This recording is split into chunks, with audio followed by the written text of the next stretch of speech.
just as I think I found some peace.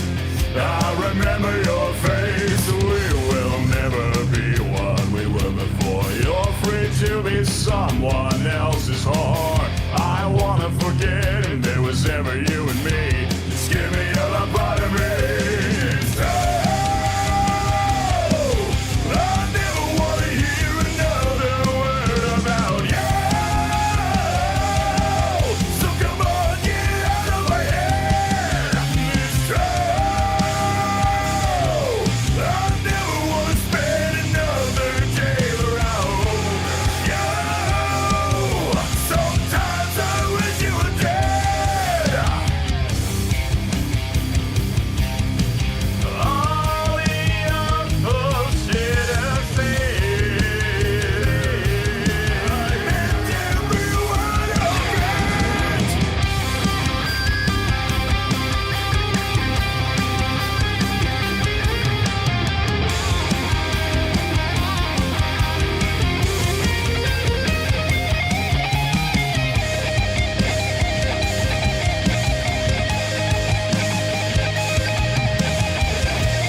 type to bleed or wear my heart on my sleeve. No, that was never me. I thought I'd never ever be.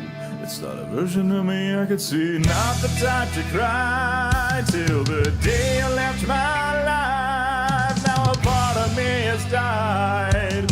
I feel I've lost my peace inside. Flowers on your grave and the memories remain. I thought life would never change. Nobody here to blame.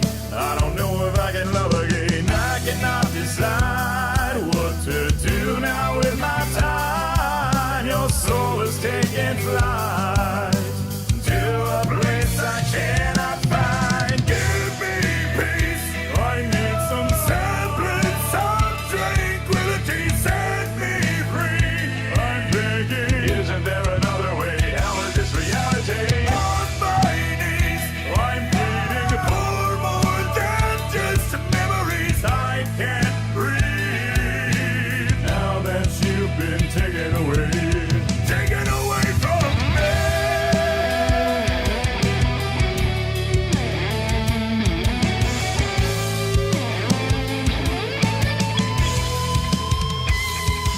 I look to the sky regardless whether day or night. I just cannot help but cry when I think of what I sacrificed just to look into your eyes. I cannot believe you're so far away from me. It's the way it's gotta be.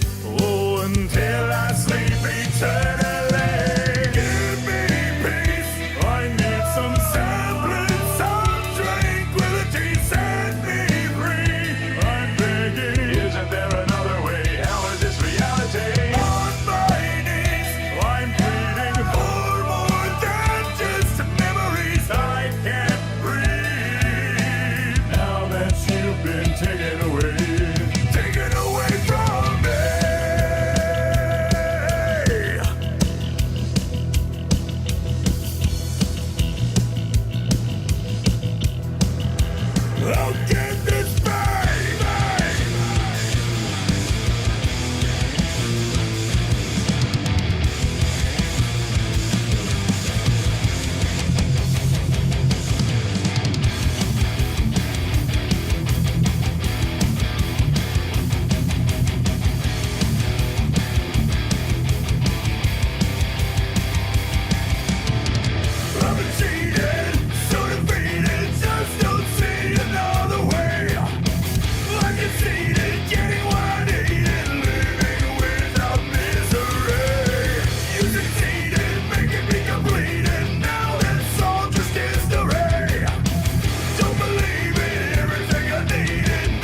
How you guys doing?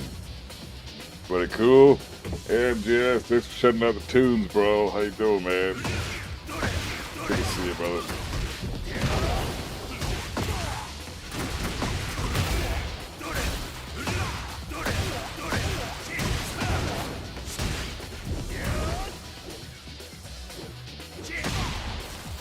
Hey, Emma, what's up, bro? How you doing, man?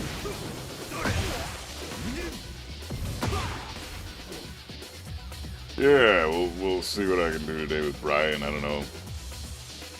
Kind of low energy right now. Didn't really sleep a whole lot, so I'm kind of just going with the flow.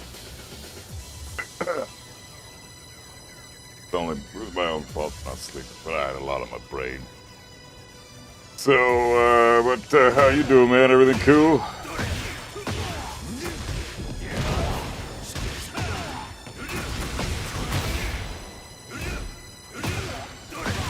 Hey, love you. How you doing, man?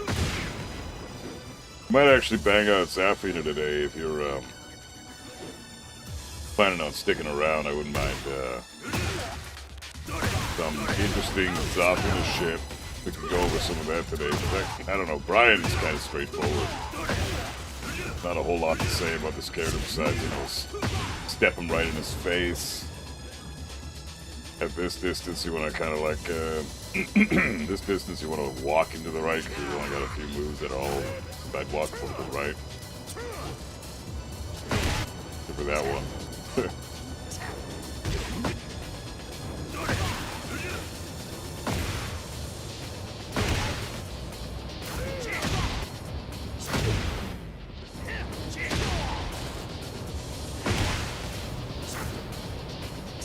Hey, Tom Fury, what's up, brother? How you doing? Yeah, I've been making my labbing series for the last few weeks.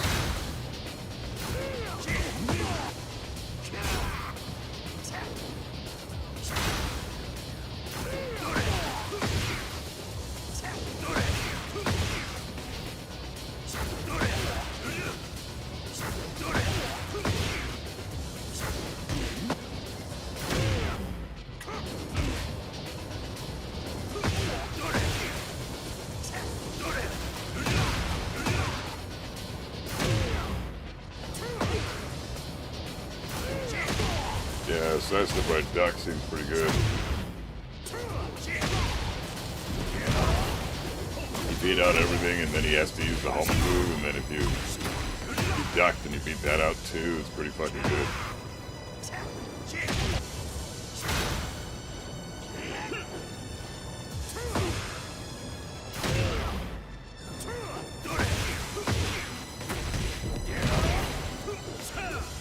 You gonna get those entertaining ranked streams back, or are you waiting until the game is better?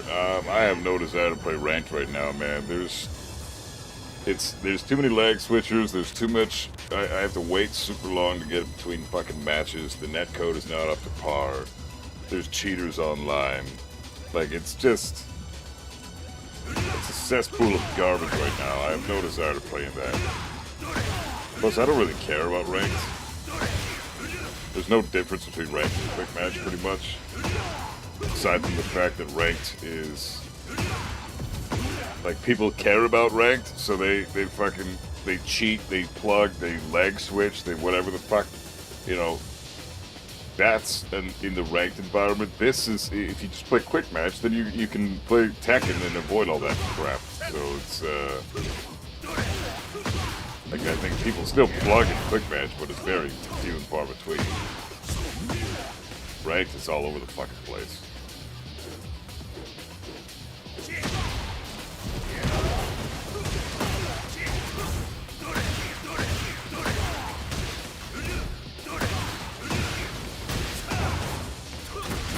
Yeah, me enjoying ranked is so low. Yeah, exactly. I don't want to have no fun. I enjoy labbing too. This is my favorite thing to do in this game. Why the fuck would I play ranked?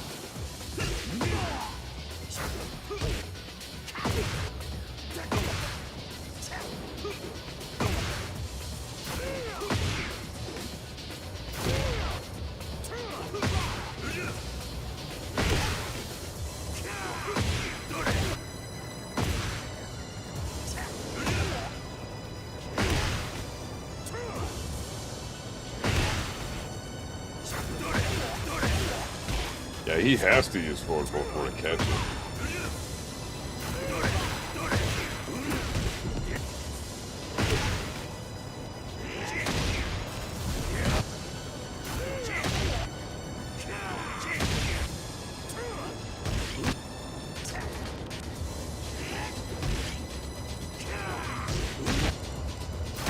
That damn cannonball recovers so fast, it's so dumb.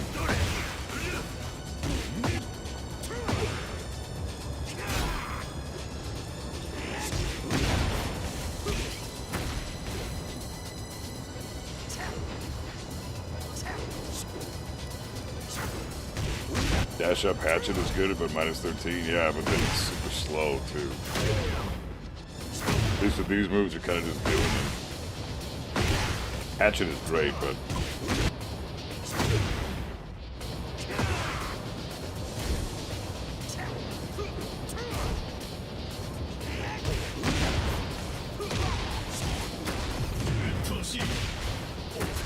hey, Mike Harrodens, what's up, brother? How you doing?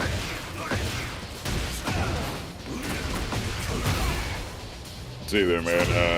Haven't had much time for Dark Souls the last few days, but just about to face another boss, Capra Demon, I think. Oh shit, you're in the Capra Demon. God damn, man. We'll have fun. Try not to pull your hair out. He's cool. He's just, it's the dogs, man. That's all I'm saying. Just, you know, you want to tip on that guy, let me know. I'm not going to spoil it for you, but fuck, I mean, I kind of already did, but yeah. Just, good luck, man. You got this. I believe in you.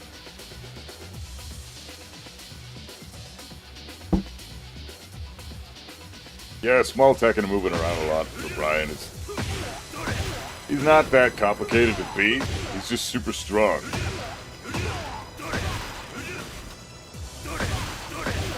I wouldn't say Bryan's a knowledge check. Bryan is kind of one of those easy to deal with characters, but once he hits you, it's over. You know, he hits you once and it's over. That's the problem with Bryan. That's why he's so strong. I don't even think I can do a combo with this guy. What is this shit?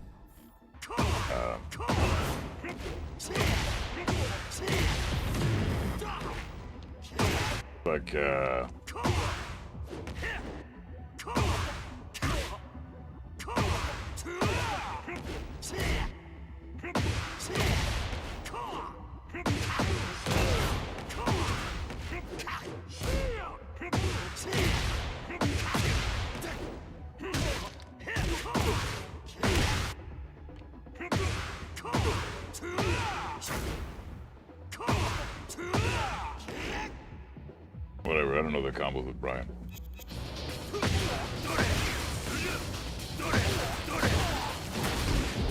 You're 40, you can't pull your hair out, you won't have any left? Yeah, I feel you, brother. Take it from me, don't pull your hair out. I mean, you know, being bald is kind of fun. You can totally, it's pretty sick. You don't even have to buy shampoo anymore. You just keep shaving it every couple of days as long as you keep it up. If you get into that in-between phase where your hair is just like a couple of millimeters long, you look like a bitch. So don't, that's what I would avoid if you ever want to go bald. If you want any bald pro strats, I got a million of them, but that's up to you. If you get launched, you have lost the round. It's 125 damage into taunt, heat smash, and you're dead. That's the problem with this fucking shit, man. I don't agree with this at all. This is some shit right here.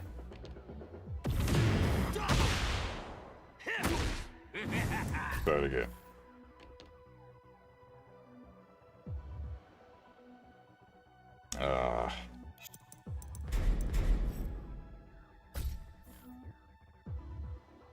Why can't I get to the wall? Okay. Record this. Feels like... Oh,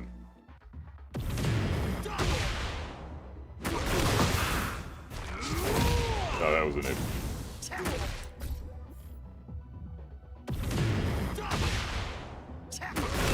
That's it. Are you serious, dude? Okay, I'm saving that for later. That's fucked up.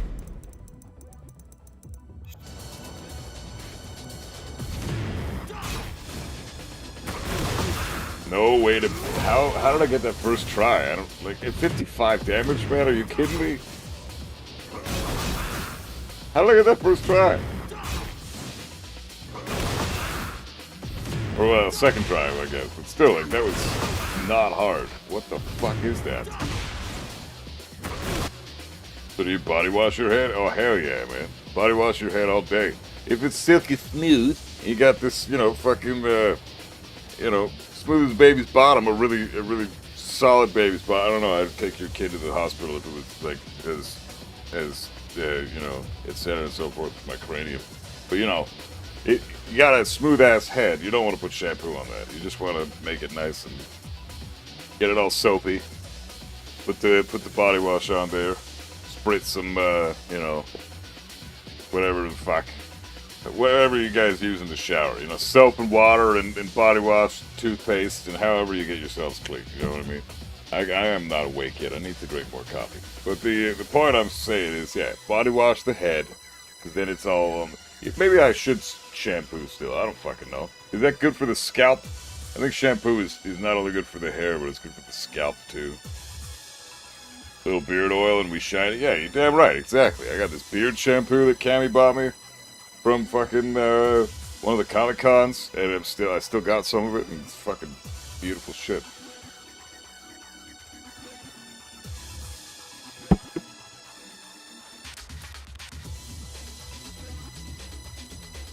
Hey, Vigilante, what's up, man? How you doing?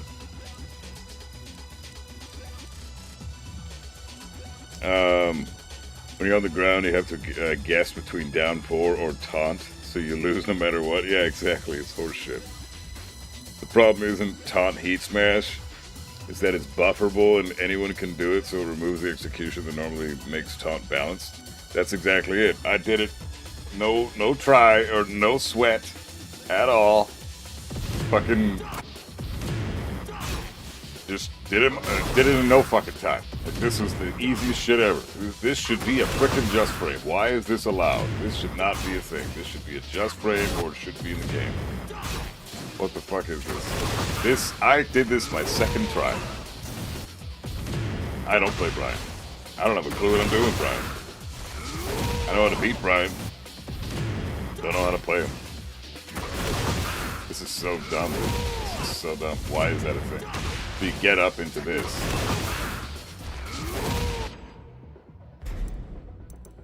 That's just crazy, dude. So it gets you with this, and then you get up into a taunt heat smash.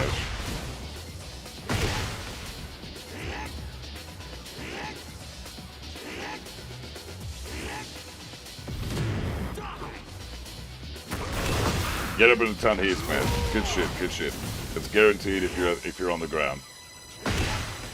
And if you're at the wall, then he taunt heat smashes you at the wall. And if the floor is breakable, then you get another combo. And this guy, man.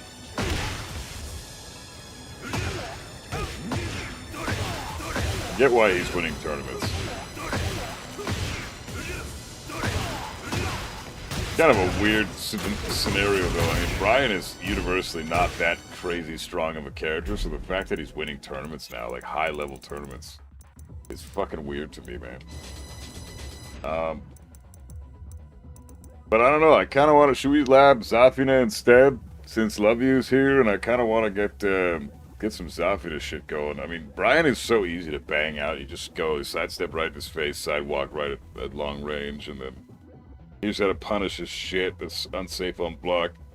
Use some bullshit that's broken that they need to fix. Video done. Perfect. So, I mean, maybe we'll go into Zafina, because she actually requires some thought. I mean, Bryan requires thought to beat, but it's just, you know, Zafina is definitely more of a knowledge check. And I mean, Bryan, he's on cocaine at the moment, 100%. Yeah, he's fucked up, man. He's fucked up. 5-frame buffer system. It's unbelievable, man. What the fuck? If that's the case, I should maybe be able to do taunt jet upper. Bryan takes 10 minutes? Yeah, exactly.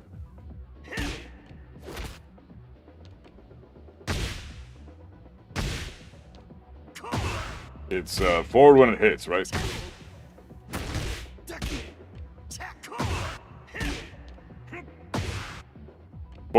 hits and then back on the next spray.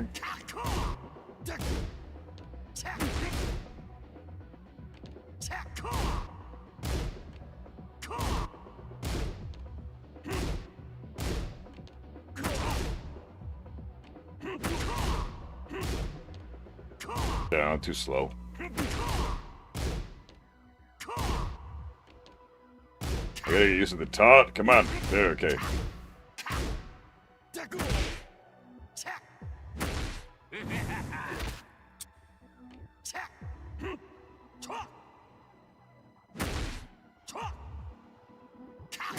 Yeah, you wanna get used to that.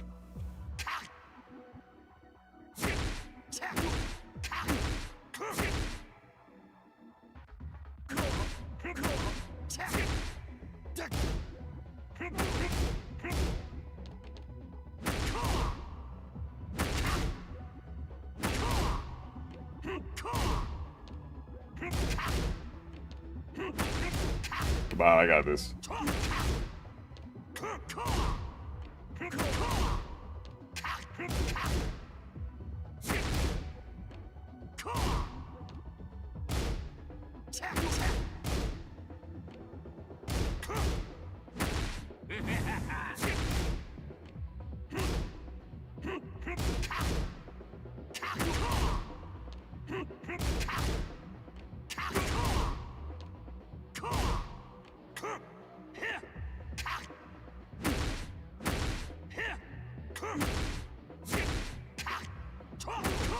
Fuck, man, it's hard. If you're not used to this, if you don't main Bryan, this is tricky. Be like a Bryan main trying to do perfect electric for the first time. It's like, it's not happening.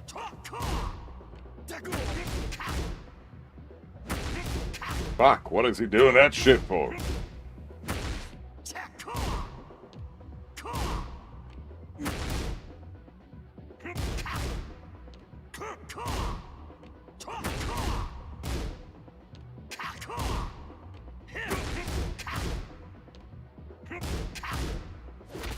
So the heat smash really is fucking stupid then. Like, if I can't do this, I shouldn't be able to do the heat smash so easily either, right? Like, this is...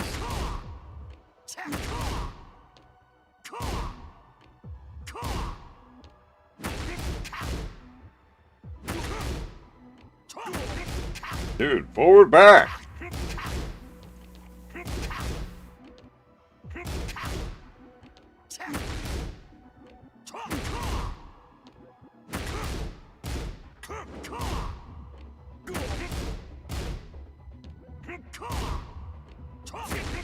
I'm gonna land this.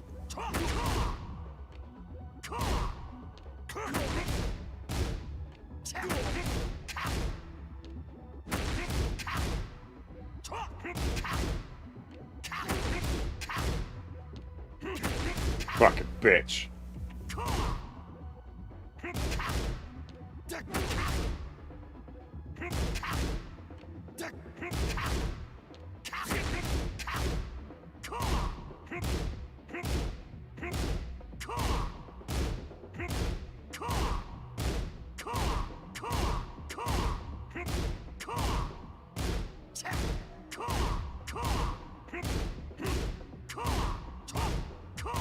Keep getting weird inputs of this shit, man. Why is it doing that? Like, I'm just doing forward... Bitch, man.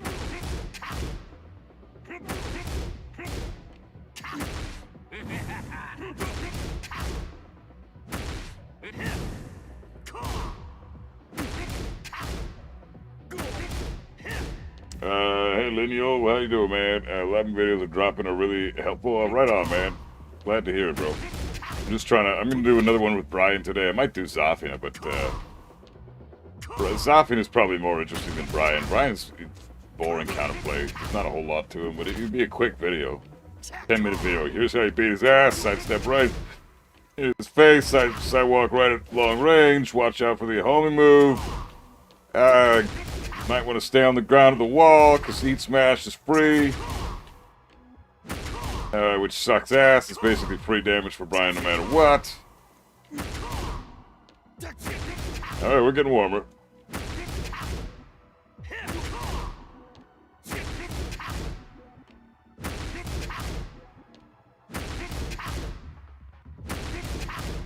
And this is like a, what, a 2-frame window for this?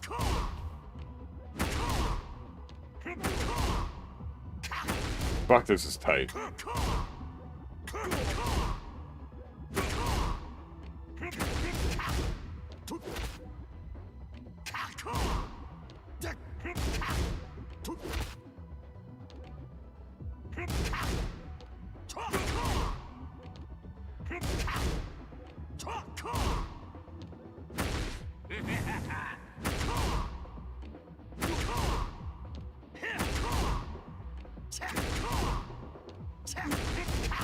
Anybody can do taunt heat smash within 2 minutes of practice. I did it with like not even 10 seconds of practice. I just did it. Second try. It's crazy. I didn't practice it at all. I don't play Bryan. I don't practice the taunt shit. I don't even, if I were to touch Bryan, I wouldn't even incorporate the taunt stuff in my game plan because I'm too shit for this. And I even do taunt back 4.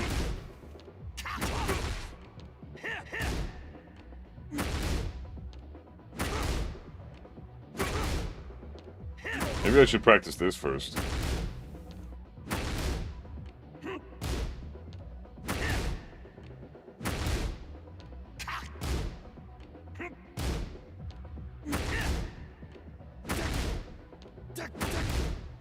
Jesus.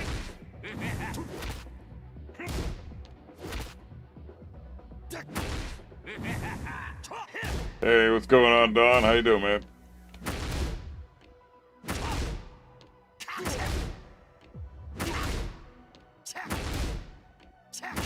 Man, Bryan players just sit in the lab and do this all day. We're just the same, you and I, Bryan players. We're kindred spirits, you and I. Bryan players sit in the lab and do this. Kazuya players sit in the lab and do electrics. What's Tekken? What's labbing? Fuck labbing. Electrics, bitch. Top back 4s, bitch.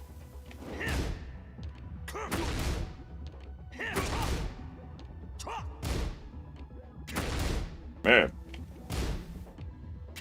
Yeah, you gotta time this so fucking perfect, man. This is crazy. I can't even do that! This is supposed to be the easy mode shit, right?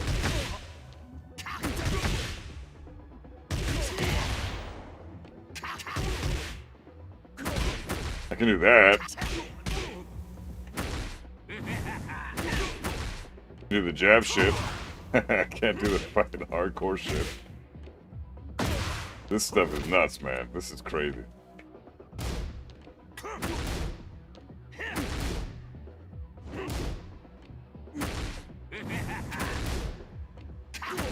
You gotta land one, dude.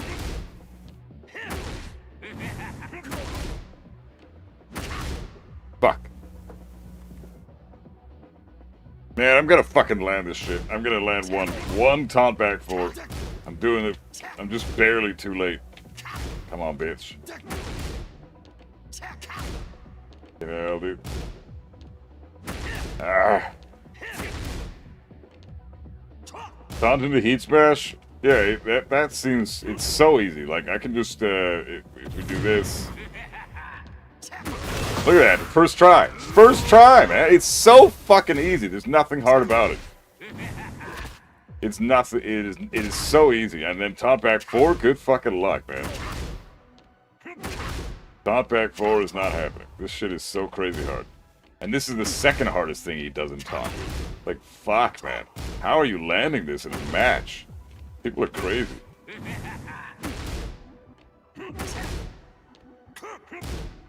Really is the moment his knee connects, you gotta hit that back 4. The moment his knee connects. The moment. Like a 2-frame hitbox or something. 2-frame gap. There's really no...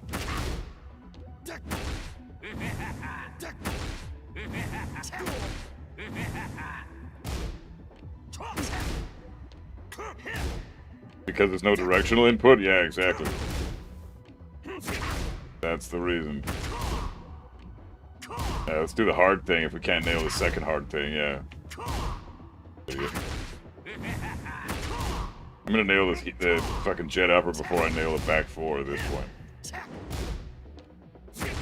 Come on, man. How is back 4 difficult? It's just one button. What's the exact frame rate here? Like, what is the data? How do you know when to press the back four?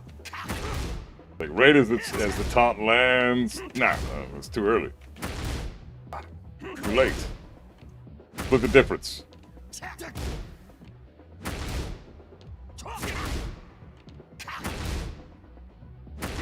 Dude, how are you fucking blocking? How are you landing this in a fucking match? You players are nuts. How is that Dave Butt just running up to people, taunt heat smashing, or taunt jet up right in the fucking neutral too? That guy's nuts, man. Taunt 442.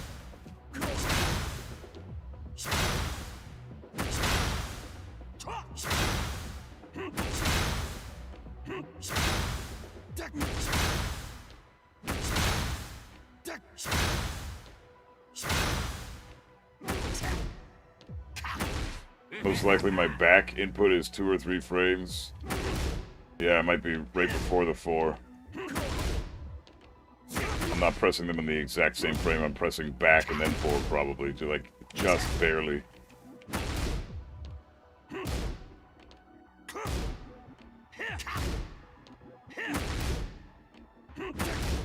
This is the taunt land, some kind of timing for a perfect electric. Same kind of, yeah.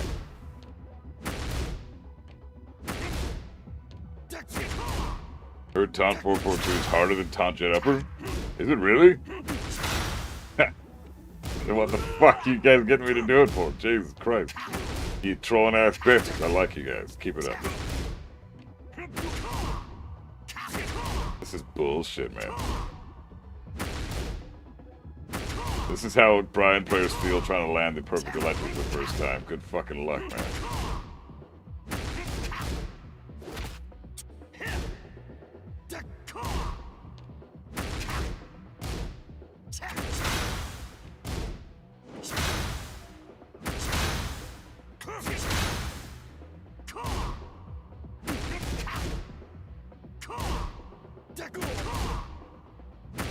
How is 442 harder than taunt jet upper? Taunt jet upper is 1 frame slower. You got 1 less frame to work with. How is that easier to do than taunt? What I'm blown away about is this fucking taunt back 4 shit, man. This shit is nuts. This should be so much easier to do than it actually is. It's 1 button. I must be pressing the back button right before I press the 4 button, I guess. And it registers as back 4 on the game, but I don't fucking know, man.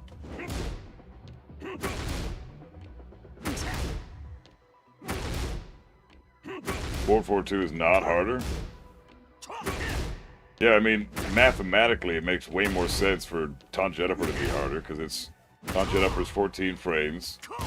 It requires forward, neutral, back input, and forward 4-2 technically is 13 frames. It requires a forward, neutral, forward 2 input, technically. You can't do forward without a neutral, so.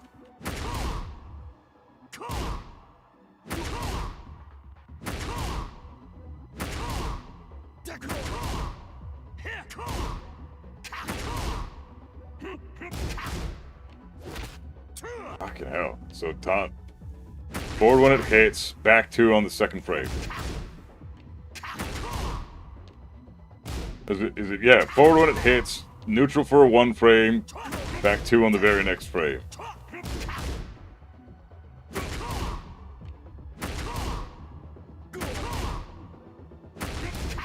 This is crazy.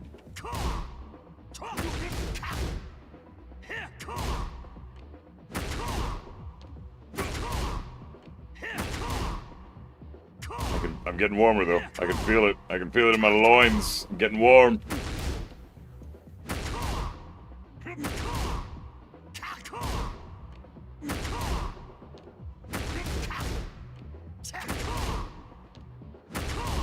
That carpal tunnel's starting to kick in with this shit, dude. This isn't even hard. This is executionally, mechanically, this is not a difficult mechanic or difficult execution. It's timing. That's the only hard part about this, but this is still kicking my fucking hand's ass. The repetitive notions. That's what it is. I might have to stop. My carpal tunnel's getting my ass already.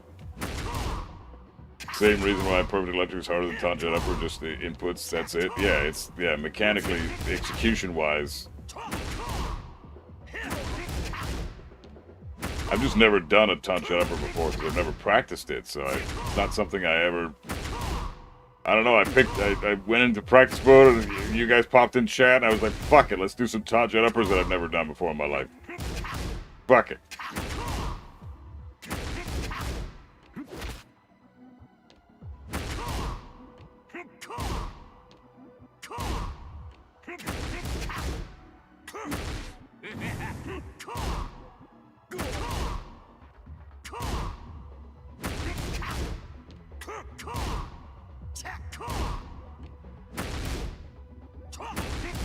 You know what? This taunt shit is fine. I don't think they should nerf this at all. This is so hard to do. Anybody who can do this consistently, you deserve it. My respect. Especially back four, man. How the fuck are people landing this? This is even more impressive. Like, how is this fucking... This should be so much easier to do. Hey, Shep, what's up, brother? How you doing?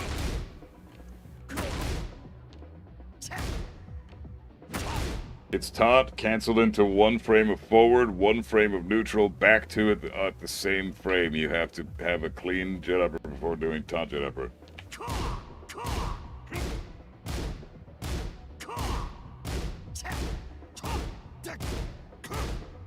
Oh, that's not gonna happen. This controller likes to hit the down forward buttons in between, like the diagonal inputs.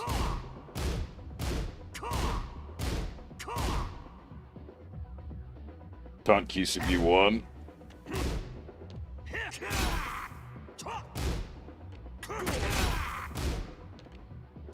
That's cheap as fuck.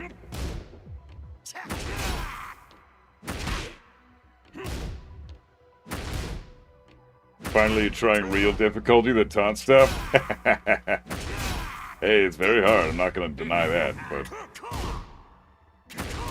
That doesn't make, nah. I'm getting closer.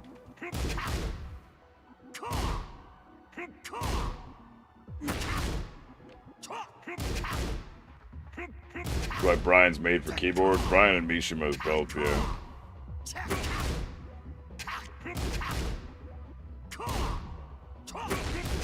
Might cheat and gotta go get a hitbox one day or something. I don't think I'm cut out for stick.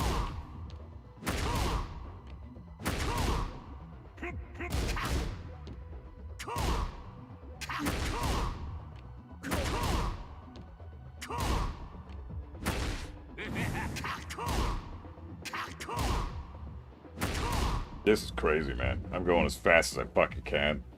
Hey, Don Me, what's up, man? It feels impossible to do on pad. Yeah, that's what it is. My thumb I'm moving too far away. Like, my thumb can't move in the back to the back button fast enough. It's just, I don't think I can do it on a pad.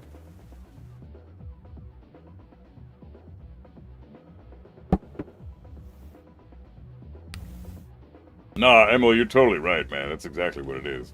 Why go for the back four or jet upper when you got a fucking free heat smash? My dumbass can do it first try. That's pathetic. Why the fuck is that in the game? I don't even play Bryan. I shouldn't be able to do that first fucking try. That's stupid.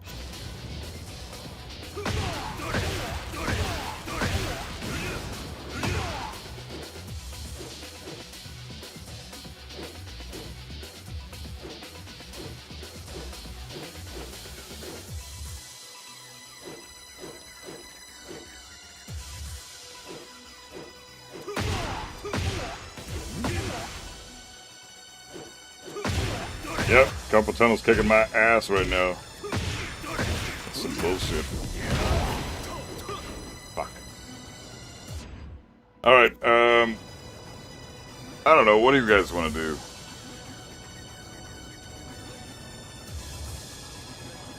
do? We could do, We could do some labbing. Or we could do some... Fuck, I don't know, man. I could probably bang out the Bryan video really fast, because at least I might not be able to taunt Jennifer, but I know how to beat this guy, so there's that.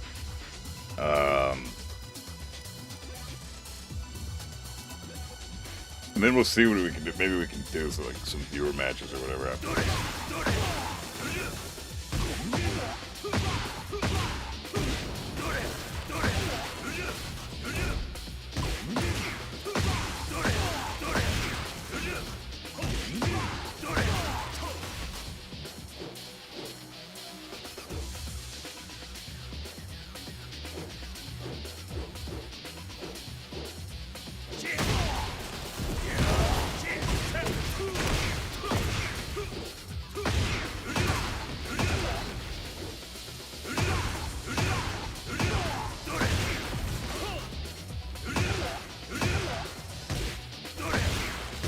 Taunt down forward 2-1, taunt forward 2-1-4.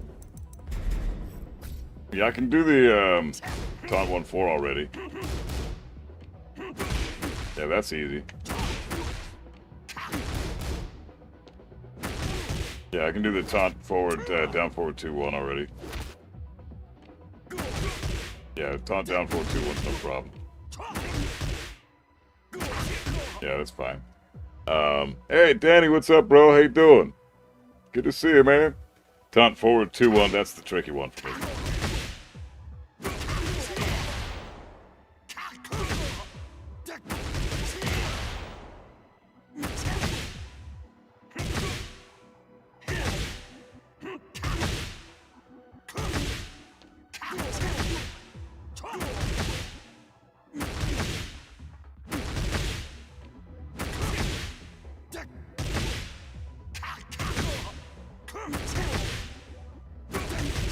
Yeah, this shit's hard.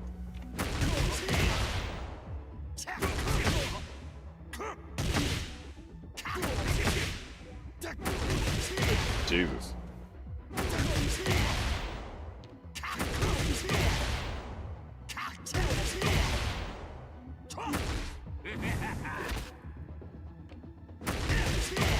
Yeah, it's tricky.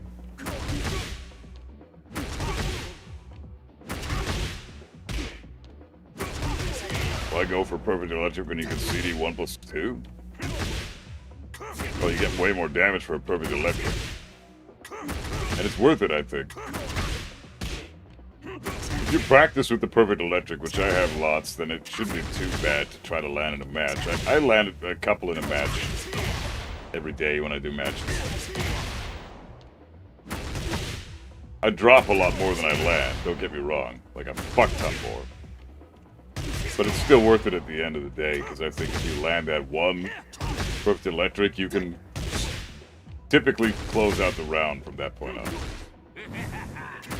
You land a perfect electric, you've basically taken the round. This fucking shit is hard, man. How is this fucking hard? There we go. Wow, that's so tight. Jesus, that's tight. Holy, no, that's way too slow. You gotta be so quick.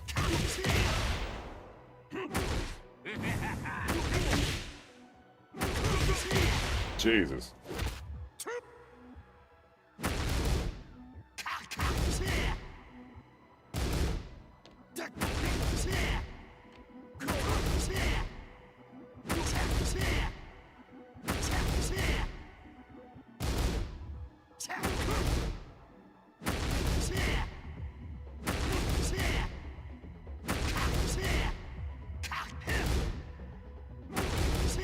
Yeah, down forward 2-1 is easy as fuck.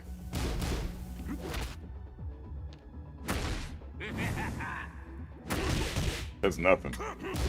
It's just as soon as you get to the 15 frame shit, then it's tricky as hell, man.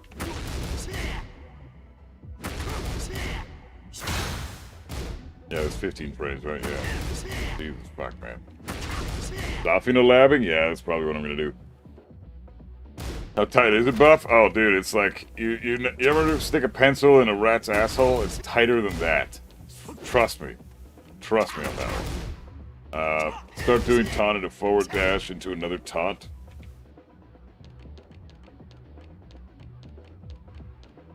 That's how you get a feel for when the taunt actually connects.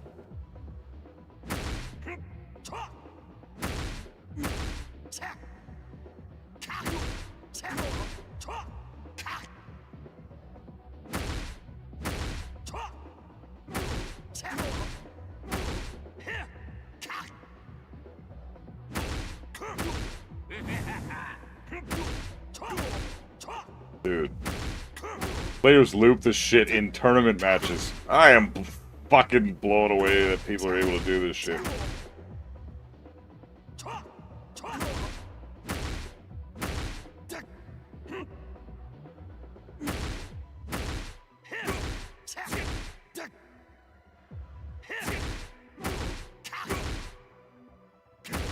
Fucking hell, that's crazy, man. All right.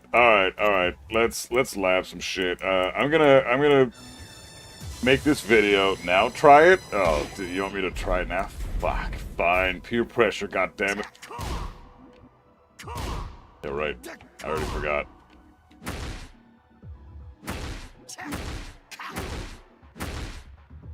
Ah, cheeky bitch.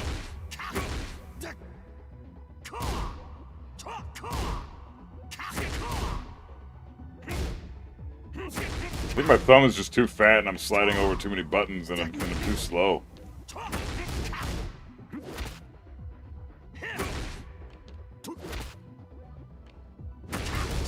Try the forward 2-1-4, okay.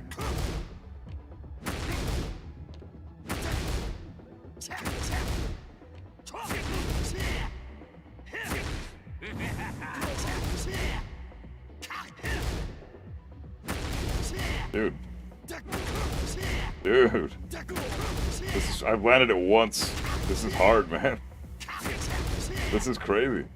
Lead players think their character's tricky, man? Fuck them. This kind of shit is like, you need this at a high level. Very high level, like pro level. You need this shit. Like, you need to incorporate taunt. You have to. The fact that you have to incorporate taunt, I think that automatically makes Bryan a fuck ton harder than Lee. This is crazy hard.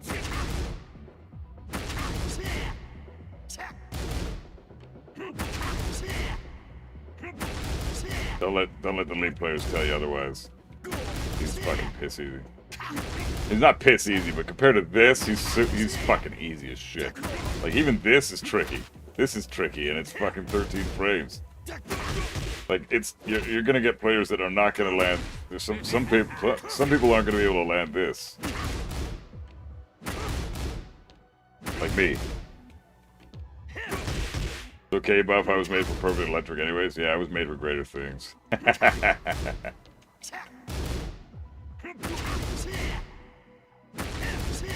Fucked up, man.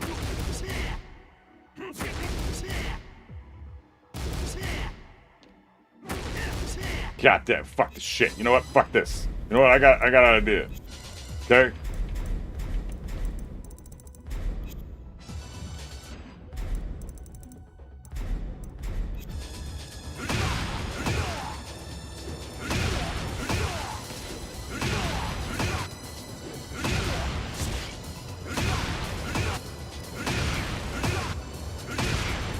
And my taunt jet uppers fucked up my electric timing, damn it.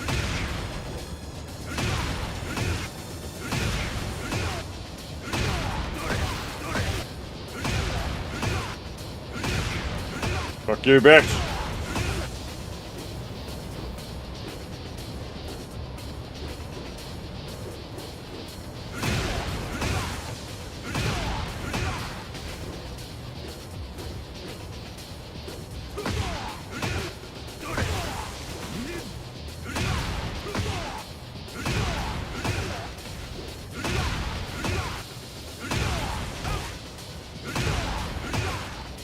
I think Bryan is way more broken than Hwarang. He's more broke, more invincible at the wall.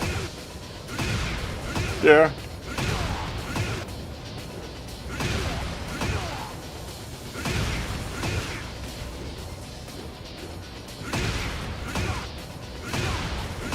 They're both busted as hell.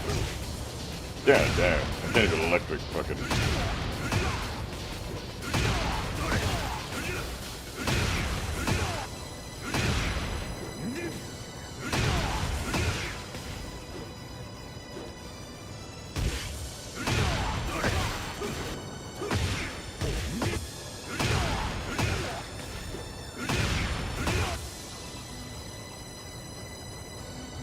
Hwarang has to take risks. Everybody says that, but I don't really agree with that. What's he risking exactly? He's risking not being able to retain his turn? Oh, boo fucking who? What's he risking? Jab punishment? Boo fucking who?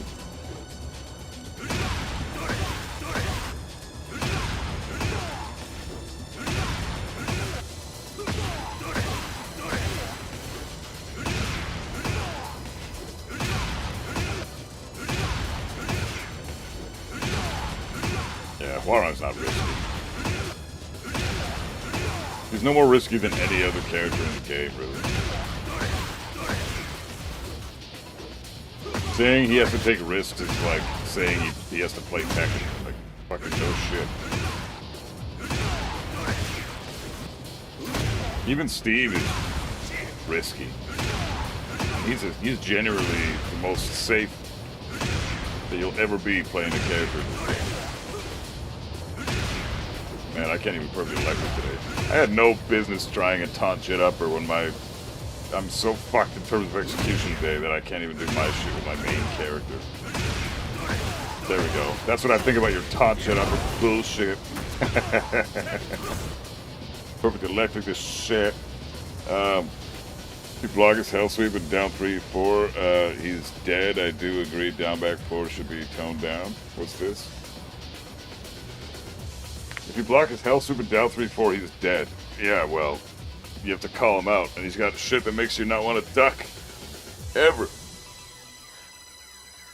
I'm far more comfortable ducking Kazuya than I am ducking Hwarang.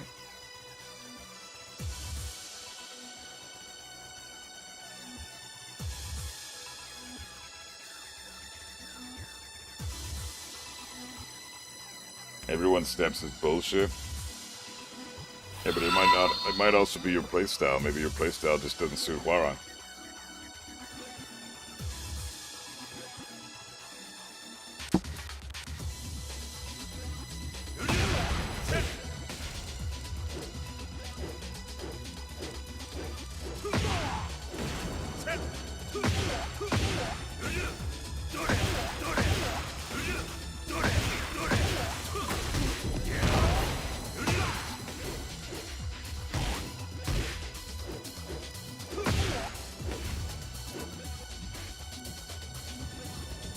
Step Bryan, he's dead. If you step Hwarang, it's still his turn. Yeah, I think Bryan is more risky than Hwarang. Genuinely. Hwarang is not that fucking risky, man.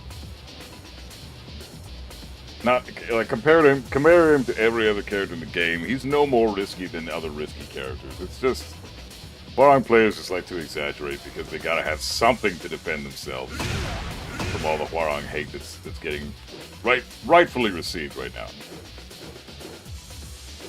I don't think that hate should extend to the player base that play Hwarang most of the time.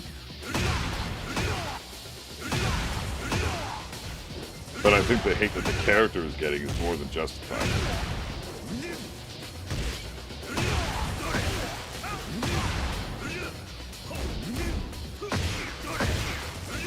Anyways, let's fucking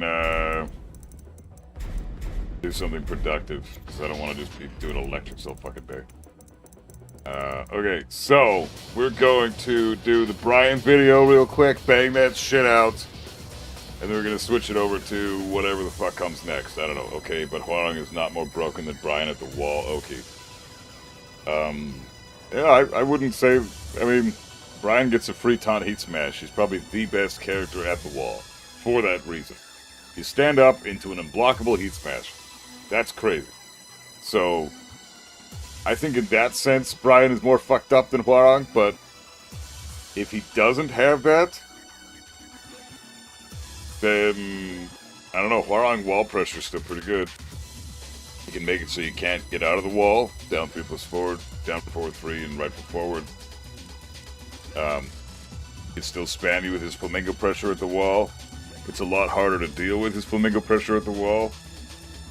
Right, flamingo stance 4-3 into +4 for the Hwarang. How do you deal with that at the wall? Kind of have to like sidestep block pretty much everything he tries to do, and if he goes for a down 3-4 and left flamingo, then you're kind of fucked.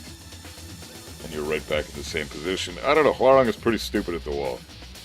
And he's got a heat smash at the wall that is a full combo on hit into a wall splat. Full combo with a wall splat. Hwarang has that. To me, that's far more busted than even a taunt heat smash. I think the heat smashes that give a full combo, I would rather wake up into a taunt heat smash than get comboed at the wall from a fucking heat smash. No question about it. I think that shit is ridiculous. Because at least with taunt heat smash, you need some skill. Not a lot, because I don't have any skill with Bryan and I can land that shit. But you need some, okay? A little bit. You need to at least understand when the taunt ends and when you can press your button, okay? With Hwarang, you just press a button and boom, you get your heat smash. And if it hits, wow, you get a full fucking combo at the wall. That's ridiculous. I don't know, man. I think Hwarang is... There's a lot to complain about with that character. A lot to say. Davis said if you go for down 3-4, it's risky, and Lars had the same shit, but it's only -12, so in that way he is right at 1 or 2 moves. Well, what's Lars' equivalent to down 3-4?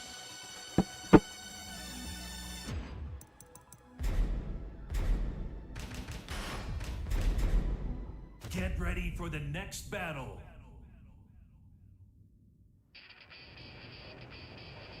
You step to his weak side? Hwarang? Well, it depends. Okay, so this is Lars' equivalent, right?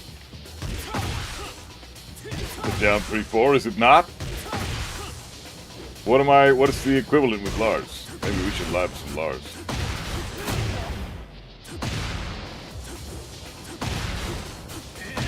That's just so dumb.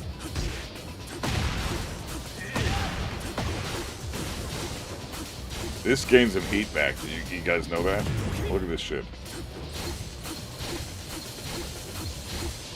Look at this fucking shit. I can actually get my whole fucking heat bar back.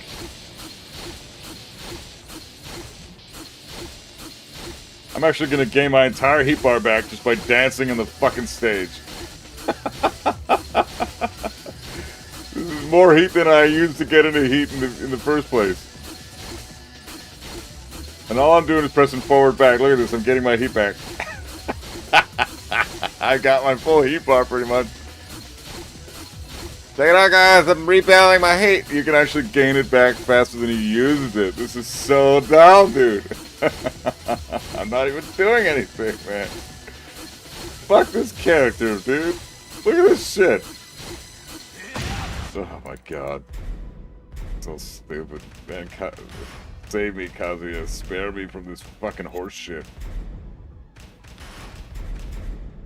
Get ready for the next battle. Probably talking about Den 2 -12 low launch is dumb and should be -13, but it's a completely different move. What is he comparing it to?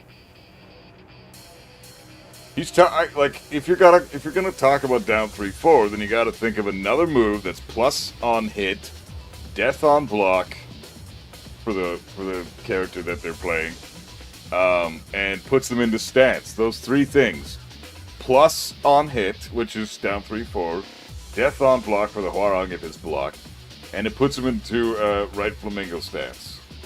That is the exact equivalent to what I just showed you with Lars' down back 1-3. And guess what? Both moves are launch punishable on block and death for the Lars or the Hwarang. And with Hwarang, he's plus 14 in your face. Lars is only plus 3. So how is that fair? And how is that comparable? That's just biased Hwarang shit saying biased Hwarang things, man. What the fuck move is he actually talking about with Lars? I would like to know what his actual opinion was. Because if that's what he said, then he's wrong. But if he's comparing it to a move that's genuinely similar with Lars that I can't even think of right now, then maybe we can talk. Because I don't want to frame what he said in bad light and say talk about a straw man. Hitting Cos to Tekken God Supreme or GOD, and I'm going for GOD 1. Nice, dude. Just Frame Skyrocket's more difficult than normal electrics? No, it's not. No, it's fucking not. I can do Just Frame Skyrocket all day. It's about the same. I don't even play Huarong. I might miss it a couple of times, but I got a pretty consistent Just Frame Skyrocket. Just Frame FR. Look, there you go. First fucking try.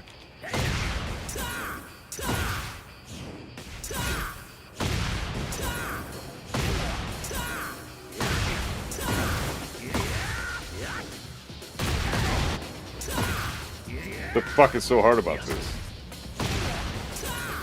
It's the same shit. What are you talking about? That's fucking nowhere near. In fact, I'd say electric is harder than that, to be honest. Get ready for the next battle.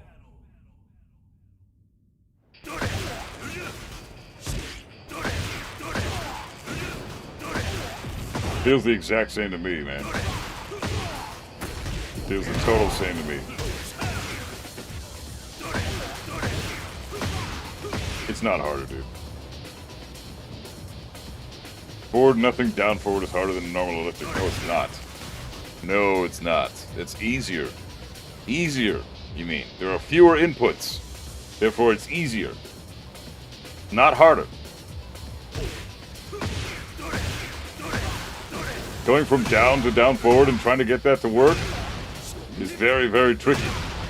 Going from just forward to down forward and getting a perfect electric or a Just Frame Skyrocket, very easy.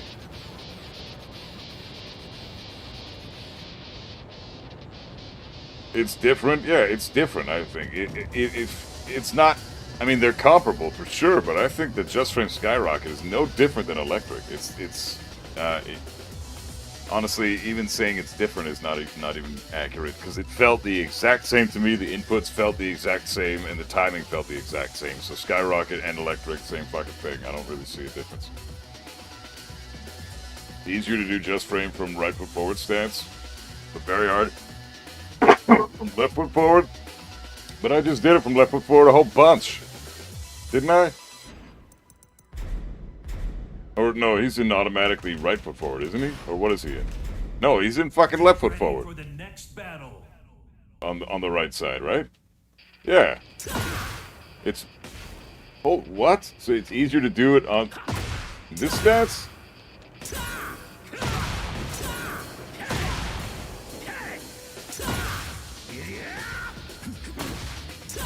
This is not hard. What are you talking about? This is not fucking hard. What are you fucking talking about? I'm using a D-pad for fuck's sakes. This is the easiest shit ever. Just Frame Skyrocket is piss easy. What the fuck are you talking about? Fucking Taunt Jet Upper is hard. Taunt Forward 2-1 is hard. Electric is easy. Yeah, Perfect Electric is hard. Nothing about Huarong is hard, man. Nothing about that character. Learning his move list and knowing how to incorporate it in a real match is time-consuming. But even that isn't hard, and that's the most difficult thing about the character.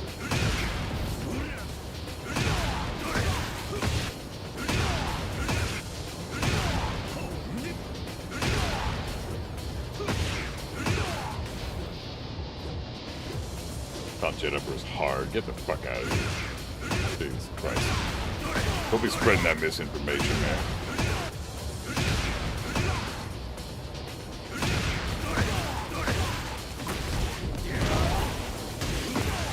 Then don't you fucking dare compare him to my Kazuya. Don't you fucking dare say that shit. Try punishing -14 with electric? No, I'm good. I can't.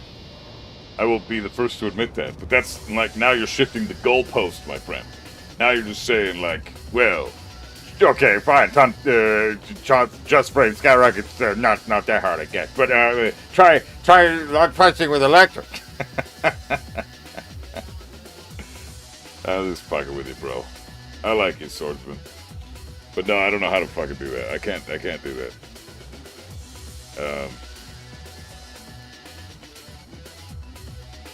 It's harder because you can't do it from a wave dash, though. Well, I mean, it doesn't make it harder. In fact, electric from a wave dash is even harder than doing a regular electric, so you're just stacking difficulty on top of it when you do it from a wave dash, right? The fact that you can't do that with Hwarang doesn't make the move harder, it just means it has less utility. That's all that means. So, right foot forward has a much easier timing than left foot forward. From left foot forward, you need a lot of practice with timing of forward. You need a lot? I just got it on my first fucking try, like a million times. What are you talking about? Dude, you need a lot of practice with left foot forward. I did it like fucking 20 times. I don't even play Hwarang. Fuck that character, he's bullshit. No. Here's the thing. Hwarang mains will say all the shit that they want to say about that character. And say, no, it's really hard. He's actually super tricky. No, he's fucking not, dude. I just did the most difficult thing you could do with the character, and it's the most piss-easy fucking brain-dead shit that you could fucking do. If you can perfect electric, you can punish minus 14 for sure. If you know the block's done, that's the part that I'm not able to do perfect electric because of. It's not about can you do an electric that fast. Of course, I can perfect electric. It's fine. I know I can do a fast electric.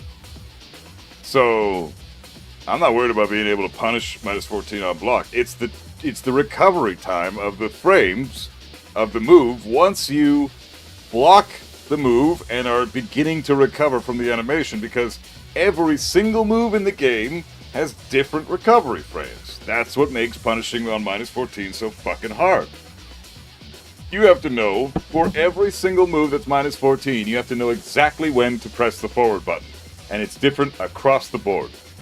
So good fucking luck. It's not gonna work. You have to know that character like the back of your fucking dick, or you just have to be extremely, extremely talented at doing perfect electrics. Hey, Shiblocker, what's up, mate?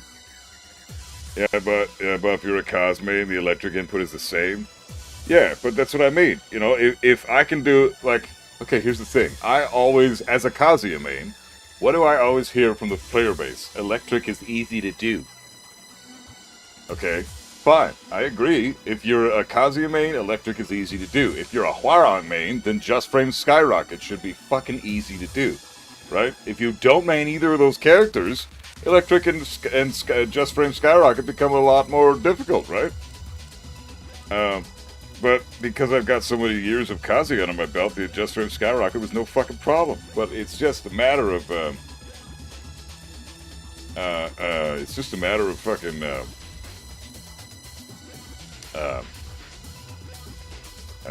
you know, whatever the fuck I need to say. Add to that sentence. I forgot what I was saying. Hwarang mains in shambles, Chuck E. Cheese execution being called out. I like.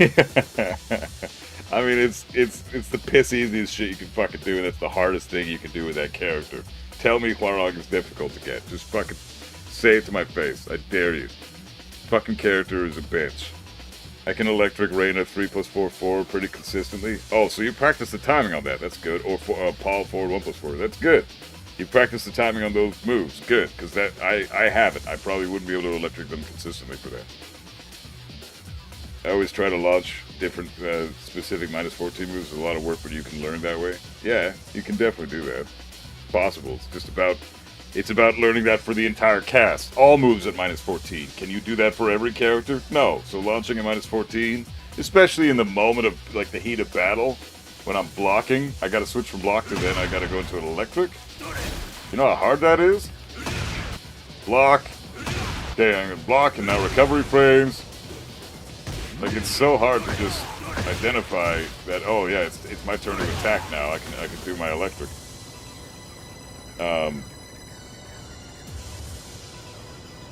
I'd fight a Hwarang any day over a Chaoyu, especially with Kazuya? What? No way. Sadla. Do you not know the Chaoyu matchup at all? Dude, Chaoyu is weak right now. She's trash right now, dude. I would fight Chaoyu any day over Hwarang. They're both annoying as shit, but Chaoyu over Hwarang? Are you serious, dude? I'll fight Chaoyu any day. She's fucking nothing, dude. I mean, she's annoying as shit. and very, very tricky, but she's weak and has no range, and her combo damage sucks. She just gimmicks you to death, and if you understand the gimmicks, then you don't have anything to worry about. She's very trash right now. She's bottom tier for sure.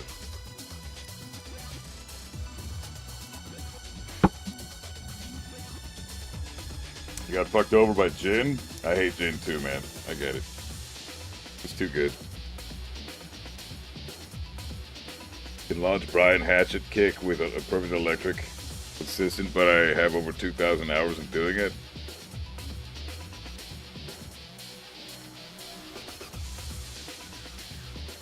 Jai is way more fun to fight than Hwoarang. Yeah, you can actually play against the character. You can actually play some Tekken. You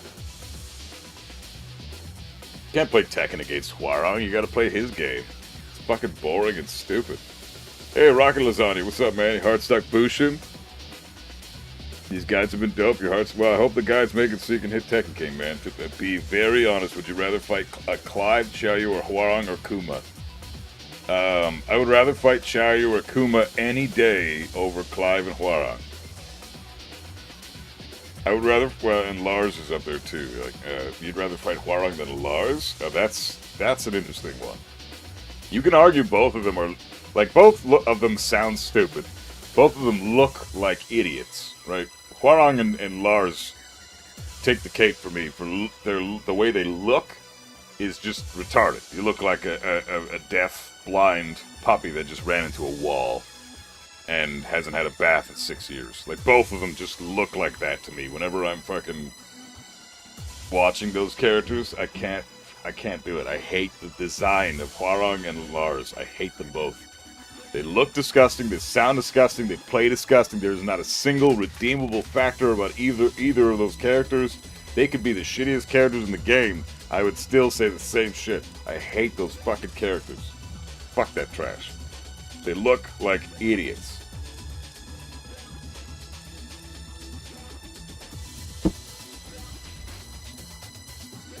Hwoarang is an amazing character, my Mayan. Ha. Cursed swordsman. Yeah, guys, this is a Hwoarang main. Hwoarang is my Mayan. Yep, that says it all right there. There you go. That's a Hwoarang main for you. Come on, man. Hwoarang looks amazing. His design is so good. No, he looks like ass. He looks terrible. Grow some frickin' facial hair, you babyface bitch. What a fucking douchebag. I hate that guy. And his hair looks so dumb. What are those goggles on his fucking head? Take the goggles off, you idiot. It's a fucking fight. Jesus Christ, man. And stop trying to steal Paul's gimmick of the of the motorbike, you prick. He had that first. You don't get to have a motorbike. Okay, that's a Paul thing. Okay? Fuck Hwoarang. Stupid bitch. No, they had to give him a Paul gimmick because everybody knew he would suck ass if they didn't have it. At least Hwoarang looks hot. His face and muscles? No, dude, come on. No. Hwoarang is a bitch, dude. He looks like ass. He looks so ass. Look at this stupid bitch. Yeah, I'm gonna wear eye patch. Wear eye patch. I guess he doesn't have goggles on his head anymore, but he used to. I don't need the eye patch, but I'm gonna wear it because I got reasons and stuff. Get ready for Kicking is cool, can't deny that. Every character can kick though. Who gives a fuck? Paul is shit. He's a lot cooler than Hwoarang. Look at this guy. He's fucking doesn't even list. I bet you $10 if I were to list off any of the bands that he has on his jacket right now. Like, name 3 songs from any of the bands on your metal vest. From I don't know what's your favorite band on that list? Megadeth. You know, name 3 Megadeth songs. I bet you Hwoarang wouldn't be able to do it. Symphony of Destruction. Oh, sorry, I think my mom's calling. I gotta go, guys. Sorry. Mom, I'm coming. I'm coming. I'm yelling. That's Hwoarang right there.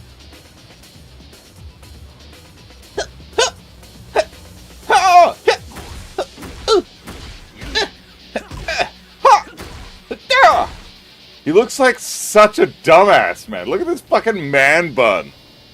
God, I hate his design. What are those fucking like?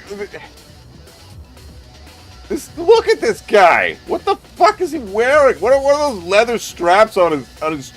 What, you got suspenders on your jeans? You need to fucking wear suspenders? Your hip bones are too fucking puny that they don't hold your pants up, you little bitch. They didn't grow in fully. Yeah, that's why I learned how to go Taekwondo, because my hip bones are so tiny. And I just needed to learn. I got picked on for it, so I wanted to learn how to defend myself. So I said, you know what? I'm going to become a dancer. I want to dance, Dad. And then he was like, no, my son will not be a dancer. He will join Taekwondo. But I want to dance. See, look at this, Dad. I know how to dance. Check it out, Dad. I'm a dancer. Nope, you're not, son. You will be disowned the moment that you decide to go become a fucking dancer. And then he sent him to Taekwondo. And then he's like, fuck this, I'm out. And then he left home and he stole a motorbike, and then he faked, he needed to fucking change his identity and change how he looked because his parents were looking for him and called the police. And so he decided to get an eye patch because nobody could tell the difference between old Hwarang and new Hwarang with the eye patch. So now he's an orphan. Or he's actually not an orphan, he's a runaway because his dad wouldn't let him join ballet class. That's the Hwarang backstory. Okay? And run away from home because my dad doesn't let me become a ballet dancer. But at least I'm good at Taekwondo, I guess. Except he's not. Jesus fuck. Is canon that Hwarang loves rock music and used to be edgy? Used to be edgy.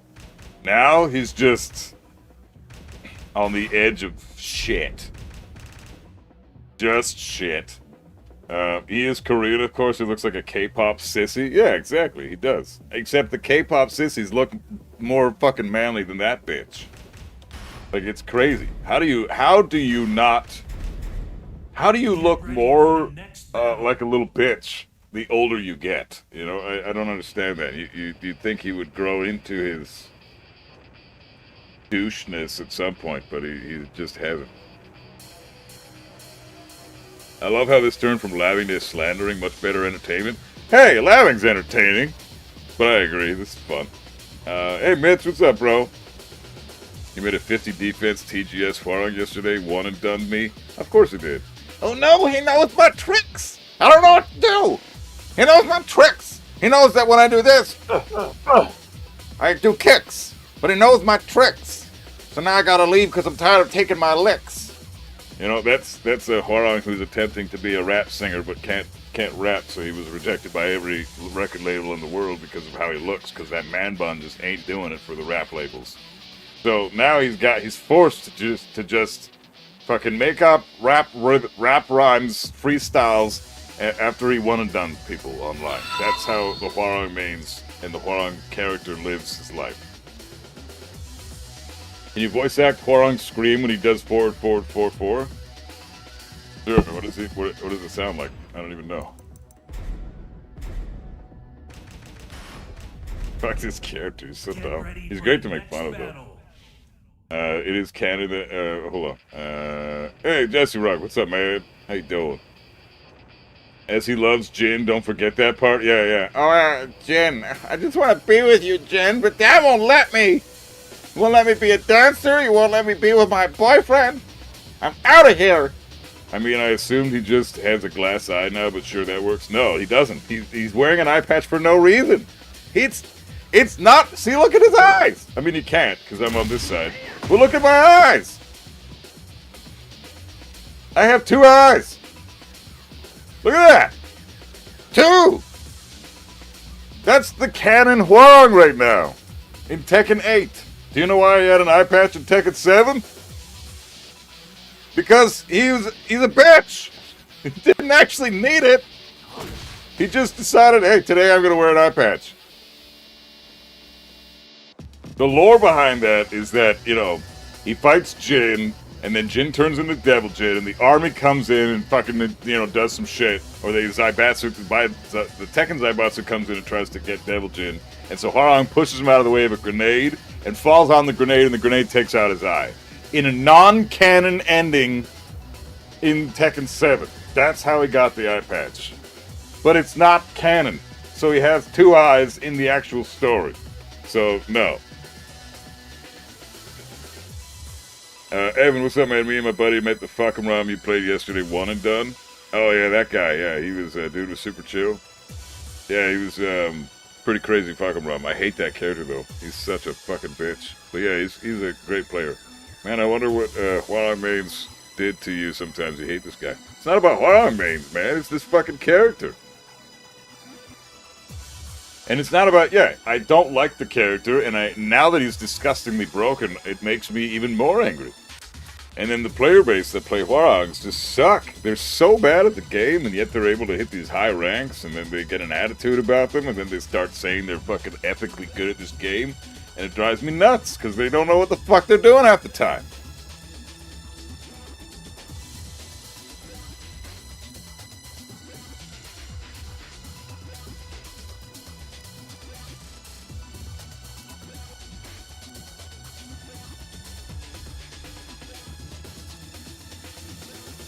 Got hit with the bitch grenade. Yeah, well, he got hit with the bitch grenade when he was born.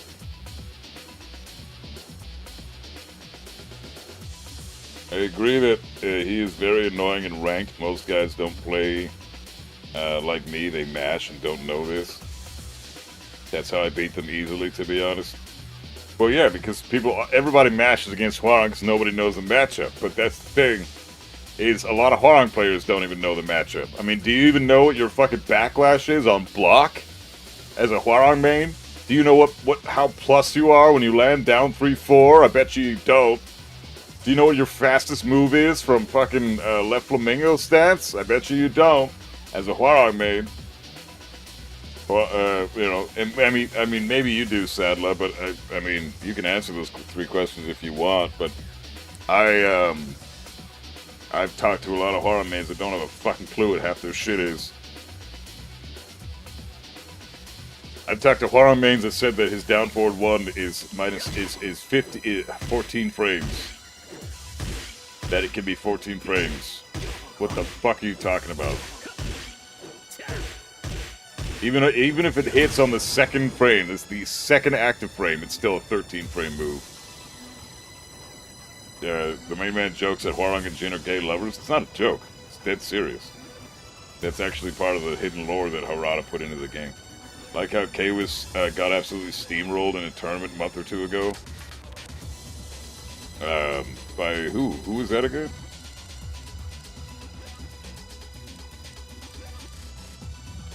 I bet Hwarang mains don't even like to play mirror matches. I bet you they don't. A lot of them probably don't.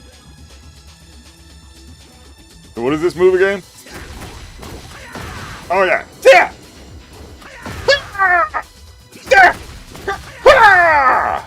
There you go.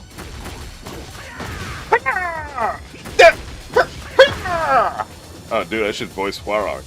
I would do his character so justice. Daddy! Stop it! Go away! Kick your foot! Kick your foot! Kick him down! And if he gets punched, and then his death animation, like that's fucking perfect. That is Hwarang. That is absolutely Hwarang. That's what I think about when I think about that character. It's so fucking lame, dude. Yeah, it's so fucking stupid. He is such a dumb bitch, man. The data says 13 to 14 on... No. Okay, so you see the brackets there, right? You see that it says 10 on attack startup frames, and then the brackets it says 10 to 10? That means that the jab that I'm doing right here has 1 active frame. It's active from the 10th frame to the 10th frame. 1 frame of active hitbox, right? That's what that means. This is not those frames in that box. And there you go. Down forward 4 has 2 active frames. So you're actually able to connect with this move at tip range on the 2nd frame of this move's active hitbox, but it's always a 13 frame move. move is always going to land, unless you land it on the very tip range, and land it on the second frame of active hitbox, which is very hard to do. I don't think I can even do it. You can make it 14 frames. This can be a 14 frame move because it has 2 active frames. There you go. There you go. There you go. I did it. So because of the second active frame, you can make it 14 frames. But the fucking dude said that it has 2 active frames. So this down forward one is technically a 14 frame down forward one. That's fucking horse shit. It's a 13 frame down forward one with 2 active frames. Can connect on the 14th frame, but you need to have it be at the very tippest of tip range. So it's like shit like that is what I think about Hwarang mains. They don't even know what they're fucking talking about.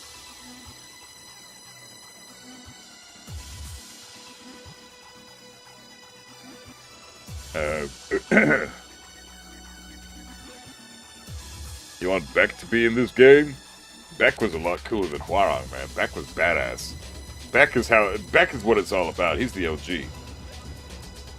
Oh, that's just poor conveyance. Yeah, it doesn't convey that information at all, but, you know, it's... There should be a box underneath where it says attack startup frames, break between that and frame advantage. You should have another box there that says active frames on hit. Or active connecting frames, or whatever the fuck that you want to call that. Active frames in general.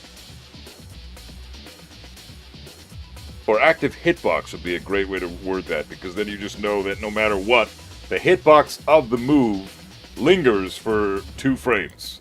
And then if you take a character like Hwarang, do you know how many... Hey, Hwarang main, Sadler, how many active frames does Backlash have? As a Hwarang main, you should know this, right? Right? Because you were talking about your opponents a minute ago saying that they don't know the Hwarang matchup. I want to know if you know how many active frames Hwarang's Backlash has as a Hwarang main. I'm curious. Let's see how educated the Hwarang players are on their own fucking character. I'm not trying to single you out. I'm not even asking this in bad faith. I'm not even trying to pick on you. I'm just trying to frame, yeah, this is why this character's fucking stupid. Because he can teach you to play Tekken, but you're not actually learning Tekken. You're learning Hwarang, and a lot of the time you're not even learning Hwarang. You're just learning bullshit, right? Backlash is 9 gazillion active frames. Yeah, well, you could say that and you wouldn't be wrong. But I want to know what Sadler has to say, because he is the guy that mains this character, and I want to know if he's educated on his own character enough to be talking smack about other players. Because I know a lot of Hwarangs do that. They're like, oh, I just beat the shit out of everybody I fight, because all they do is mash, and they don't know how to fight my character. Backlash is reactable, jab, check, and duck, easy for Kazuya to launch between pistons. It's not what I asked, dude. It's not what I asked. How many active frames does Backlash have during its hitbox? That's the question. And anybody who's a Hwarang main, you gotta say that you're a Hwarang main in chat, and then you gotta tell me the frames. I wanna know. Because I got questions for your Hwarang mains. Any Hwarang mains, put your hands up in chat. I know it's I know. This is like me going into a fucking class and be like, alright class, who pooped their pants today? Can I get your hands raised in the air real quick? Who pooped the pants? Who's got poop in their pants right now? That's basically what I'm asking. So I know it's embarrassing to raise your hand in that scenario, but I implore you, Hwarang mains, raise your hands, and I have some questions for you. His starter frames on Backlash are a lot. It's reactable at my rank.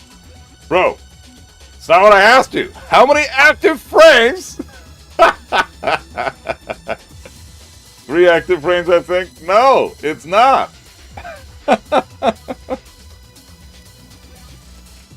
It's not 9 either, no. Oh my god, guys.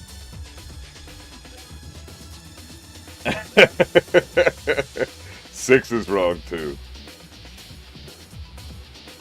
I want Sadler to answer. Because he's been answering everything I haven't asked. Dodging questions like a fucking religious person during a debate. Holy shit.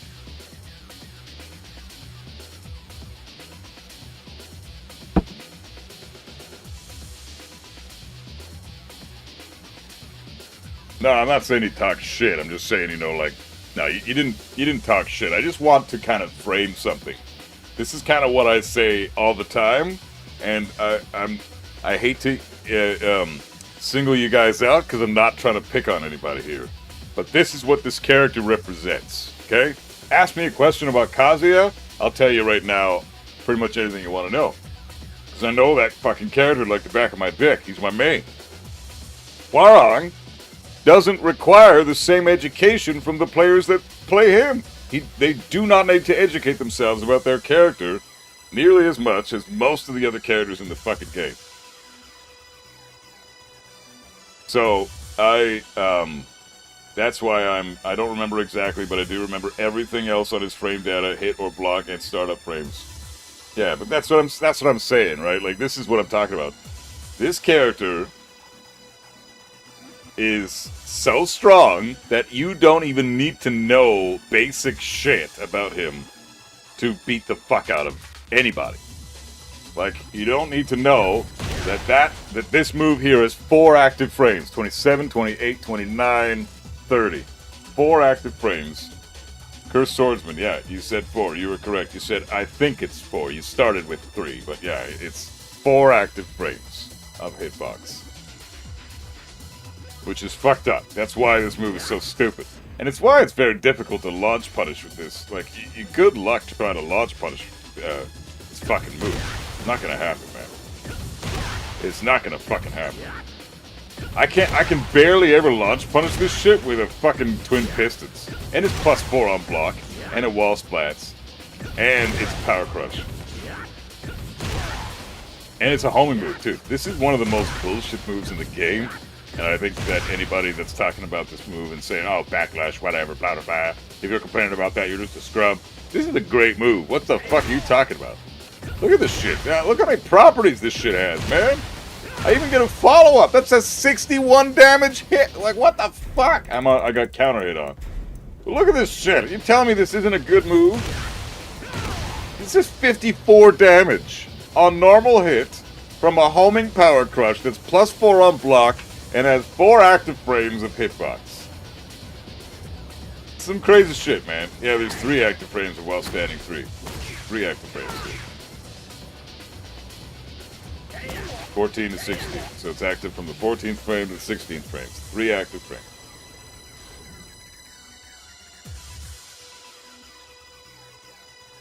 And it recovers fast after the 4 active frames? Yeah, exactly. You can't launch punish this. I wouldn't have hit GOD without knowing 98% of his frame data. Yeah, but you should know 100%. If you're GOD with this guy, you should know 100%.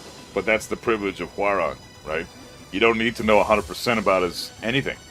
He's so strong that he takes, you know, he can take you to GOD and you don't need to know much. You don't. Good luck ever trying to do something like that with Kazuya. Good fucking luck. You need to know that character up and fucking down, left, right, and center. Like, it's just, this guy is next fucking level hard. This guy is fucking stupid bullshit, easy mode, broken. Fuck this character. But then you also have other moves like this piece of shit here. Law has another really annoying move, but it's a lot easier to deal with than Hwoarang's backlash. Look at the active frames here. This is 9 active frames. That move there is 9 active frames of hitbox. 30 to 38, that's 9 frames. You can get hit by this last kick here for 9 frames. That may be the longest single hitting move in the game. The most amount of active frames on any single hitting move in the game. I know that Alice's chainsaws have 1,000,000 active frames, but they're multiple hits, so I don't count those. Each of those hits has separate frame data. Not gonna lie, that argument can be applied to the entire cast, and the average player get the point you're making, but that's kind of being hyperbolic. Well, I mean, yeah, there's a little bit of hyperbole there. You don't need to know every fucking detail about Kazuya to get him to GOD. You don't. I just think that the majority of Kazuya players do know everything about this character. More or less, you know. Like, I even know that up back 2 with Kazuya, the most useless fucking move is, what, 15 frames, -12 on block, +3 on hit. Does nothing. Useless move. Up back 2 with Kazuya. Nobody even knows about that move, because it's useless. That should have been his fucking tailspin in a combo because the move doesn't serve a purpose. This move is useless. What the fuck is he? Why do I even have this? This should have been my tailspin. Look at this. It even fucking spins him around in the animation in the air. Like, why isn't this my tailspin? No, they gave me this fucking useless crap. This is garbage. I have to do it out of a sidestep even. Like, it's just absurd, man.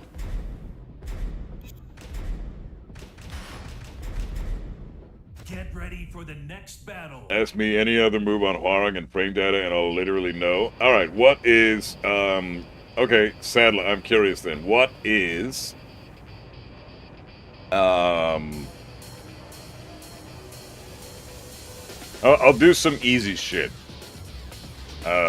Give me Hwarang's 11 frame punish on block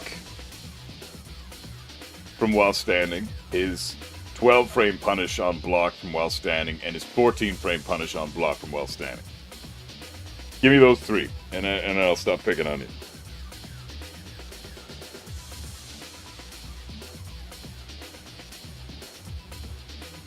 To be fair to the guy, active frames don't really come into question very much in game, but they do when it comes to moves like Backlash. Everybody should know about that one, right? That's basic shit. So, because when you say things like it's very easy to react to and launch punish, and then you don't know the active frames of the move, that's hyperbolic. That is dishonest. Because if you're saying something like that, you don't understand Hwarang in that sense. Because it's not easy to launch punish Backlash, and I have a 13 frame while standing launcher. And I can barely ever land this. I oftentimes either stand up too quick and get hit by one of the active frames, or I punish too late and don't get the punish at all. So, it's not, and that's a 13 frame launcher. Most characters have 14, 15 frame launchers from while standing. Most characters, in fact, have 15 frames specifically while standing launchers. So how the fuck are they supposed to, how's Bryan supposed to launch Backlash with while standing 1 consistently? How the fuck is he supposed to do that? He can't.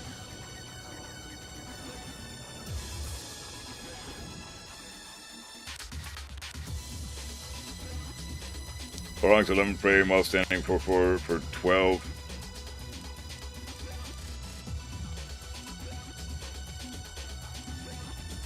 So, broad, it's not what I asked. And that's, first of all, no, you're wrong. It's 11 frame punish is while standing 4-4. Again, I asked you what they were on block, not what they are for the punish, or what they are in general. And I didn't ask for his 15 frame. I asked for his 14 frame. So you're not listening to the question. Again, Hwarang mains. Hwarang mains. Does Kazuya have an up 2 and an up forward 2? He's got an up 2. He doesn't have an up forward 2. They're all the same.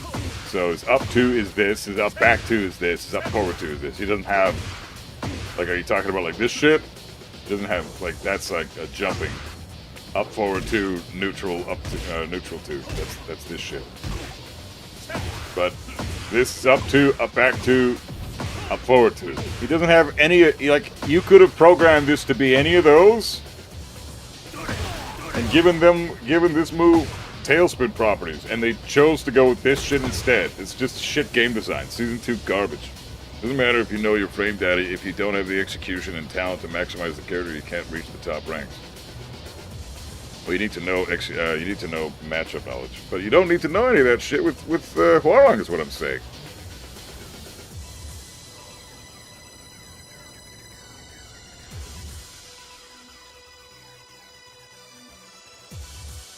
While Rising 1-4 is neutral on block.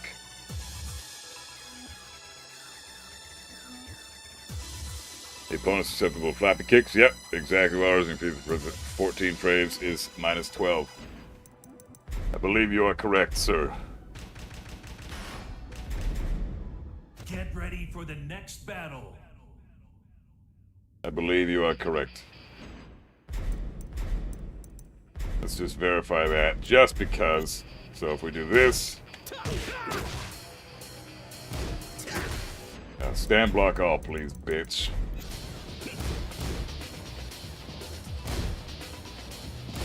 He is correct, everyone. Well done, man. Good shit. Yeah, it was -12. This is fucking crazy good. Can you believe they gave him this shit? This is a 12-frame launcher. Or not a launcher.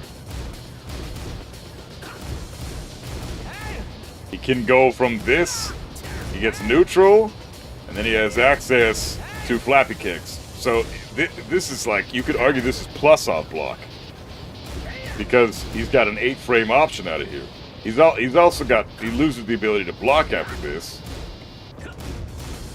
So you kind of are forced as the Hwoarang to do something after that on block, but the fact that it's neutral on block still guarantees a mix-up for both players. And it's scary for both players, because either the Hwoarang is getting floated out of Flamingo or potentially launched out of Flamingo, but he can also power crush to keep himself safe. Or, don't generalize everyone. No, I have to. Hwoarang mains deserve to be generalized. It's or the opponent can get it mixed up as well. So that's fucked up, man. That is fucked up. On a neutral on block 12-frame punish. That's fucked up, dude. Can you believe while standing 4-4 has been safe for 15 plus years? I can't. No. I refuse to accept it. Why is his while standing 4-4 -9, but mine is fucking -15? What is that all about? Same shit, same utility in every regard. Why is his -9 and mine's -15? Why do I die for getting this blocked, and he gets to just chill? What the fuck, man? Screw that shit. I hate Hwoarang. He's such a cheap bitch.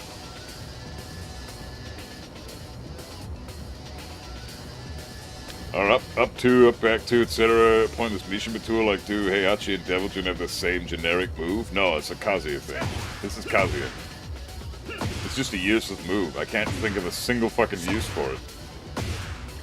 This is a terrible move. You're gonna hit with this.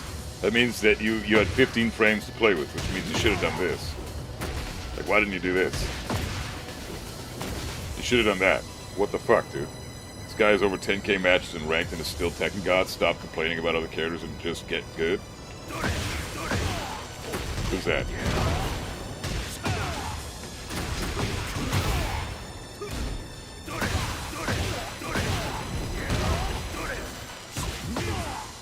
Reina has it too. The while standing 4-4, yeah, but it's punishable on block though. Get ready for the next battle. Deviljin is terrible. Are you talking about me, dude? You're talking about me? What the fuck? -17. -10. That's still, you still get a jab punish for that. So I think that's fair.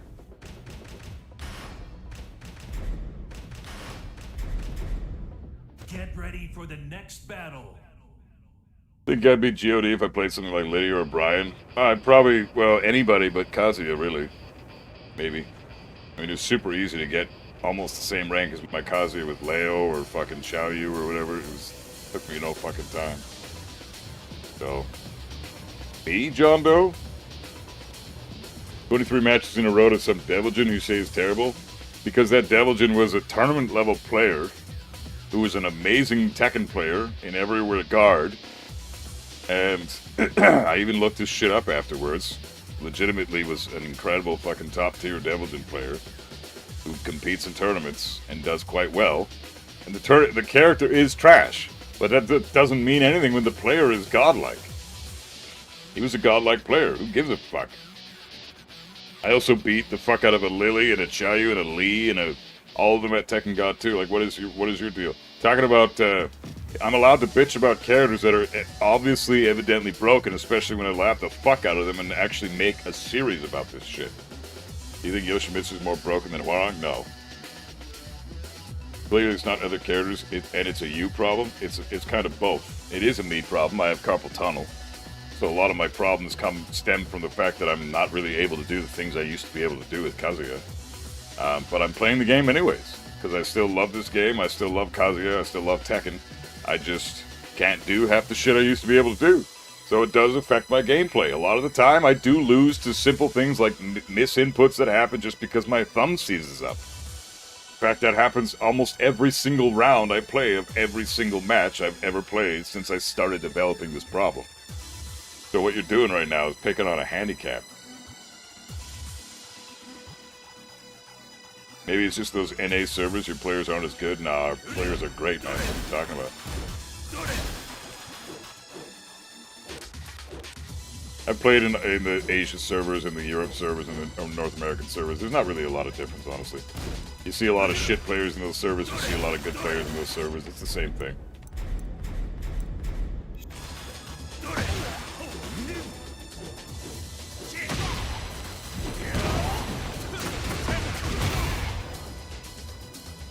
Devilgen's extremely underrated. His wall combo with Morning Crow in the back 4 guaranteed and constant morning 50-50 in heat.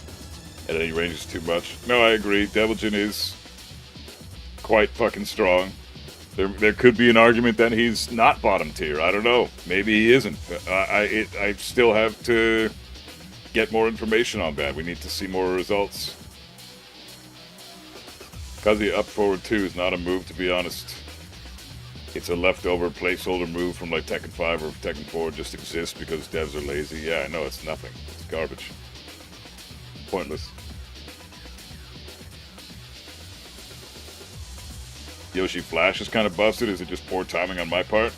No, I think Yoshi Flash is pretty unreasonable. Yoshi Flash says no to everything. Try to play Yoshi and then do your stance mix-up against Yoshi, who's doing a Flash. You can't really do any of your stance anything. You can interrupt things even at -6, -7. You can still interrupt with Flash a lot of stance moves and launch them. Hook up 2 does apparently balcony break. Yeah, but again, why do that when you can just do this to balcony break? Or just do this to balcony break? You know? You don't need to, or you know, you can just do like this. It's a 12 frame move. Like, I don't understand. Well, no, this doesn't balcony break. What am I saying? Well, this is pretty good for balcony break. This is great for balcony break. You can also balcony break with this.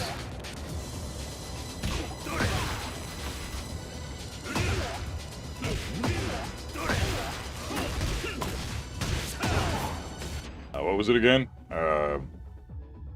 Yeah, down forward 2. Oh, fuck off.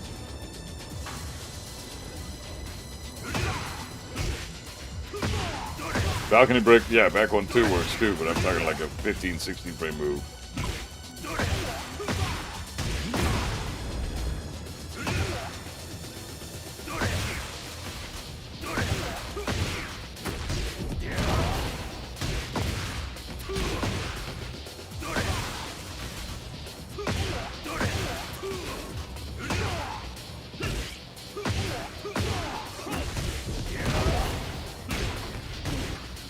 John, you cringe. Buff was tilted that day as fucking was playing subpar. Yeah, I was playing really garbage that day in my defense, so there is that.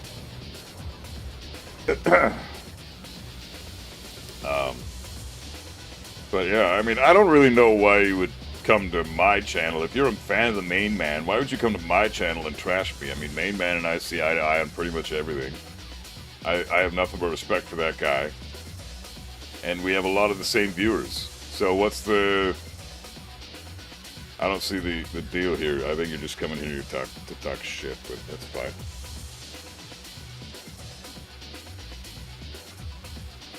Same excuse LTG users? Yeah, but I actually have video footage of me playing well to back up my claim that I might not have been playing that well that day.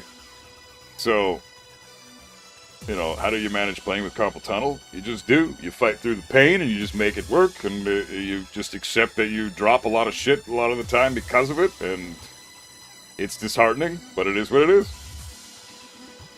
Still get to play my character, my favorite character, and that's all good.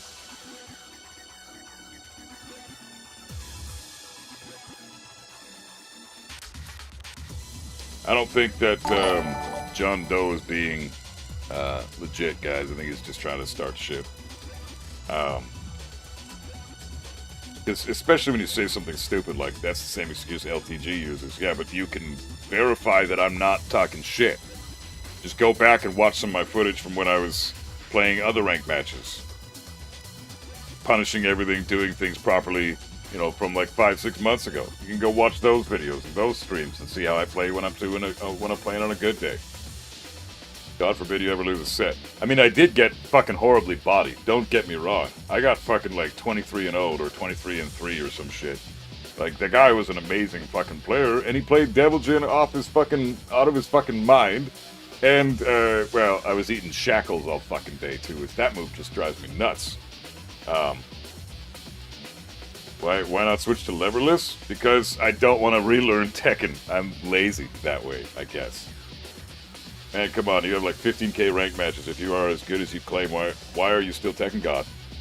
Because I play Kazuya, and a lot of the time, I fuck up and I lose a lot. What's the big fucking deal? Why am I still Tekken God? Who gives a fuck? I don't have 15k ranked matches with Kazuya, and I don't even have close to 15k ranked matches. What are you talking about? I don't even think I have anything close to like 8k ranked matches. I might have like 6k or something. But who gives a fuck? A lot of those ranked matches, I was fighting in the higher ranks versus all the pros that were playing at those ranks at the same time and getting my ass kicked by those guys. And I'm playing one of the worst characters in the game. What's your deal, man?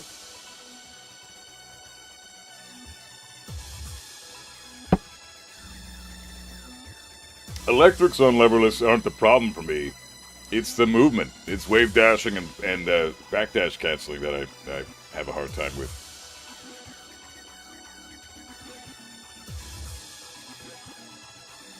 I don't know my explanation. Yeah, I know. He's just being a bitch. I find it irritating when everybody has different experiences, right?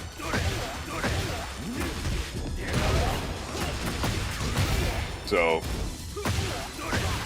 and I don't think there's any shame in losing a massive set like that, because it's happened to everybody. It's not like you've never had a fucking loss that massive in your life. Get real, dude. Everybody has. There's always players out there better than you. There's gonna be somebody out there better than fucking Arslan Ash. Who gives a fuck? That's part of what makes you a better player. You fucking fight those players, you get your ass kicked, you learn what you did wrong, and then you adapt.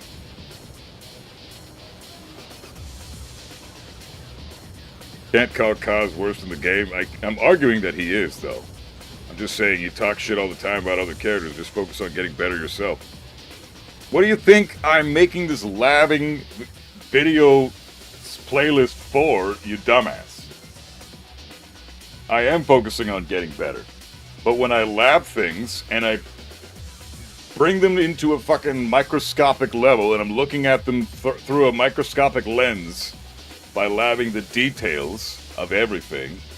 Hey, Danny, what's up, man? How you doing? Labbing the details of everything. And I see that there's very little to no reasonable counterplay to something. I'm allowed to give my critique on that. That's not talking shit about other characters, because I'm too lazy to get better myself. That's me pointing out flaws with this game so that they can go to improve it in the next season. We don't have fucking feedback from the community, namely people like me and community members that actually, like, you know, dissect this game down to a molecular level and try to find out every little flaw that exists from character to character. I mean, it's very few players do that. I am doing that now, and it's clearing up a lot of things. I'm noticing that some characters I thought were broken before are not, and I'm noticing that some characters are even more broken than I initially thought. Like Clive and Hwarong are even more busted than I initially gave them credit for, which is why I talk shit about Hwarong all the time. Because once you lab those guys, you find out exactly, oh, there really isn't much you can do here. This is just genuinely bullshit. You wanna see what I mean? Go back and watch those videos. They're on my playlist for you to check out any fucking time you want. All the footage is right there to verify for yourself. It's not like I'm just talking shit out my ass for the sake of bitching. I am doing it with reasons to back up my claims. Evidence to back up my claim. I don't just say shit. Dumb fucks. Man.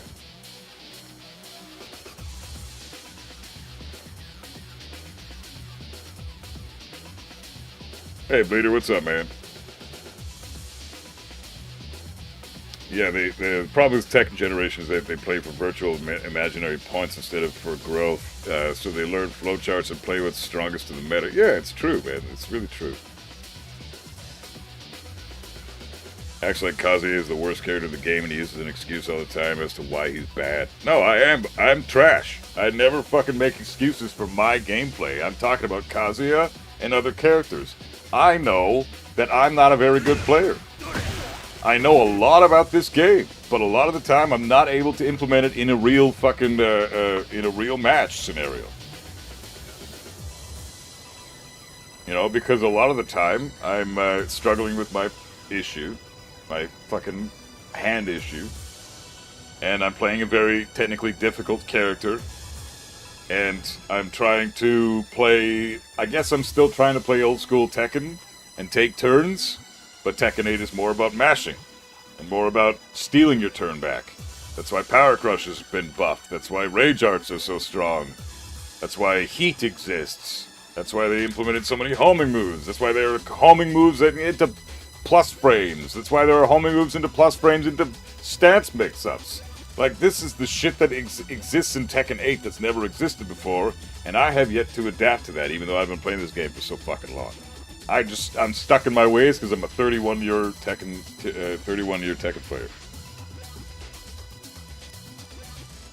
And I'm not getting mad at nothing. I'm getting mad at legitimate stuff. So, you know, like, if no one's going to give feedback about this game, it's not going to improve, and we're all going to be upset for the foreseeable future. So, you might have an issue with me talking shit about Hwarang because maybe you play the character or some shit. I guess. It sounds like you do. But if you have that issue, then provide an argument as to why I'm wrong. Don't just call me out for something that I've done. If I played bad one day and you're framing that as a reason as to why what I have to say is no longer credible, that's not an argument. For all you know, it could have just been an off day for me, which it is. First of all, I'm still rusty as shit. I have not recovered from my 2.5 months off this game. Second, I'm fucking still trying to fucking lab everything in this game and make this video series for people and help out the community in that regard. And that's taken up a lot of my time, so I don't fucking play matches really at all. And when you're labbing things all the time, yes, you're gaining knowledge, but the mechanical skill required to implement that knowledge is still kind of wavering because I'm not playing the fucking game. I'm in the lab all the time. You have to have a healthy mix of both. You can't just be in the lab all the time. So, and that's my issue. I don't play the game enough.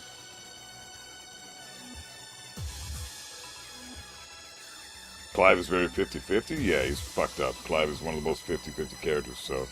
I don't know, I just think that, that's a horseshit take from John Doe, and it makes no fucking sense, but I'm done talking about it. Nerf or remove Power Crush and rank inflation is way lower. Yeah, absolutely. Power Crush going out of this fucking game would be great.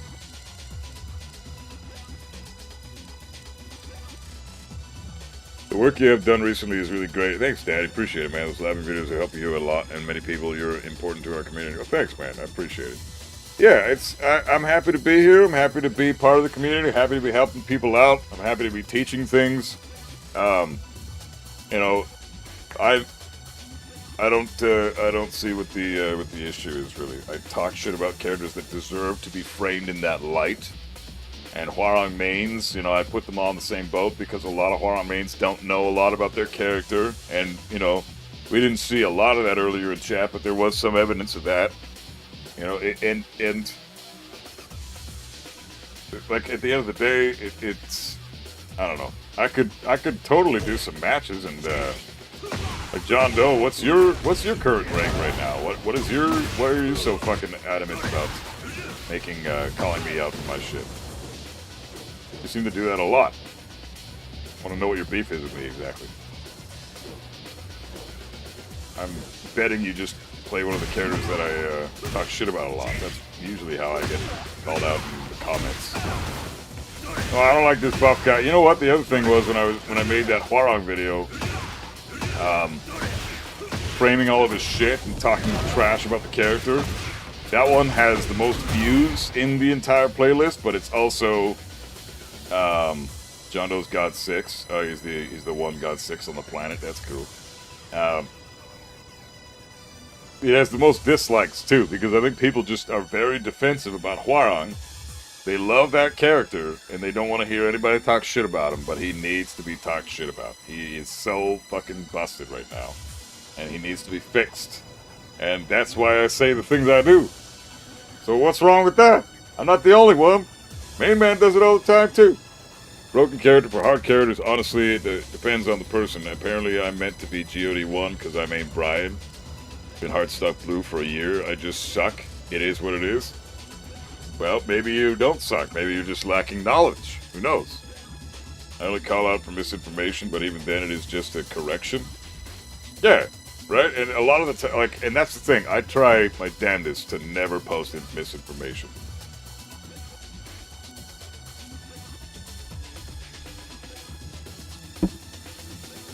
But that doesn't mean that some misinformation doesn't sneak by every now and again. I can be wrong. I have been wrong lots. It is what it is.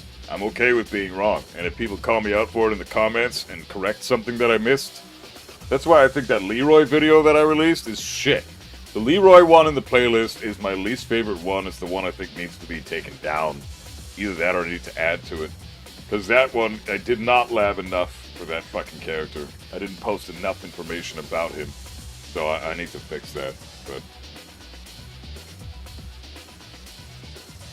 everybody who doesn't play Hwarang complains about him. Even some Hwarang mains admit it. Yeah, it's just a fucking fact. He's just a problematic character right now. Like, what are we saying? Yeah, we need oxygen to breathe.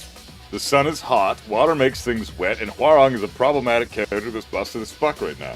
I don't get what the controversy is there. Hey, Darks, what's up, man? How's the labbing going? I haven't even fucking started. But I should, because I got a bunch of things to say. And, yeah, we'll go into some details.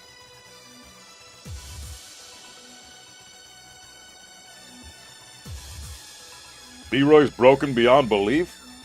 Nah. Leroy's tricky. Very tricky. Leroy's easy, very steppable. Yeah, but he's got a few really good moves that are pretty homing, man.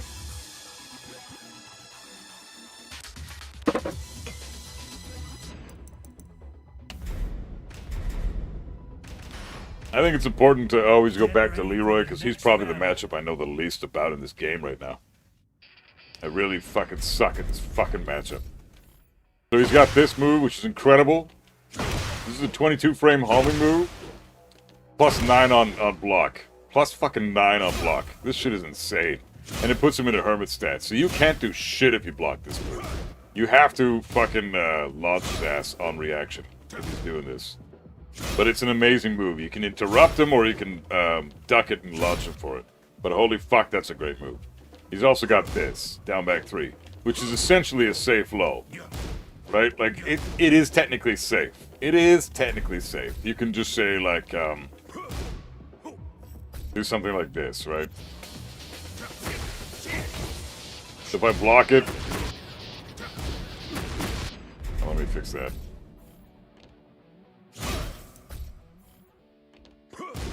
If I block it... You don't actually get a punish for that. But he gets to fuck my ass up. Unless I hit him with both of them. So...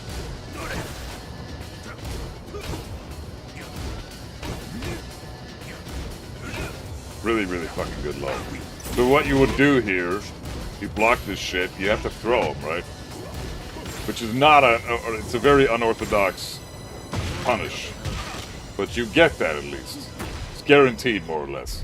With the other shit that he's got. This shit is insanely good. Down 3-2, fucking amazingly good. This is plus 8 on hit into hermit stats. Really good fucking string.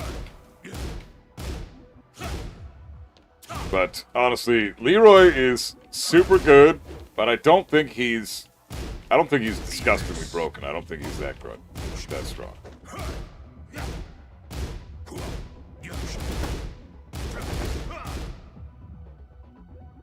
The back three. Back three is amazing. This move is fucked up. This move is so good.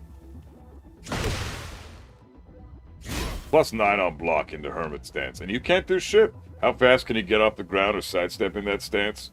Seems like you get a free throw attempt. So yeah, if you just do this into sidestep, that into sidestep, you still get to throw him for it. I already showed this in the Leroy video, but yeah, you can throw him for it.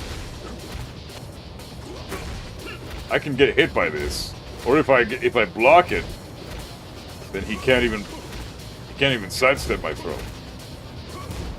But if I get hit by this after he sidesteps, gonna sidestep into an immediate orbital. He doesn't get to do the orbital. He eats my throw. Did you already do Labbing Leo? Yeah, I already did. They are in the playlist. She, he, they are in the playlist. How fast? Oh, hold on. Wait. You can you duck that though? I'm sure. The orbital or the homing move? Yeah, of course. So you can do this into parry, in case they do duck your shit. But he can't. If you get your punish off immediately, then you get to kill this guy. You have to see this coming. But it's got 2 active frames of hitbox too, right?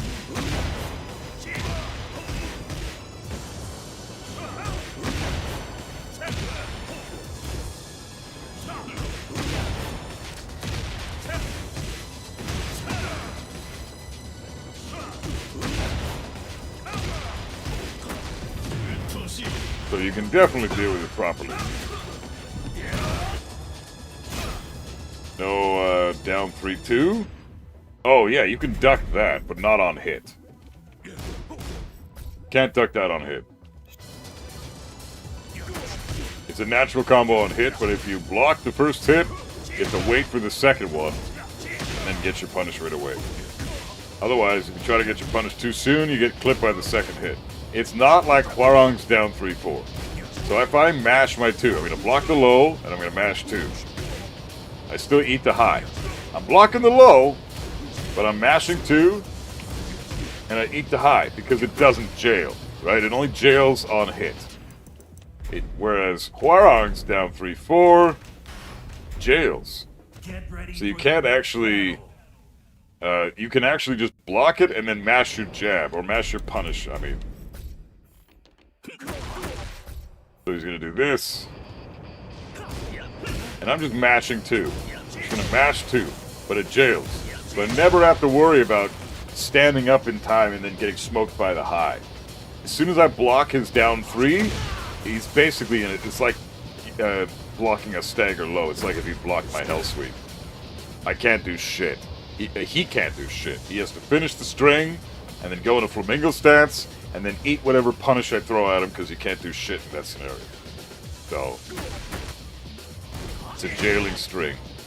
You can just mash your punish all day. You don't have to worry about not standing up or standing up in time or whatever the fuck. So Leroy's down 3-2 is, I'd say, better than Hwarang's down 3-4 for that reason mostly, because it's a jailing string on hit, but not on block, so it's harder to punish on block. There's something special about fighting King as Armor King, just 2 dipshits having fun. Armor King is sick, though. King is a bitch, but Armor King is sick. King's a dipshit. Whereas Armor King is the shit. Quite different. Alright, let's lab Bryan. Fuck it. Get ready for the next battle. Fuck it, let's lab Bryan. You know what I mean? Fuck it. What do we got? So, he's got back 1. It's a very strong move. He's got 4-4-2. Very good move as well. He has, matter of fact, the Requiem for a Dream. He's got UCB1 with Cannonball. Pretty fucking stupid ass move. He has 3+4 counter hit.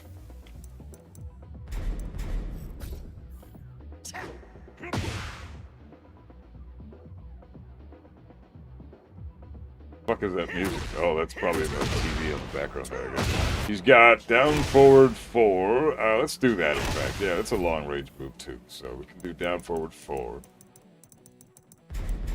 Forward 4. And also heat smash. So we're going to do opponent heat, activate heat, record this bitch.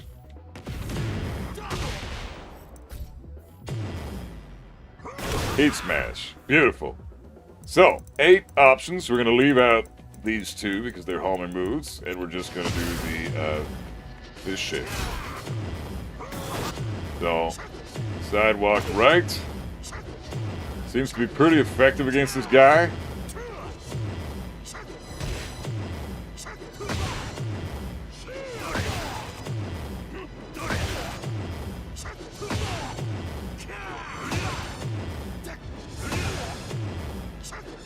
Crazy how good this is, eh?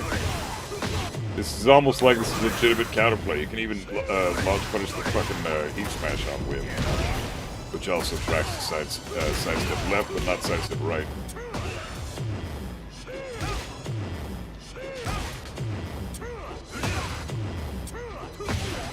Back 1 and 4-4-2 can be stepped both ways, yeah, but you don't, and 3+4 can as well, but you don't typically want to step them that way because then you eat this shit. And 4-4-2, I mean, you know, it can clip you. It's got more tracking to this side. Requiem tracks you this way, though, so you don't want to step left.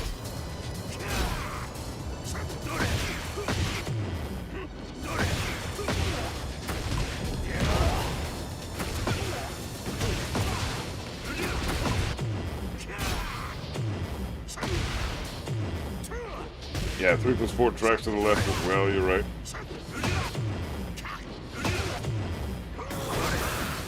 But yeah, if you're at a certain range from him, then you can definitely step him to the right. I'd say stepping right is almost the better way to go all the time. It just beats everything. It even beats the heat smash.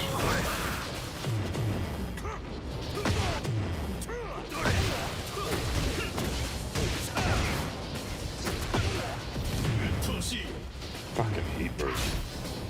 So, there's those moves dealt with. The moves that you have to worry about stepping in his face are down forward 1, down 2, down 4,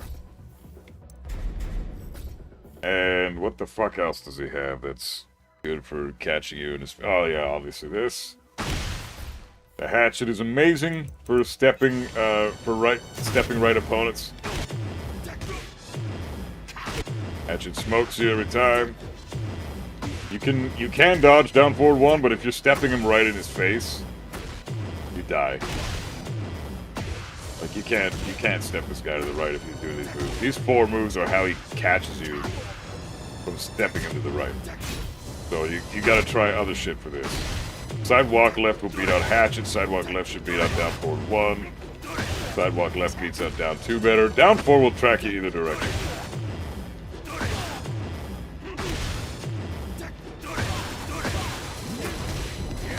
Yep, Forsaken. I already got the down 4 in there. That's like one of his best moves, one of his most important tools. Neutral on hit. Only minus 12. No, minus 11 on block, right? Yeah, minus 11. Yeah. So you only get a while standing 4. But yeah, these moves you can dodge, sidestep left. But you typically don't want to step this guy to the left. Are we getting Demon Souls, Sekiro, Elden Ring soon? Demon Souls is next, Daddy, and hell yeah, I'm doing them next week, I think.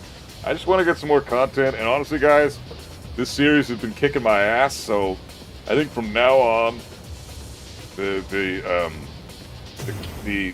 Let's Lab series going forward, we're gonna do. I'll release a video tomorrow, but after that, it's gonna be 2 videos a week type of thing. So I'll release videos for tomorrow and Friday, I guess, as well. So that way, at least this whole week is covered, and then the weekend, I'm probably gonna take some time off, and then next week I'll release 2 videos. Week after that, 2 more videos. So the series will continue, but the whole 1 video per day thing is fucking so much work, and I don't really have time to focus on anything else. So I gotta, you know, and I got bills to pay and shit. So I gotta fucking forward 3. Yeah, forward 3 is really good for sidestep right too, right? The counter hit launcher, +2 on normal hit, or neutral on normal hit, or block, I mean.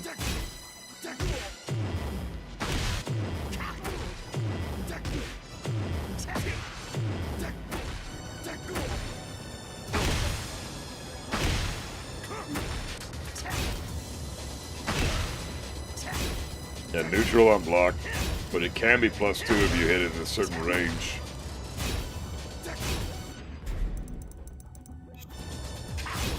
+1, neutral. +1.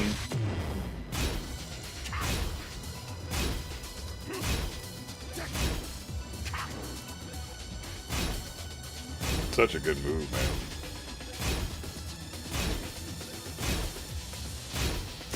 Yeah, if you hit on the very tip range, it's +2.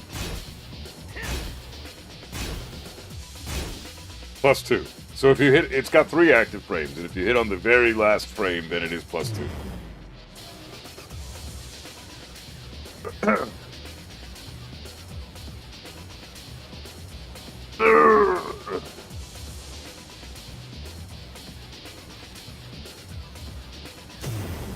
Yeah, crazy shit. This character's really good. That should be toned down. Why is that neutral on block? It's a fucking mid 16 frame mid. It's got no range, but it tracks to his weak side. So that's kind of fucked up. And it's a counter hit launcher. Like, I'm dead. That's fucked up. That's fucked up, man. I know Bryan is a counter hit character while standing 3, forward 3, you know, 3+4. But, you know, cannonball, shit like that, back 1, all those are counter hit utility launchers, but it's still, I don't. Why is a counter hit launching mid that's 16 frames fast with multiple fucking active frames and tracking to his weak side, why is that neutral or plus on block? That's fucked up, man. That should be like -5, -6. Oh, that's messed up, dude. Okay, see, I'm not complaining about the characters, I just think that there are valid complaints to be had about this type of shit, right? And down forward 4 is a great move.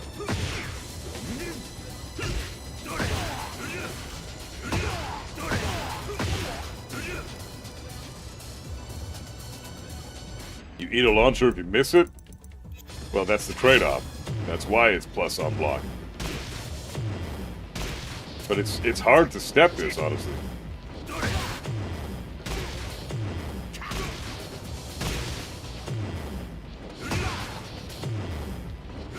Yeah, you do get a launcher, though, if you dodge it. But yeah, sidestep left for this.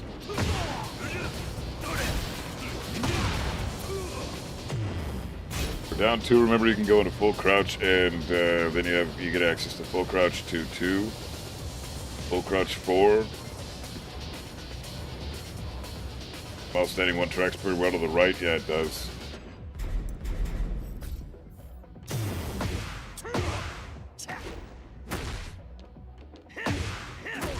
Are you talking about full crouch down forward 4? Yeah, you're talking about this shit, right?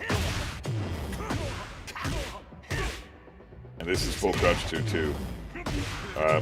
Full crouch, you mean tiny parcel, you mean full crouch down forward 2-1. That's the 13 frame punish. Full crouch down forward 4 is this move. This one has a name, I can't remember what it's called. It's got a cool name. But this is only good for a punish, because you don't want to just throw this out in the neutral. This is too fucking, no. It's a great move to throw out. Gives Bryan a 13 frame punish, which is great, but it's a mid-high, so if you just throw this out, you're gonna die. I think he means full crouch down forward 3. Yeah, you're right.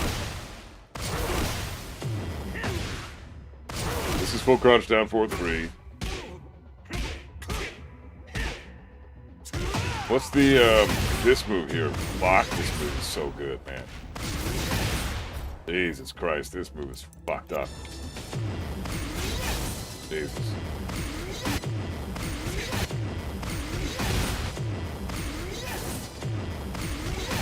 Back 1+2. So much tracking to that side. Northern Cross, thanks Robert, appreciate it, bro. +4 on block. Tracks quite well to both, to the right. You have to step it to the left. It's hard to punish.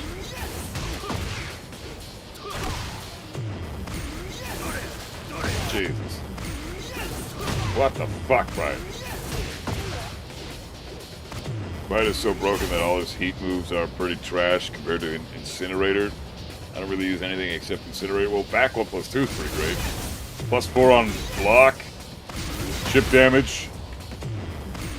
Guaranteed follow-up on hit. You get a soccer kick on hit. I don't think this is a bad move. This tracks to his weak side. Incinerator tracks that way too, though. Like, that's a stupid-ass string. This fucking string is so dumb. Why does this have full tracking?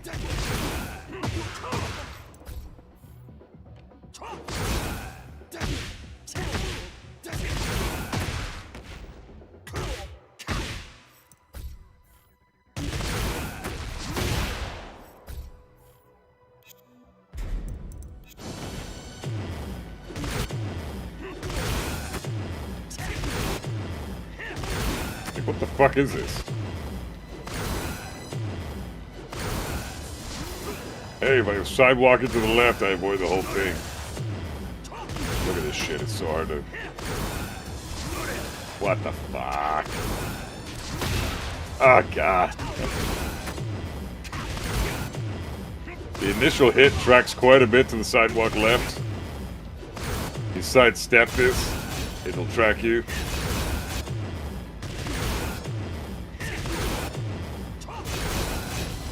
So crazy. Are you laughing, Alyssa? Eventually. There are some other characters that I want to get around first. I don't think she's a major priority right now. Metal Gary Solid. Hey, I like your name, man. Hope we're doing well. Enjoying the new metal bands at the moment. Any new metal bands? Nah. I'm still just a Megadeth, Metallica, Anthrax, Judas Priest, Iron Maiden, Motorhead, Ozzy Osbourne, fucking Rammstein, Disturbed, Five Finger Death Punch, old school Avenged Sevenfold, but not too old school, because then they get screamy. I'm talking like their 4th, 5th, and 6th albums.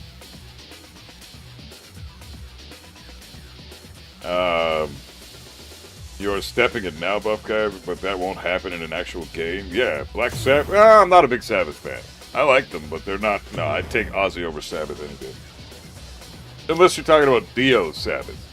Then I like their, like Dehumanizer is a great fucking album. But new metal bands, no, I can't. I tried listening to like Bring Me the Horizon and like Asking Alexandria and Devil Wears Prada and all this shit. And what is it? That other one, Lorna Shore. Oh God, I can't fucking do it. Oh my God, it's so bad. Oh, maybe I'm just old, but fuck, those bands suck. Cannot listen to that Cookie Monster horse shit. Hell no. The only band I can listen to that's like that is Lamb of God, and that's because they've got some substance and melody in their tunes, man.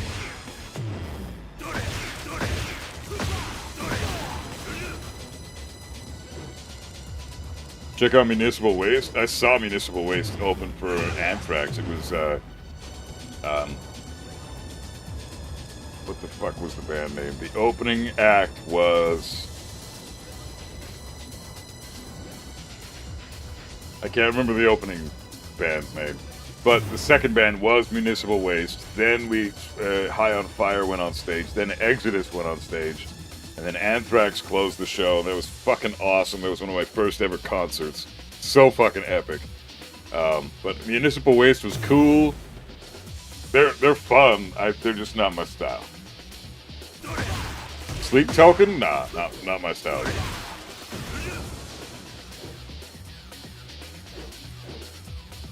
Sleep Token, Ginger. A newer band that I don't mind so much is Architects, but I only like a couple songs from their discography. So, and Animals is one of them. So that's a sick song. But yeah, Architects is a newer band. You know, another band that I've been listening to lately is Marilyn Manson. Been listening to a fuck ton of Marilyn Manson and Black Label Society. Love those bands. Dimmu Borgir? Nah. No, I don't like black metal. Definitely not. No black metal, no death metal. Not my shit. No thanks. I'm a singer. I like melody. I like guitar solos that I can sing. You know, I like fucking shredding. But if it's only shredding, which is usually death metal, you know, it's just not that interesting to me. Heavy metal? Yeah, I fucking love it, man. My favorite style. Megadeth's my favorite band, bro. That's heavy metal. That's as heavy metal as it gets. You could argue they're thrash metal, but really it's just their old school shit better. Camelot, what are they like? Symphonic metal. I've never really given them a listen, so I can't say anything about them. Testament's going on tour with Destruction and Overkill next year? Yeah, I know. But you know what's even cooler? Megadeth is going on a Canadian tour with Anthrax and Exodus. Fuck yeah, dude. I am so pumped. Sixth Century is a new heavy metal group I love. I've never heard of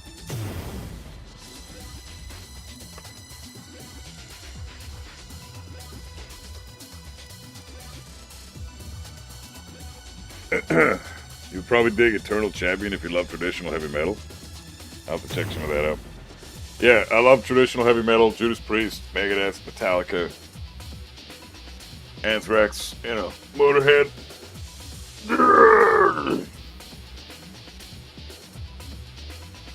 Grew up on Metallica and Tool.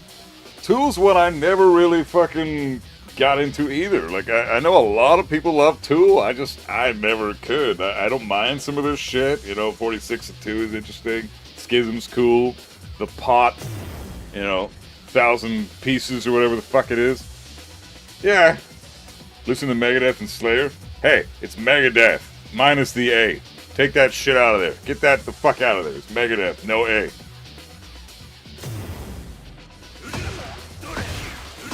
Powerwolf, another band I never really gave the time of day.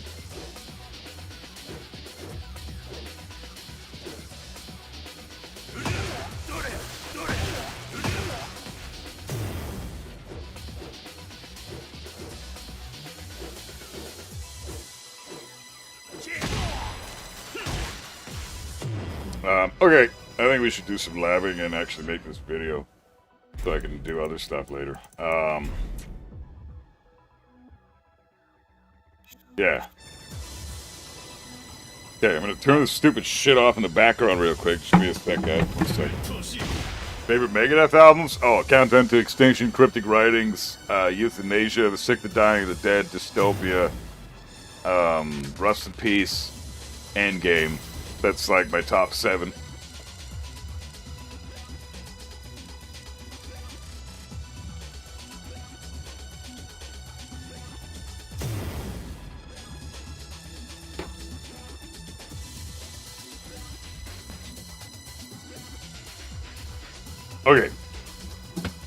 Okay, so let's do some shit.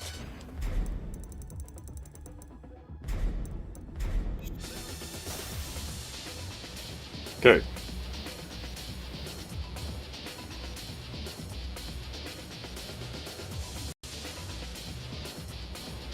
Alright, we're recording now, so if I ignore you guys for a minute, I apologize. We're going to make this one a quick one, and we're going to we're not going to dissect every little detail. We're just going to say this is how you beat this guy. At this range, here's the neutral tools to watch out for, and you can step these to the left, and then at the wall, he's got this broken shit, and I think that's good to go. Okay. So today is going to be about Bryan. Bryan is pretty straightforward to beat. He's a very busted character right now. You could argue he's top 1, top 2, top 3 easily. Like, this dude is fucked up at the moment.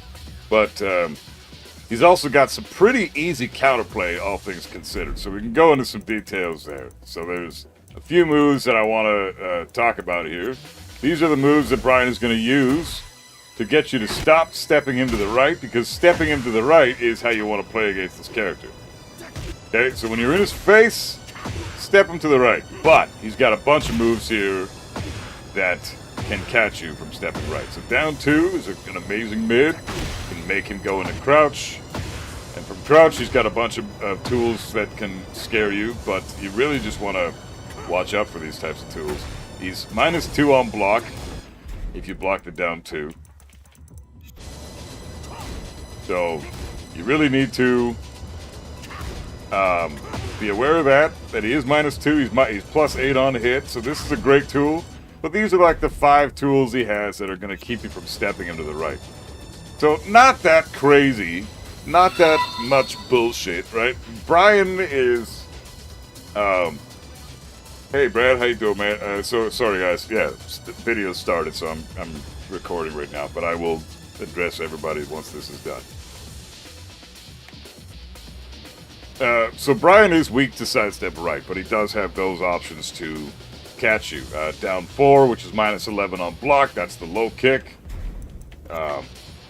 This move here is neutral on hit and -11 on block, so you do get a while standing forward punish if you do block this thing.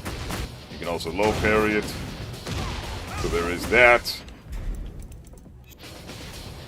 Down 2 is -2 on block, so you can do things after. You can also sidestep it, sidewalk it to the left. Pretty much every move that he has that you, besides down 4, which tracks both sides. Every move he has besides this move here, you can sidestep either direction. Either if it's weak to sidestep right or it's weak to sidestep left. Down 4 is the exception. Down 4 catches you no matter what side you step. Down 2 is another one that does that. But down forward 1, if you're stepping him too much to the right, he will catch you with down forward 1. So you just have to be mindful of that. But down forward 1, every second down forward 1 he does is -10 on block. He's going to do all 4 of these. They're all -10 on block. You see that? -5, -10, -10, -10. But if he hits you with the first one, he gets the entire string. So if you don't think he's going to finish the string, because the last hit is -15 on block, so it's launch punishable.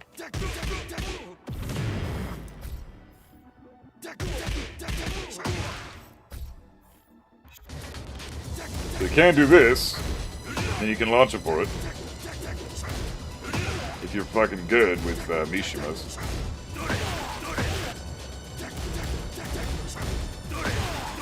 So, you know, good luck. But if you're not playing the Mishima, you can launch it for that every fucking time, no questions asked. So down forward 1, great for Bryan, but you can also deal with it yourself. He also got his Hatchet, which is a classic, -13 on block. Everybody knows that. His best low, so you're going to be watching out for this a lot of the time, but sidewalk left will beat his ass for doing this every time. You can block, or you can sidewalk. So just be mindful that it is +5 on block. If he hits at the tip range, it's also +6. There you go.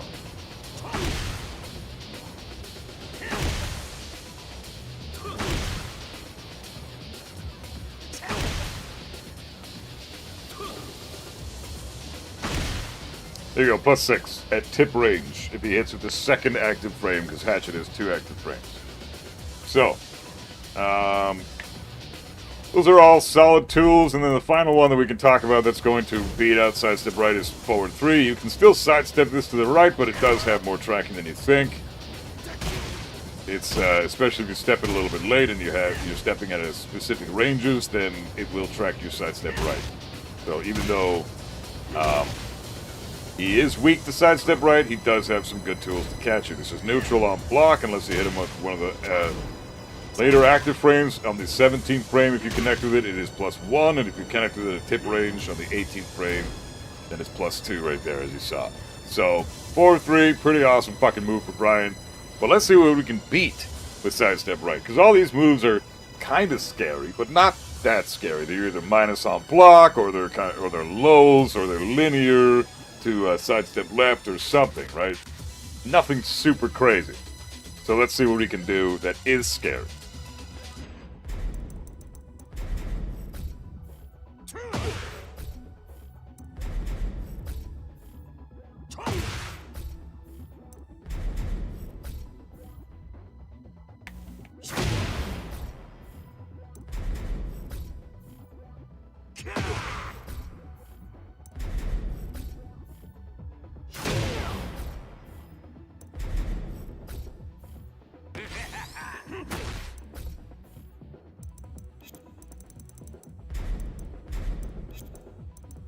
Fucking bitch.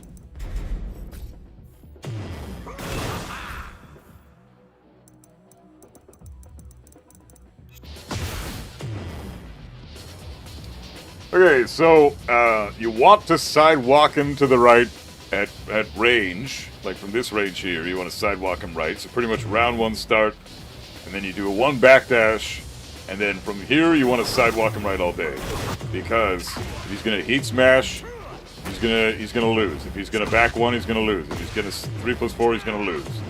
You know, cannonball, requiem, doesn't matter what it is. Sidewalk right, all these options. Of course, the Bryan players can always change up their timing and beat your ass for the sidewalking right, but even the fucking heat smash whips the sidewalk right. So all these moves can be beaten out with a sidewalk right. The reason we sidewalk it to the right is because Requiem can hit us if we sidewalk left. Forward 2 can hit us if we sidewalk left. Requiem especially, that's probably the move you need to watch out for the most. You can sidewalk a lot of these options to the left, but Requiem and Heat Smash will fuck you up with that. So, yeah, good luck with that. Especially if you're right in his face. Sidestep right in his face, sidewalk right when you're a little further away. And force the Bryan to then change up his timing, right? Force the Bryan to change up his timing.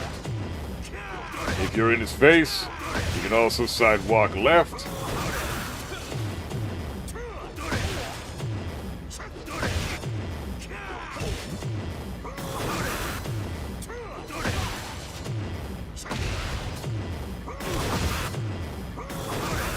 But again, like I said, the Heat Smash will clip you if you're not timing it right.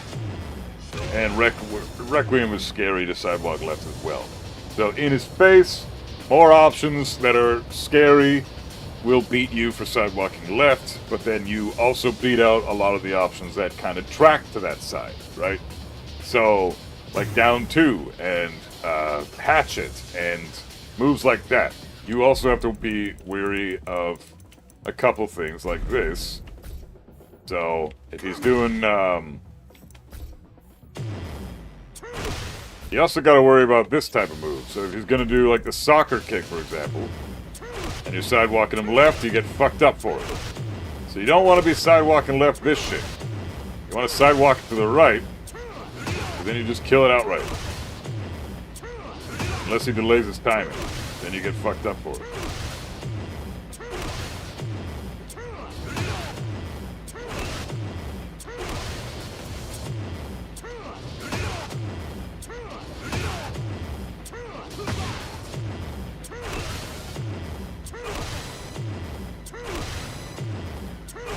Fuck off.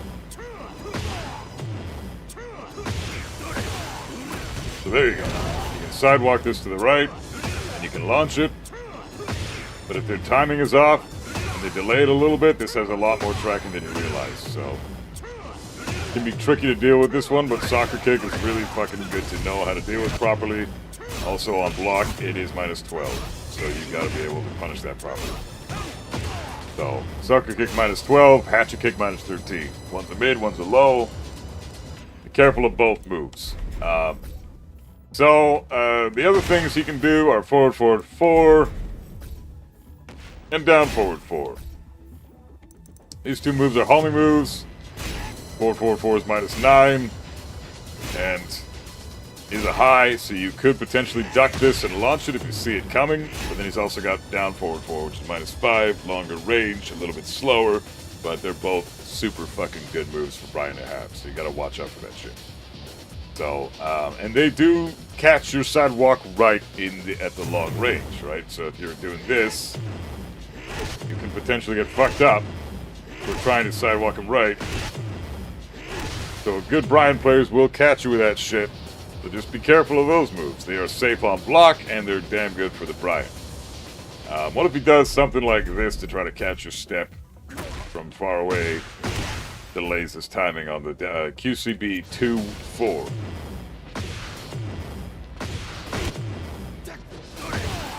You can actually sidewalk the QCB2 to the right, even though it does have a lot of tracking.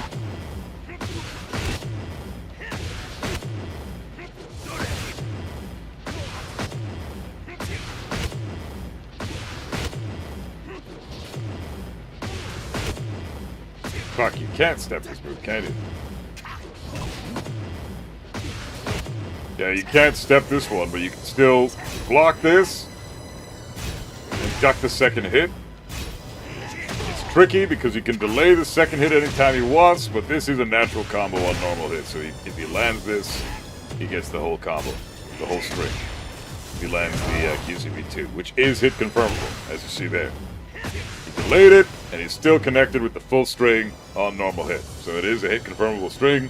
Sidewalk right loses to that, but still hefty counterplay for this character. So really that's all you need to know about the character to beat his ass. Sidestep him right in your face. Sidewalk him left is also a decent option, beats out a few more options, but then you also die to a few more options. So sidestep right into block, highly recommended. Very, very good for this character. If he's doing all his crazy shit, like the really, really egregious stuff that's quite scary, sidestep right. Will beat out everything in his face.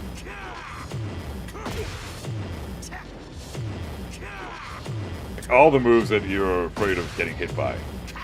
That's a counter hit launcher. That's the heat engager and launcher in heat.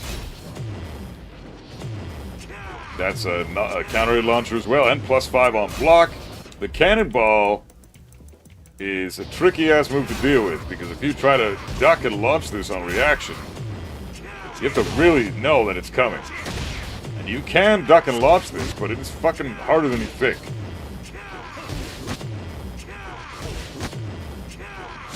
So, honestly, just sidewalking and sidestepping him to the right is just a better bet here.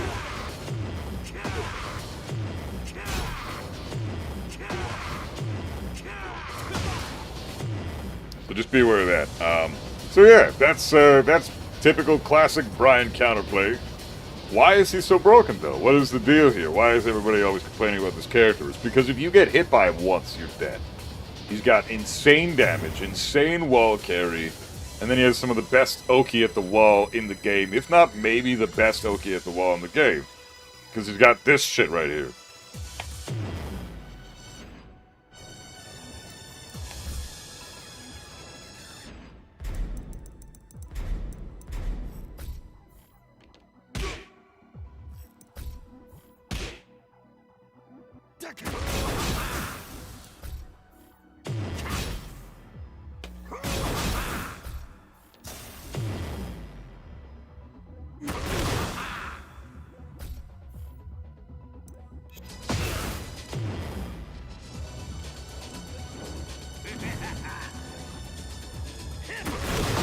This is really fucking easy to do. It's a taunt into heat smash. And so basically how you're going to use this in the neutral, or how you're going to use this at the wall is you're going to just... It's the easiest shit ever. I'm a Bryan scrub. I don't main this character. I don't play this fucking character. What happens is the Bryan player taunts, knocks him out with the heat smash, gets a free 55 damage, and then you're right at the wall again. So you wake up into yet another taunt, which is a homing move, by the way. You can't sidestep this, and if you're waking up, you can't interrupt it either. You can only interrupt it if they do it slow, which no Bryan player is going to do. They're going to try to catch you with it every time you tech roll at the wall. So good luck dealing with that. If you tech roll at the wall, you pretty much wake up into taunt heat smash. So you're just eating a big combo. You're at the wall. You've taken a fuck ton of extra damage, and now he's going to taunt heat smash as soon as you get up. So that's basically like a 180 plus damage scenario. You've got 20 health left-ish, and he's at your face in the wall with his install still. So that's some horse shit, right? This character's a lot of problems that way. So the heat smash, taunt heat smash needs to be... The taunt damage should be scaled, in my opinion. Every bit of damage you get after you get a taunt and you land that shit, the damage should be scaled. So instead of it connecting with like, if I did this after a taunt, so I go taunt 1-4, or taunt down forward 2-1, like this shit here, that does 23 damage on normal hit and after a taunt. if you hit the taunt, and then you go for taunt down forward 2-1, that should do like 18 damage, not 23 damage. This damage shouldn't be like, you see that? That's 100%. You see the damage says 100% there? It says 12 damage for the elbow on the left, right under Bryan. It says 100% there beside the 12. That's because I am connecting with it without scaled damage. Now you see that. It says 70% there, right? So that damage that I got from the jab is 70%. It's scaled damage. That's what it should be. That's what the first hit should be scaled to after a taunt. So the scaled damage should still apply. It used to be a thing in Tekken 8 in the beginning. It no longer exists. They've buffed it since then. I don't know why they took away it. Because they had a great idea there, the devs. They implemented scaling damage for taunts, which makes perfect sense because taunt heat smash exists. So either scale down the damage back to what it was, so that our first hit after taunt is 70%, and then every hit after that is scaled further down from there. You know, because if 70% is 3 damage for a jab, 100% is 5 damage. You know, add that up for a stronger hitting attack, and that's a lot of scaled damage. That's reasonable damage. So either do that with the taunt mix-ups, or just fucking make the heat smash a just frame. Make it super hard for players to try to do. Because that shit is free right now at the wall. I'm a Bryan scrub, and I can do that shit like first try if I wanted to. It's so fucking easy to do this shit. So I missed it there. Missed it there. I'm not even a Bryan main though, right? Like, I don't play this fucking character. There you go. What is that, 4 tries? I'm just trying to, like... There's, again... There's no... That's 3 in a row. 3 in a row. And I don't play this character. I don't play Bryan. So there's no reason that me, as a Bryan scrub, that I should be able to get the taunt heat smash 3 fucking times in a row without even knowing what the fuck I'm doing with the taunt. So it's 2 free. If you main Bryan, that shit is effortless for you, and it's a free 55 damage at the wall every single time you knock somebody down and you're in heat. So that needs to go, or the scale damage needs to be applied. Something's got to give. You can't just give away a free 55 damage heat smash for free. That's too much, man. Especially when they already got you at the wall, and Bryan has some of the strongest wall damage in the game. That's another reason that makes him so strong, right? So the other thing that I want to talk about real quick is his, this shit right here. This shit is -3, this shit is -2. Why the fuck are these -2? Why is this -3? I have to, like, this is stupid. This should not be -2, and this should not be -3. These both should be like -9. That way I'm giving up my turn as the Bryan player, and I get to... my opponent now gets to do something. -10 at the wall, fair. But this string is -10 in the neutral, and nobody gets a jab punish or any type of punish after that, because look at this pushback. So A, the pushback on the last hit needs to go. B, these two need to be -9, so that he's just done his turn after that. And the other thing that needs to happen is... the tracking on this needs to be fucking neutered. So look at this shit. If I step this to the right, it will realign. So the first hit is whipping, but the second hit realigns. If I step it to the left, at specific ranges, I can still get clipped. But right in his face, I can sidewalk the whole thing. This should just not have any... what the fuck is that tracking? This shouldn't have any tracking at all. This should... you whip the first hit, it should be like this string here. No tracking at all. Just fucking get rid of the tracking there. One other thing I want to talk about with this install is his...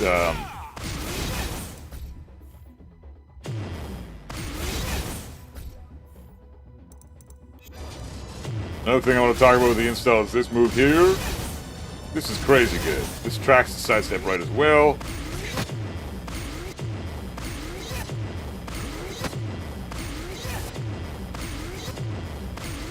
That's tracking. I swear to fuck it, that's tracking.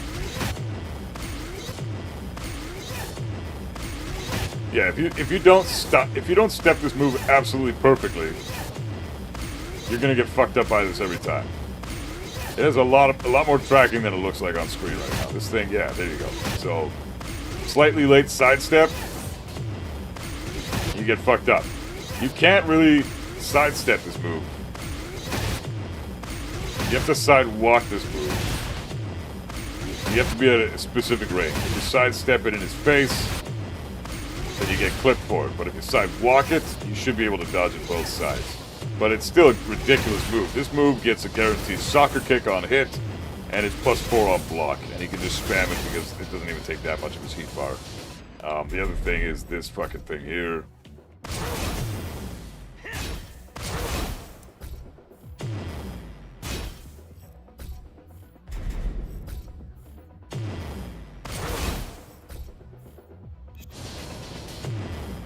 This is the new hatchet kick, +7 on hit.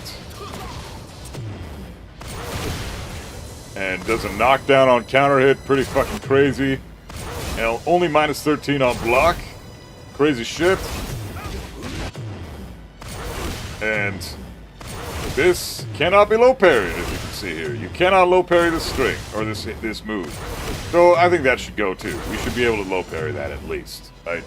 Although I'm okay with it being -13, because at least with Kazuya, I still get a launch. I still get something decent with Kazuya. Whereas most characters just get garbage for this, and they can't low parry that, so they get a garbage punish. Like, good luck if you're Leroy or something, while standing 1-4 into fucking Hermit at +3, like, that's garbage. You don't get anything for blocking that string. So, or that low, I mean. So that also needs to be, you should be able to low parry that. But I don't have a problem with the frames, I don't have a problem with the frames on hit or block. But the low parry aspect should be a thing. Other characters should get more damage for a punish there instead of just having to eat shit for it. So, basically his install and his heat smash with the taunt setup are the two things that need to go for this character. The other thing that I think is a stupid concept, one more thing we should talk about real quick, is this fucking trash. Hold on. Why is this... What the fuck is it?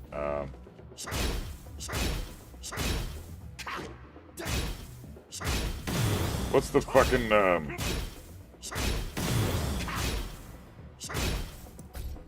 what's the one that's +5 on block, guys?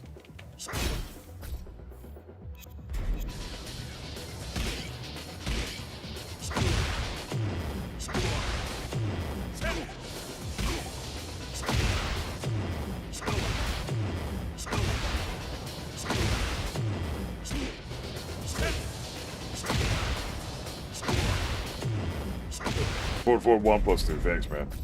Yeah, that's +5. That's the one, yeah. Appreciate that, man. Thank you. The other thing is this. This is his punch parry.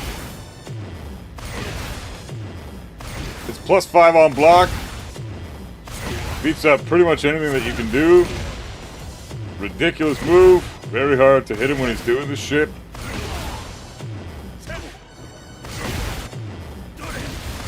That's crazy. So it's a punch parry, and it's +5 on block. So what you have to do here is sidewalk right again, or duck, and launch him for it. You can sidestep it right, sidewalk it right, duck it. But you have to pre-anticipate that that's a thing, and it's +5 on block. And look at the chip damage it does. Like, this is crazy, man. And if I try to do a move, if he absorbs a hit, then I get a full fucking... He gets a full combo at the wall. So it's a scary move. It's a scary move. It absorbs everything. It's a parry for pretty much everything except throws and lows. And, well, weapons too. But fuck, that's a strong thing. So +5 on block, that bitch is. So honestly, that should, I don't think +5 is necessary. The cannonball as well being +5 on block is really stupid. So this is absurd. Why is this +5 too?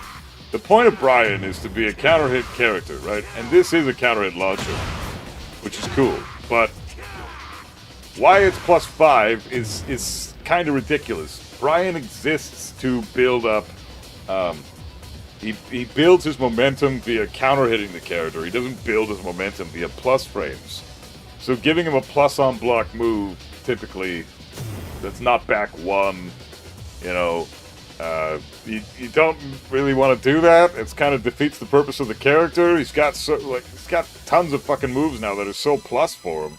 He's just constantly building momentum all the fucking time. So yeah, I think Cannonball can go down to neutral on block, and that'd be pretty cool. Especially since it's hard to whip punish on a duck and reaction. But besides that, you can sidewalk that move to the right. You can also duck it on reaction, and you can launch this. It is tricky, but you can do it. You just got to call it out. So good luck, but it's doable. The +5, and he's just basically right there in your face again. I mean, you can just do another one. It's a 13-frame move, so you can just spam this shit. You can't even really interrupt him either, because if he does it again, like right away, you can go under your jabs a lot of the time.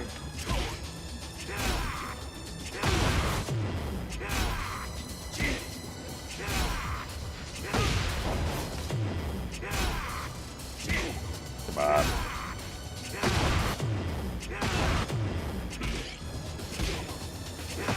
There you go. So that was me getting crushed by his cannonball. Happens more than you realize. Especially with Kazuya, because his jab is so terrible. But that's about it. I think that about covers Bryan. Really, sidestep right in his face or sidewalk left. Both are good options. Sidewalk right when you're further away. Be careful not to tech roll into the taunt heat smash. That's scary. So at the wall, I'd recommend staying on the ground if you get knocked down for a little bit, seeing how the Bryan likes to play, and then going from there. But yeah, that's sums it up pretty much. So, hope that helps. Bryan is a crazy broken character, but if you just don't ever duck the guy, because you don't need to, you only need to worry about the hatchet. He doesn't have a perfect throw game, so you don't have to worry about throw games with this character either. So just stand guard. That's a big thing on how to beat him. Stand guard, sidestep right in his face, sidewalk right away from the character, sidewalk left in his face is good too, and punish the shit that he does that's unsafe on block. I guess I can go over one more quick thing just to show. There's this. And this. This is common shit with Bryan. So, one is -14 on block. So get your punish. And that's a high. So you can always duck. If you're spamming this shit, you can try to fuzzy guard, get a punish that way. And you can still stand up in time and maybe get a jab check.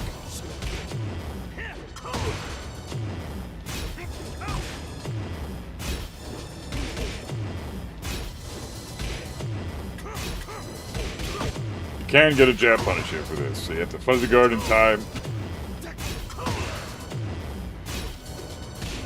It's not possible to punish with a 13-frame move if you stand guard into a 13-frame move, but -14 for the homing move into 2, and -1 for the homing move into 1.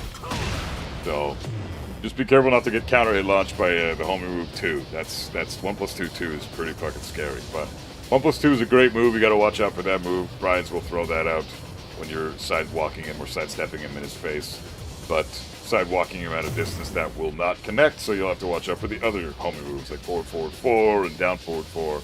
But either way, make the Bryan play a little bit riskier, and you'll be much better off for it. So I hope that helps. Stay safe. We'll see you in the next one. Vic, you explain Fuzzy Guard real quick, perhaps, Sun Jr.? Yeah, hey man, how you doing? Imagine scaling Perfect Electric. That'd be bullshit. I mean, if the Perfect Electric was easier to do, I would 100% recommend going for that. But if we had something like Taunt Heat Smash, yeah, I'd recommend scaling Perfect Electric. But we don't have that right now.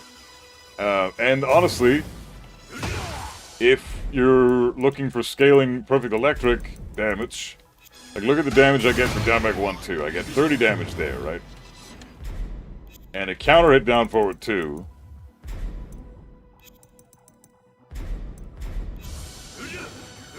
is 26 damage.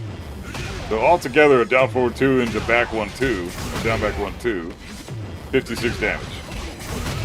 I think that should maybe go down. Personally, I think that should go down. But a taunt, with electric, this shit is so hard to do that it's like...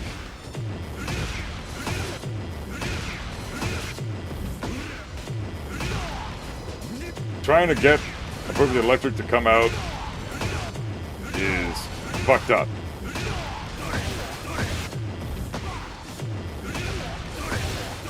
Yeah, fuck that.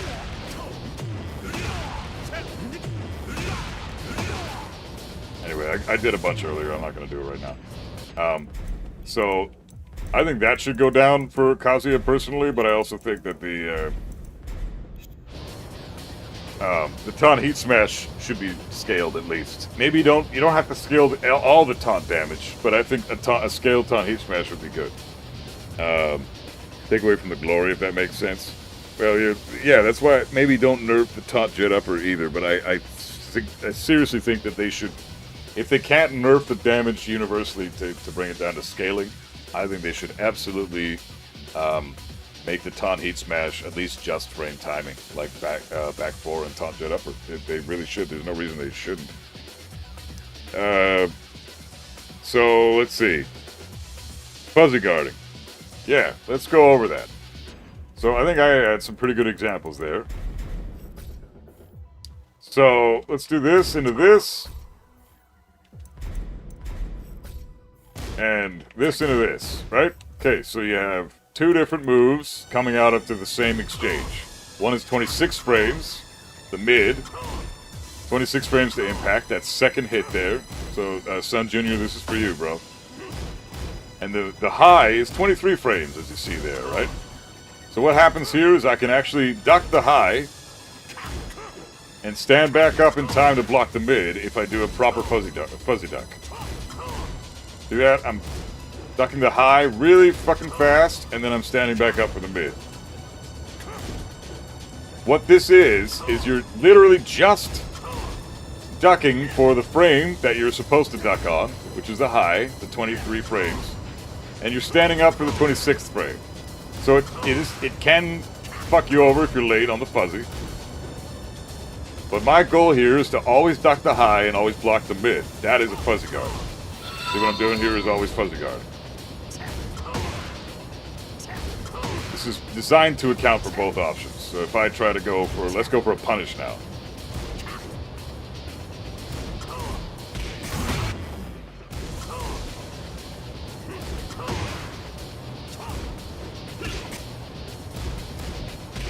So I couldn't get it there. Got it there. Fuzzy guarded, still got my 13 frame punish. Fuzzy guarded, and I got my jab.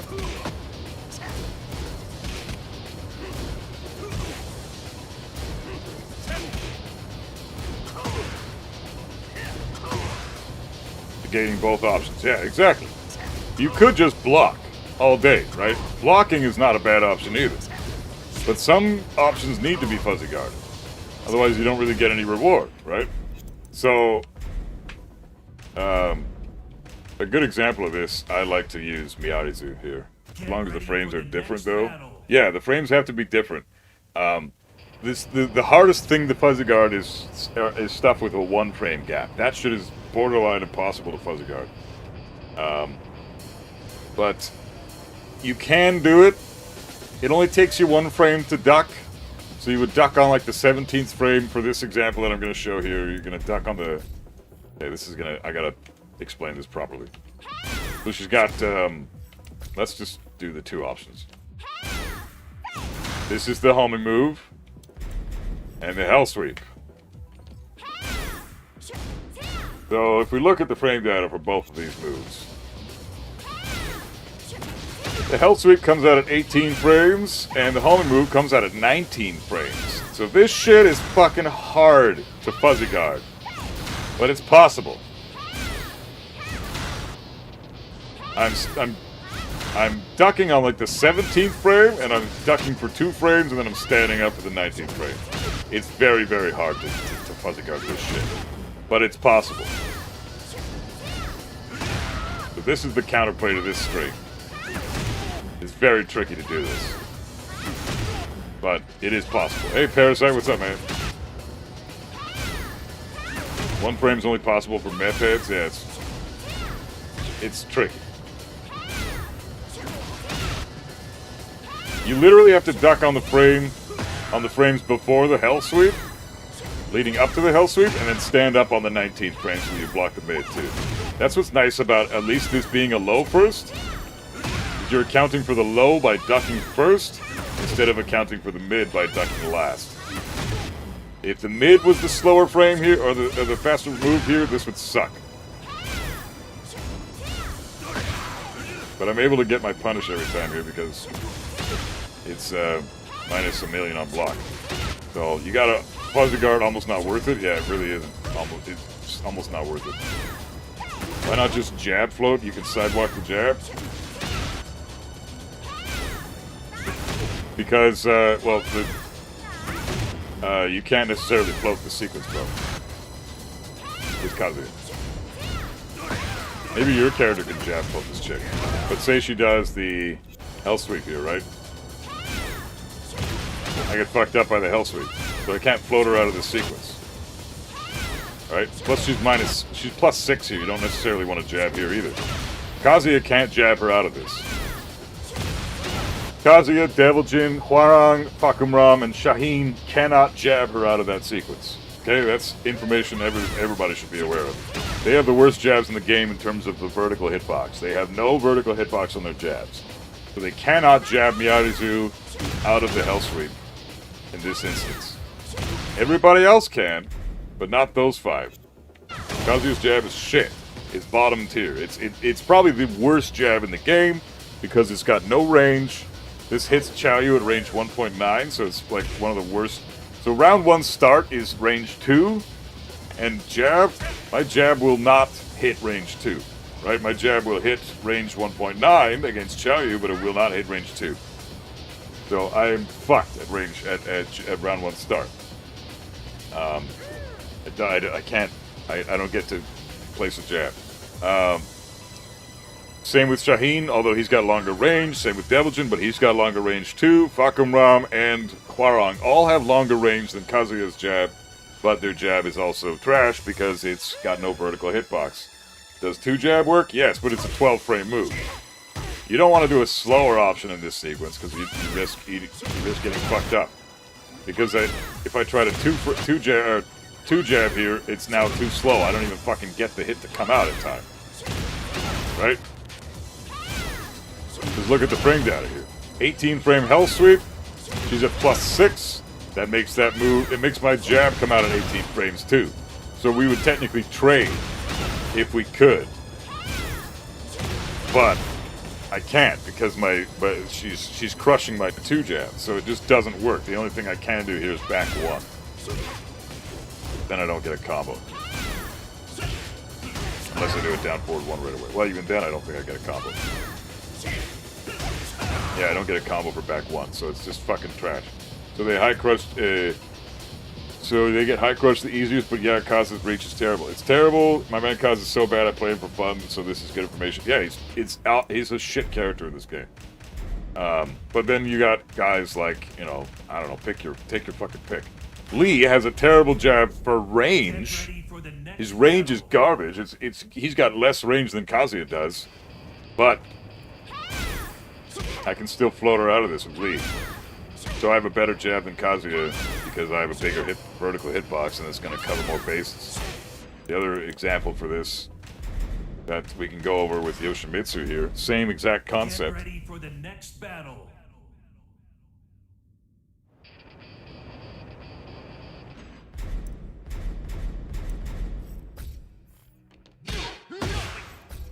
Same concept here. So Yoshi's going to do 1 into down forward 2.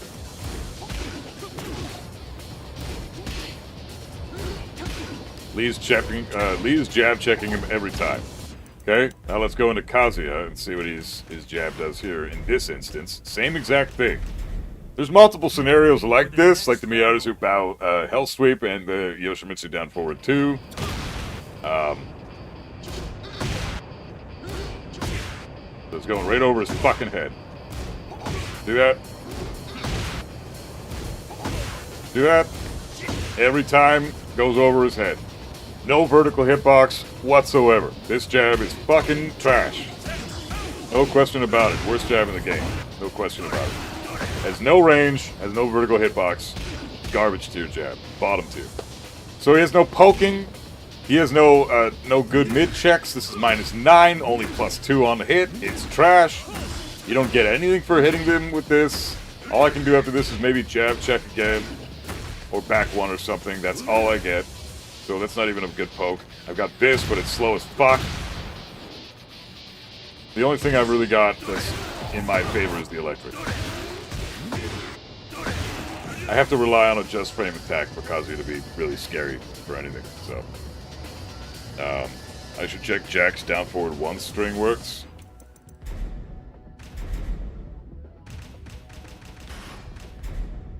Get ready for the next Bryan gets high battle. crush 2. In that instance, does he? I'll have to test that in a minute. I think Bryan's jab is pretty good.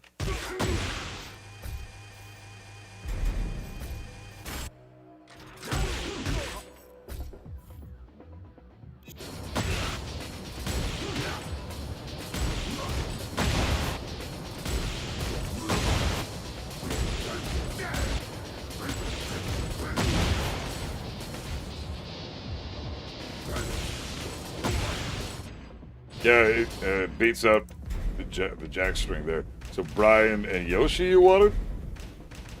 I thought Yoshi hits, or I thought Bryan's jab hits Yoshi here. Thought it's a universal thing? No, it's just for a few characters in the game.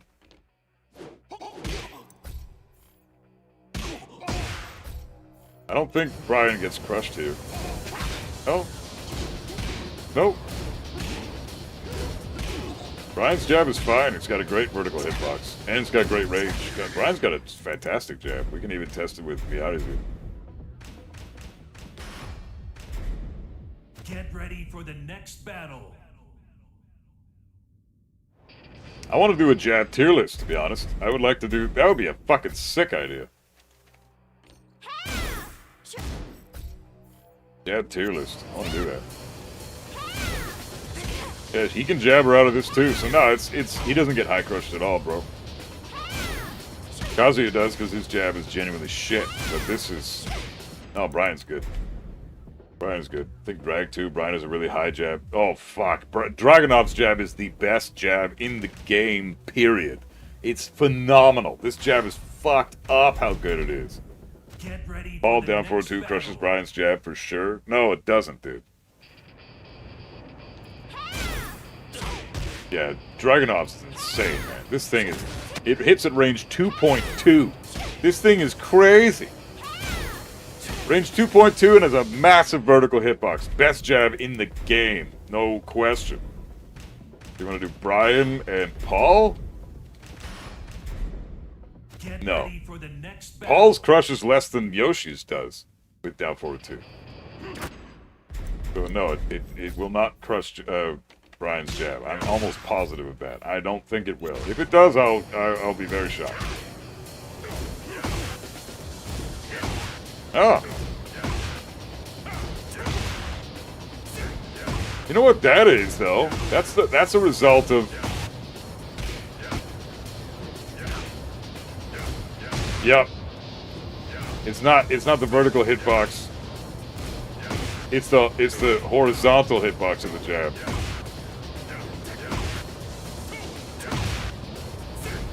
Yeah, because if you sidestep left just for a moment. So, there you go. You know what it is? It's the horizontal hitbox of the jab. See that? So if I sidestep left, if I'm straight on, then I whip. Because Paul is turning his body. He's going like this. See that? He's going like this. So Bryan's jab has no horizontal hitbox, but it has a massive vertical hitbox, right? So it's not crushing the jab, it's sidestepping the jab, essentially. So if Kazuya does the same thing, I think Kazuya's got a horizontal hitbox. Get ready for the So next it shouldn't battle. crush my jab.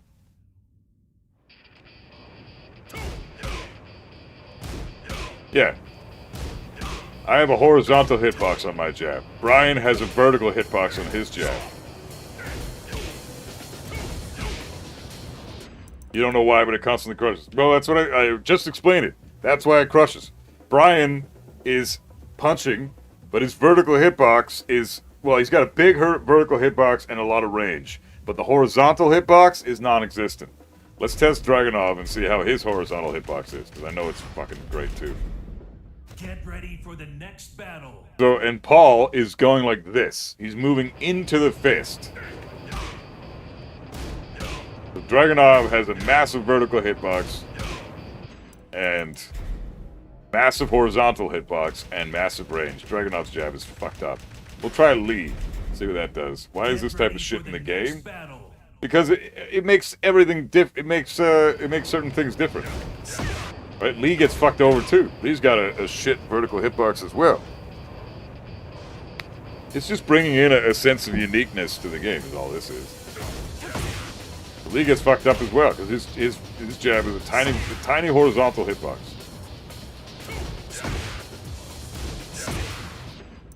Let's try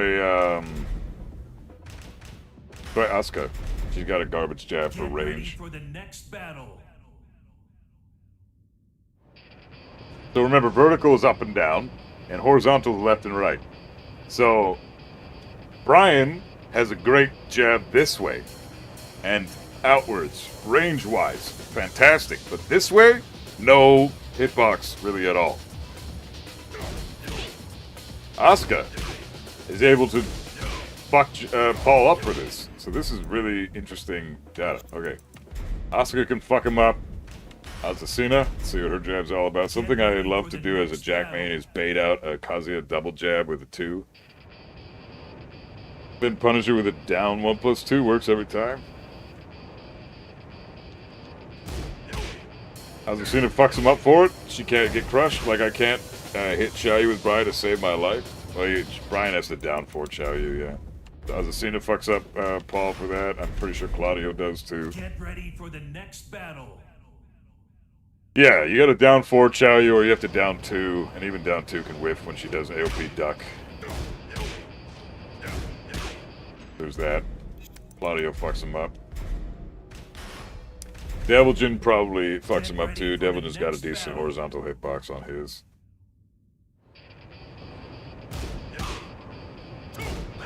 Yeah, Deviljin fucks him up. So there are jabs that have a horizontal hitbox, and there are jabs that have only a vertical hitbox, and there are jabs that have both, and those are the best jabs in the game.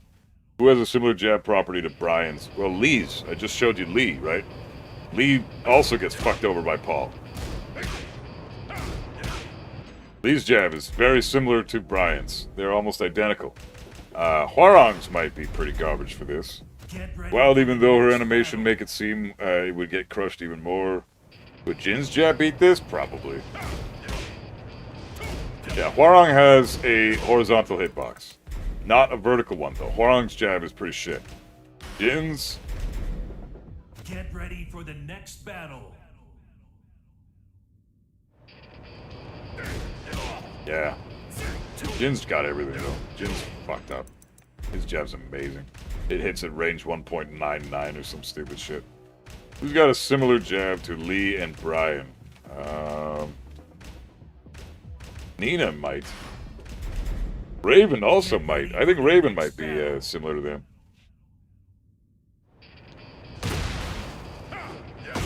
Oh, Nina, yep. Nina gets fucked up. Nina has no vertical or no horizontal hitbox. But you see that, right? Like, I can try... We have photo mode on this shit? Yeah! Okay. I want to pause this at the exact frame.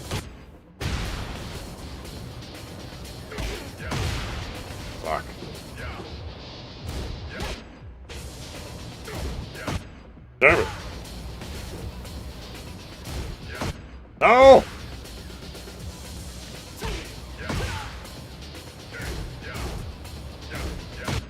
Ah, can you just... I want to show the jab right before he hits. There! Yeah, okay. Photo mode. Now let's go... how do you do the thing? How do you fucking... R3? I don't have a fucking R3. R3 is, show HUD. Okay. How do you move this fucking shit around? Zoom in and out.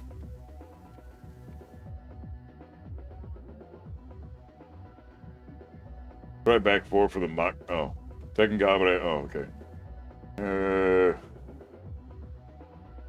Yeah. There you go. There you go. See what I mean? See what I mean? Look at this shit. Okay, let's zoom in. See where her jab is going? This is crazy shit. What the fuck is the, toggle free camera, rotation.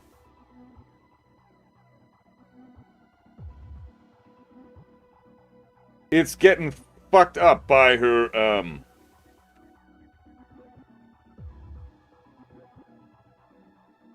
how the fuck do I change target, toggle free camera? Yeah, there we go.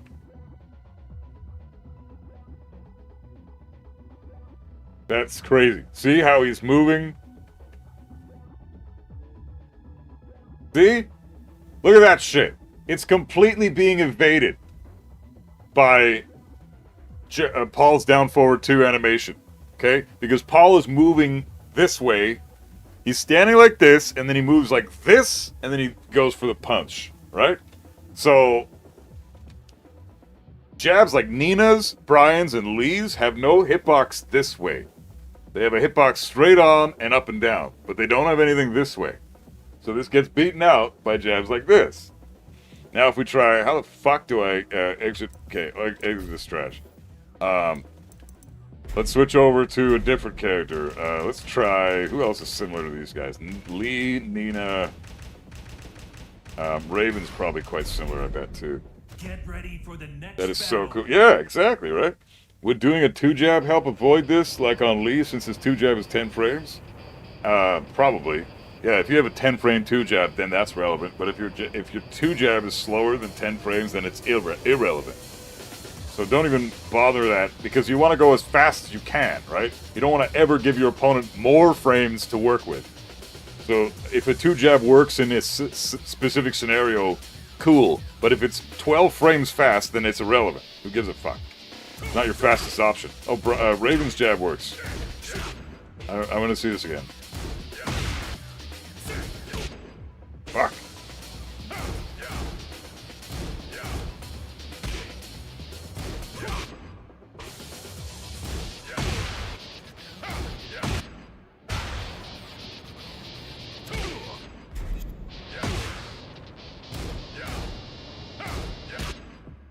Fuck, it's so hard to... Reinu's jab's fine.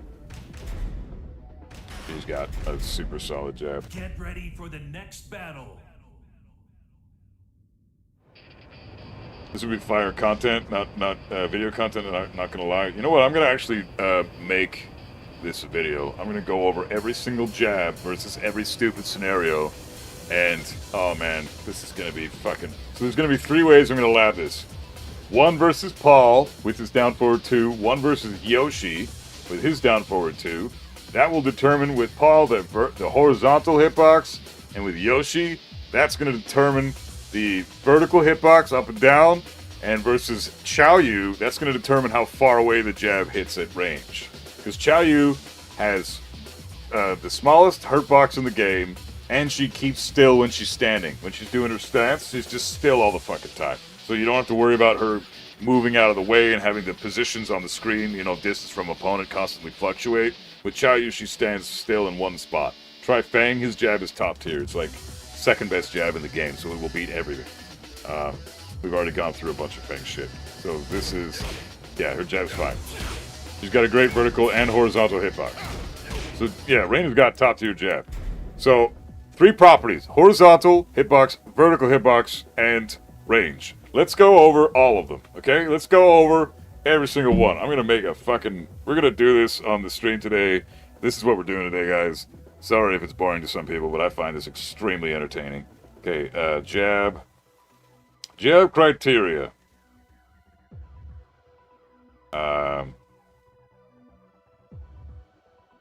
Jab criteria. Vertical hitbox.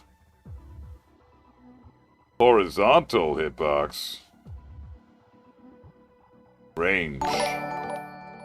Hey, thanks for the follow, man. Appreciate it. Okay, so let's go over the characters in order. We're gonna test this. We've got 3 characters we're gonna test this against: Paul, Yoshi, and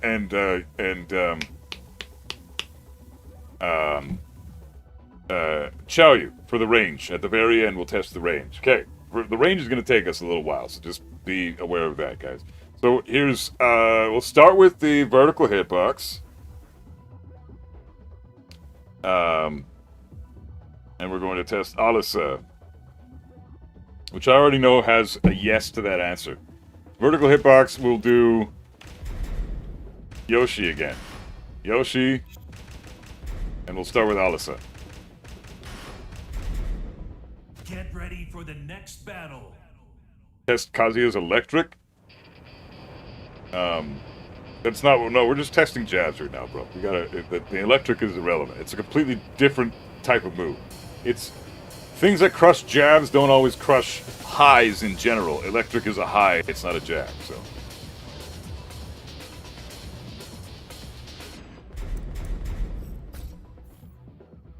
So we're testing Yoshi's down forward 2 with against the entire cast because it crushes jabs from a downward perspective. So any jab that beats Yoshi's down forward 2 out has a decent vertical hitbox. Okay?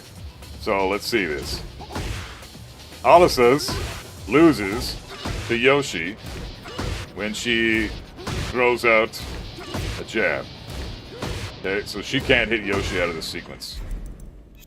Okay, let's try Asuka. Get ready for the next battle.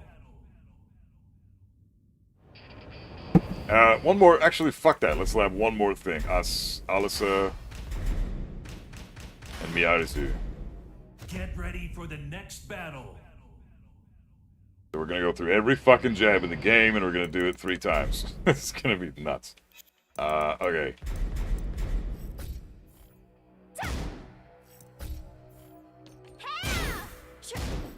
This hit her out of this. You can hit her there. Interesting. Okay, so we're gonna try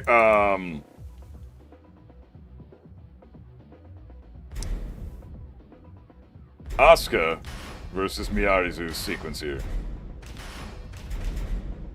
Get ready for the next battle.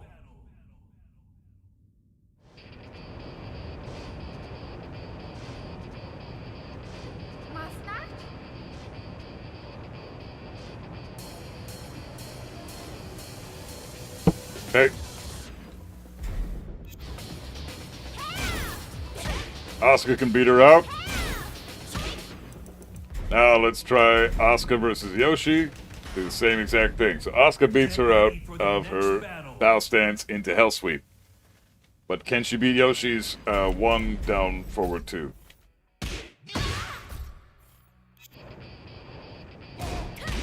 Yep. Yep. So she beats Yoshi's 1 down forward 2. Does Zafina beat Yoshi's 1 down forward 2? Get ready for the next battle.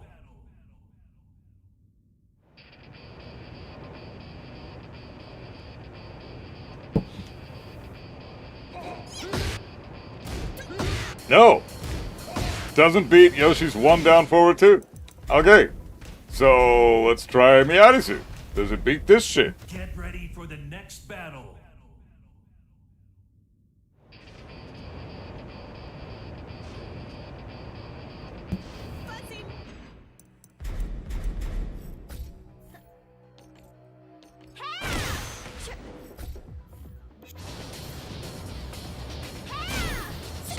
It does beat this. Okay, so Azafina beats out Miyarizu's shit. Bryan, we already know, beats out Miyarizu's transition into Hell Sweep, but loses to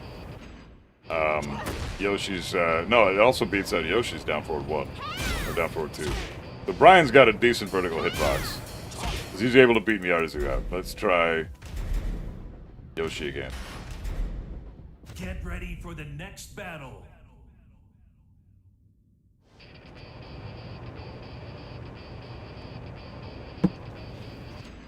Wish I could just save these. Fuck.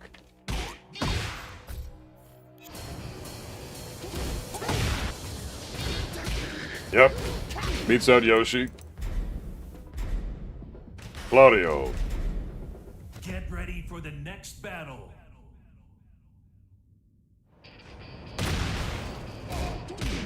Yep. Claudio beats out Yoshi. And pretty much you can guarantee that if you can beat out Yoshi with his down forward 2, then you can almost always guarantee that you're going to beat out Miyarizu's transition into Hell Sweep from stance.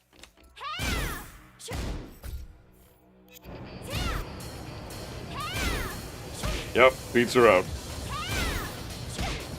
Okay, so, next up, go to Devil Jin. I think Devil Jin's gonna get fucked up for both. Claudio. Yes. Devil Jin. Okay. Can he beat Miyarizu out of here? No, he can't. His Devil Jin's jab has no fucking vertical hitbox. So, does he beat out Yoshi, though?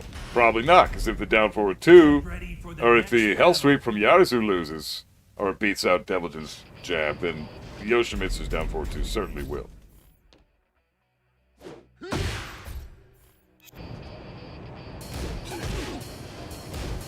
Yep, fucks him up. Yep. Yep, you're fucked. Dragunov, the best jab in the game, I'm gonna say it right now. Absolutely top tier, best jab, no question.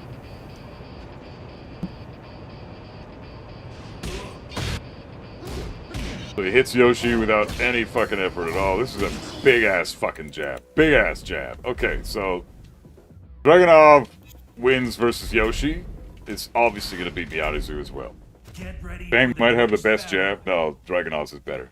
It has slightly more range. But they're both top-tier jabs. They're top 1 and top 2 in the game. You know who else has a ridiculously great jab is... oh yeah, he fucks her right up. Is Leo. Leo's jab is like the 3rd best in the game. It's fucking incredible. Steve should have the best jab. Funny that he doesn't. Yeah, I know, it's silly. But Dragunov beats her ass. Let's see Fang now. Steve's jab might actually be similar to Lee's and Bryan's, to be honest. We didn't test that. Oh, fuck yeah. Fang's jab's incredible. So, we know that the vertical, or the, the vertical hitbox for Fang is top-notch.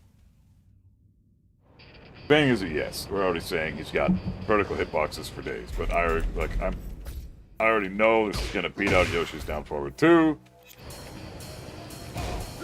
So we'll test it. Yeah, it does. Yeah, it does. Yeah, beats out his down forward 2. So Fang's jab is top tier. Hwarang's jab now. Let's see what this does. I know this is gonna lose, because Hwarang's jab is trash in terms of vertical hitbox. It's only good for range and horizontal hitbox.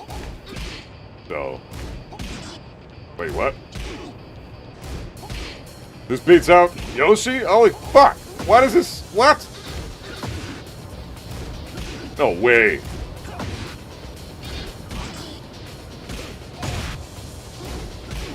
Holy fuck! This beats out Yoshi! Alright. Well, it's a good thing we're testing against both characters then, because there's there are inconsistencies here. This is interesting, man. Fuck, I never knew this. That into the Hell Sweep, because I know that Hwarang loses here. He loses to the Hell Sweep, but he fucking beats out Yoshi's down forward 2? That's so strange. Okay, so... Interesting. So Hwoarang is a no Miyarizu. Yes, Yoshi. So Hwoarang's vertical hitbox is weird. Jack. I mean, Jack doesn't really have... Get ready for the next battle. Color me surprised? Yeah, it's crazy, man. Okay, Jack is kind of irrelevant here.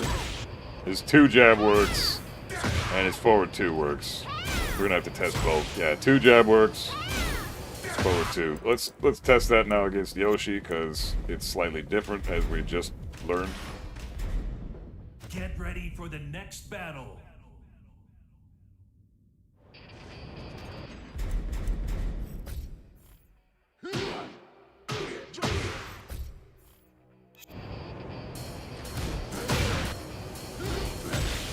Wow. Yeah, we know that works. And the 2 jab, forward 2, yeah, of course forward 2 works. Yeah, so Jack's stuff is great. His 2 and his forward 2 works fine, but that's not a jab. We just need to test his 10 frame and see what happens. Jin's jab is crazy good.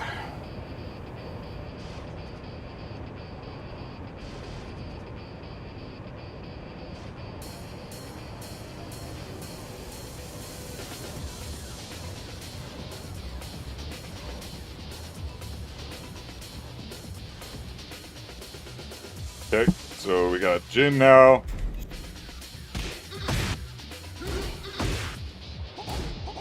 Wow. Loses to Yoshi. So Yoshi crushes Jin's jab. So Jin's jab's vertical hitbox is kind of ass. See if it beats out Miyarizu, though. Hwoarang lost to Miyarizu, but beat out Yoshi. Jin, I know, beats Miyarizu, because I've already tested this. This is so strange, man. Jin beats Miyarizu. Yeah, so his jab is great against Miyarizu, but it sucks against Yoshi. That's funny. June's, I know, is fantastic, so... yes, Miyarizu. No, Yoshi. And June, okay. Yep. There's no way that doesn't work against Miyarizu. Let's try Yoshi.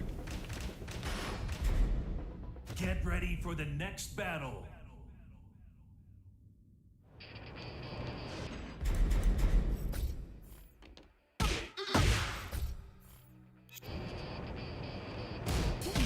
Yep. He doesn't crush shit. You got quite a fucking low hitbox with her jab. Wow. So her jab is great. So she works fantastic for both characters. Next up we got Kazuya.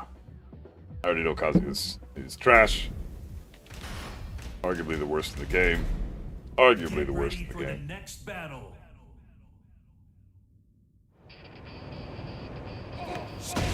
Yep. You die. You die. And I know it loses to Miyarizu. Fucking sucks. Get ready for the next battle.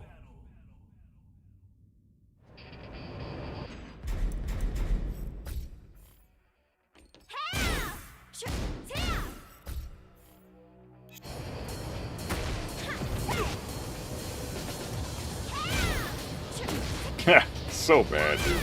It's so shit. So Kazuya is garbage. Next up we got King. Get ready for the next battle. So far, only Kazuya and Devil Jin have 0 vertical hitbox in their jabs. Hwoarang's it loses to Miyarizu, but it beats out Yoshi's down forward 2. The rest of them that lost to Yoshi beat out Miyarizu, like Alisa, Azasina, and Jin. They beat out Miyarizu but lost to Yoshi.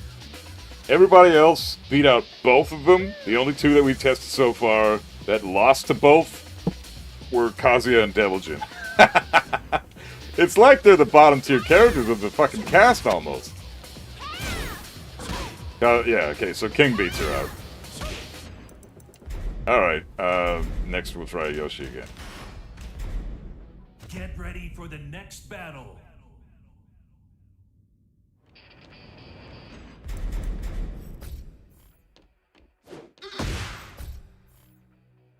Can't believe I'm actually going through all this shit. This is so much fucking work. It loses to Yoshi. Damn! So a lot of characters have jabs that lose to Yoshi. So King's is bad against Yoshi. Interesting. What about Kuma? Get ready for the next battle.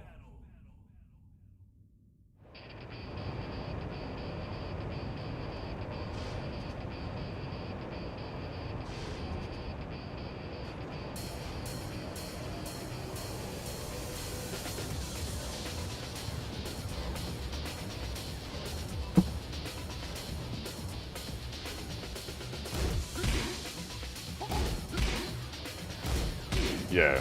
Of course it beats her up. Like, that's no question. Kuma's jab is... He's a big character. He's got a big hitbox for his moves, so that makes sense. The Miyazu's next, so let's see what she got. Okay.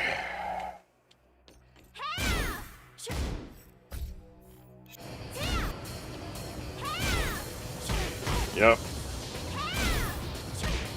Yep. He beats her out quite convincingly. Next up, Lars. Get ready for the next battle.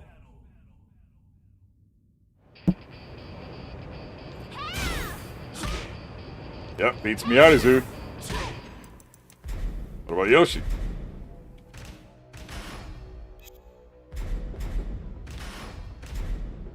Get ready for the next battle.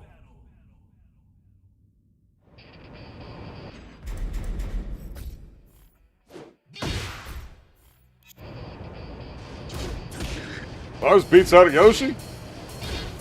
Damn! That's crazy. Yoshi doesn't crush Lars? Man, Lars is cheap.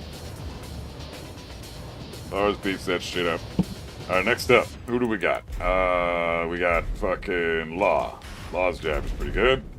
Get ready for the next battle. Taking these fucking notes for later. I can't believe I'm not recording this. Fuck! Should have recorded these. Damn it. Alright, I'll download this video later, I guess. Fuck, that's gonna suck.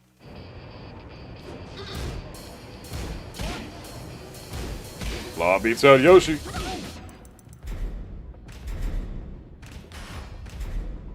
Get ready for the next battle.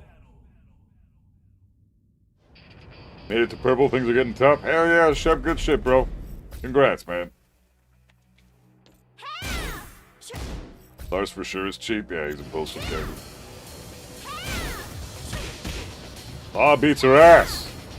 So Law's a yes, unresoundingly. Lee loses, I think, to Yoshi. No, he doesn't. Lee beats out both of these, I think. Yeah, Lee's got a pretty decent vertical hitbox with his jab. Decent vertical hitbox, but no horizontal hitbox from what I know.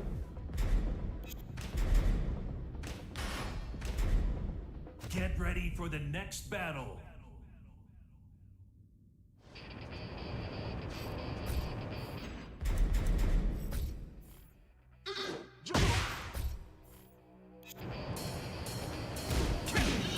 Yep.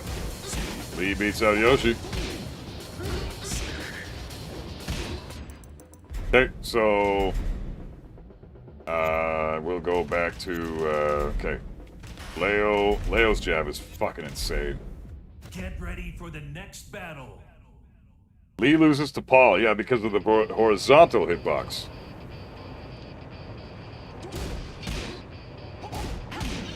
Leo's jab is nuts. This jab is fucked up. This jab is so good. Oh, fuck that. Quick select, Miyazu. Get ready for the next battle. Lee beats them out. Leo, I know is a yes.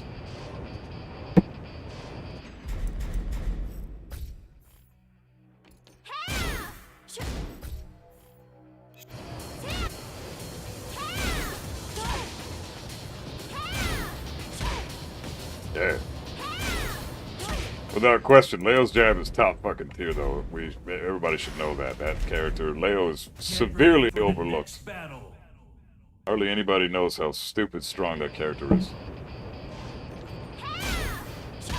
Leroy looks like a pretty decent jab so far. Would be nice to test that against Paul later. We're gonna have to do that. At least then we'll only have to test one character, because Paul is the only real horizontal hitbox that I know about that shifts.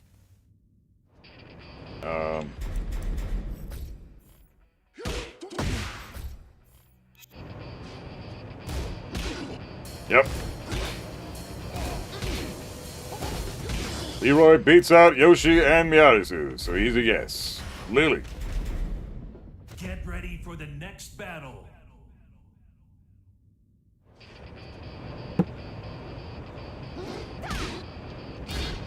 Yep. Great vertical hitbox. That looks like it shouldn't have one, but it does. Get ready for the next battle.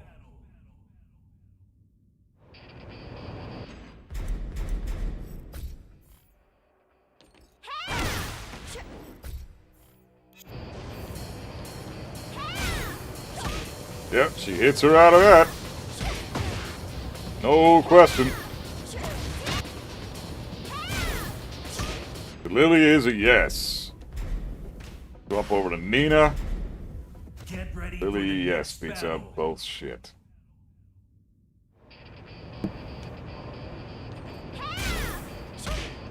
Yep, Nina beats out Miyarizu with her jab. So again, like we talked about earlier, Miyarizu is kind of a crushing animation.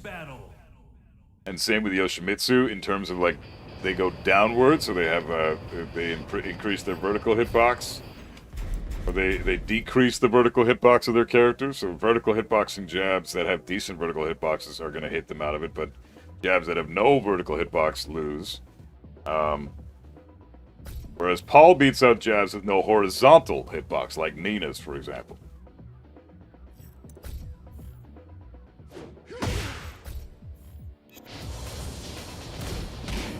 Nina beats out Yoshi. Yoshi cannot crush Nina's jab. Okay.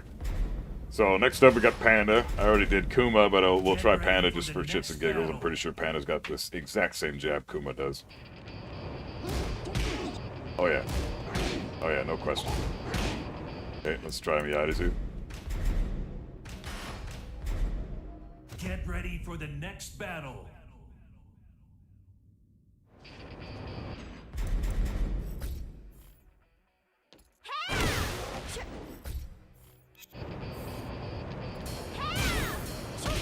Yep. Beats her ass.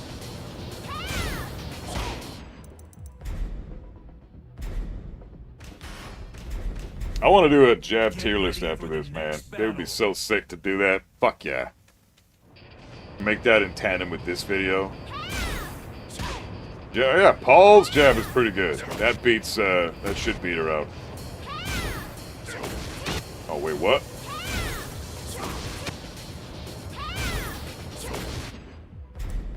No, I know that Paul's jab can't beat this.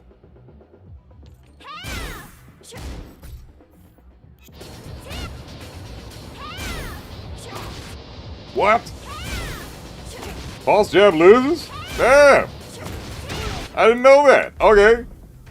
Paul's jab loses. Let's try Yoshi. Holy fuck. Get ready for the next battle.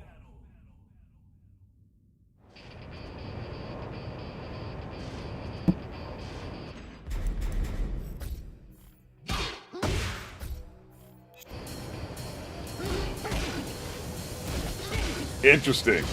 So Paul has the same jab that Hwarang does. He doesn't get crushed by Yoshi, but he gets crushed by Miyarizu. Paul and Hwarang have pretty similar, if not totally identical jabs. That's cool, in terms of the vertical hitbox, anyways.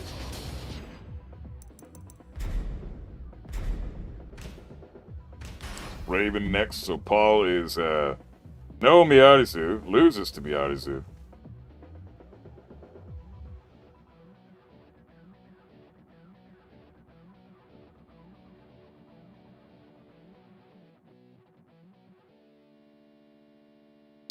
Raven is next. That's crazy. I did not know about that. I thought that Paul's jab beat out Miarizu's Get ready L for the sweep. next That's battle. crazy.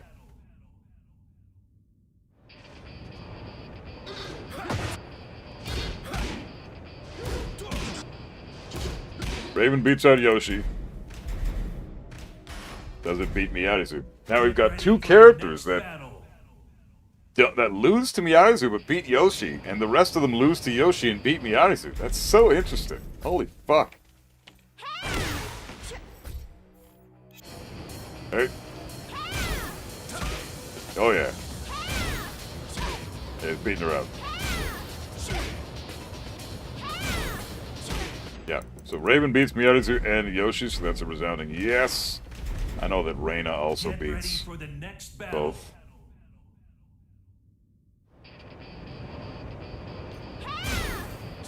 Oh yeah, Reina's jab is great. Could be the best Mishima jab, perhaps.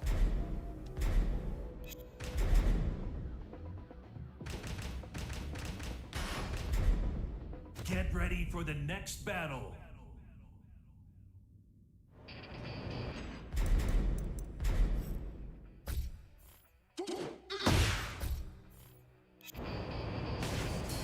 Do you make notes on your phone like a Google Docs or something like that? I just make notes in the notes section of my phone, and it works out for me just well. That's how I make all my videos, pretty much. Make a fuck ton of notes, study the shit out of these characters, and then make the videos reporting the findings. Oh fuck. Oh fuck, Yoshi, you suck. You're supposed to kill Mishimas. Supposed to kill Mishimas, bro, but he doesn't. He loses to Reina because she's cheap. Alright, so Miarizu. Get ready for the next battle.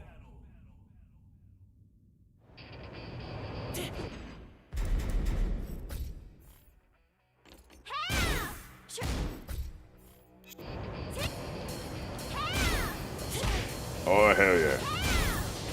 Reina, you beast. Reina's a beast. She beats out both options. Alright, Miarizu and Yoshi. Okay, this one's going to be interesting. Shaheen is... I know Shaheen loses to... I know Shaheen loses to this. Yeah, Shaheen loses to this. Which means he probably loses to Yoshi as well. Because this vertical hitbox is trash.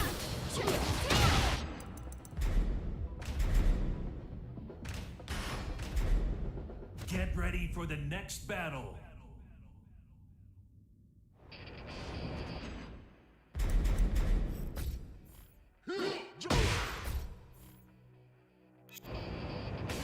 Basically, waifus have great jabs, yeah. Wow!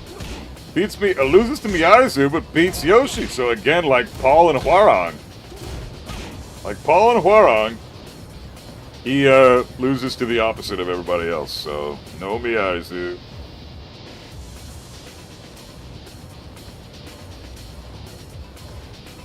Yes, Yoshi. Okay. So Shaheen's jab is pretty good. Steve, finally get to see what Steve can do. Get ready for I think the Steve next beats battle. out Miarizu, but might lose to Yoshi. We'll see. Oh, Steve beats Yoshi. Wow. Cool. I know that he beats out Miarizu as well, but we'll test it Get ready anyways. for the next battle.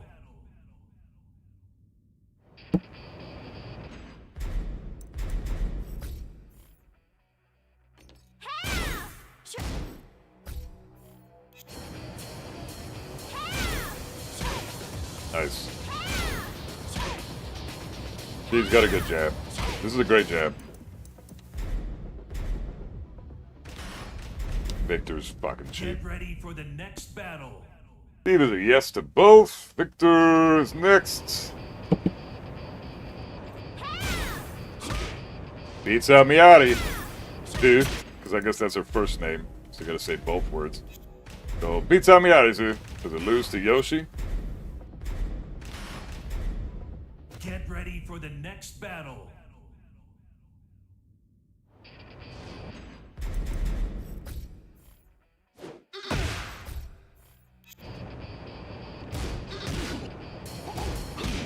Beats out Yoshi.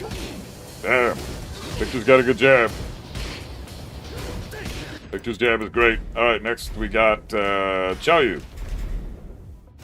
This is going to be interesting. She's so tiny. So seeing what she can do with her jab, if she beats this shit out, I'm going to laugh. What the fuck? She's got a great jab. Bullshit! What the fuck? Alright, it's making my voice crack. I'm so irritated. Jesus. Xiaoyu? Of all characters? Are you kidding me? What a character, man.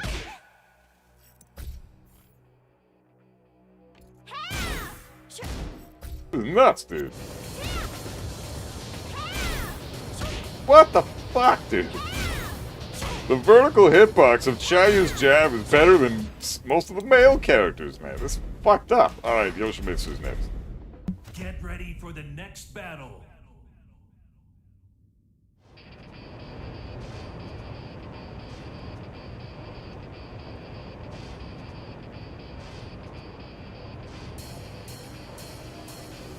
Hey, Yoshi, what do we got? Wow.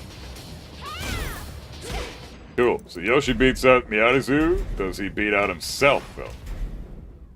Can Yoshi crush Yoshi? Ironically, size is more of a disadvantage in Tekken. The big guys have worse movement, bigger hitboxes, but the range is not that great for the most part. Unless you're fucking wrong, yeah. I was just gonna say that rule applies to everyone except fucking Ram. He's fucked up. Fucking Ram is a beast at all ranges. He needs some toning down. He's a strong as fuck character. Oh damn! Yoshi crushes himself, so he loses. Yes to Miyarizu. No Yoshi. Okay. And then Zafina.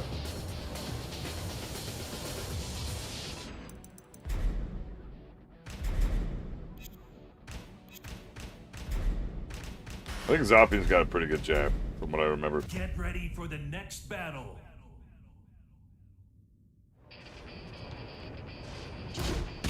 Yep. Brushes his jab, or beats his jab. Get ready for the next battle. And I'm almost positive that it beats this too.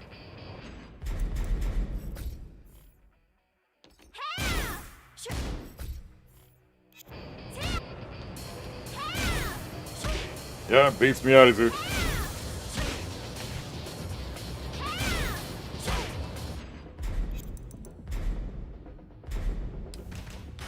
Next up, we'll go with Eddie. Zafina's a resounding yes.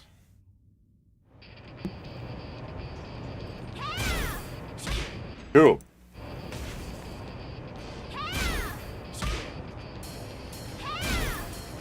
Yep, Eddie beats her out. Okay, next up, Yoshi. Get ready for the next battle.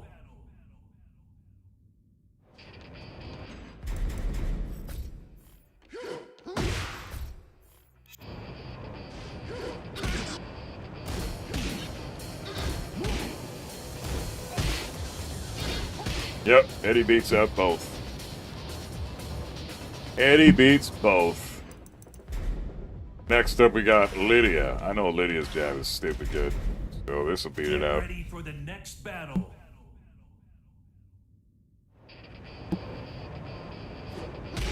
Oh yeah, really good jab.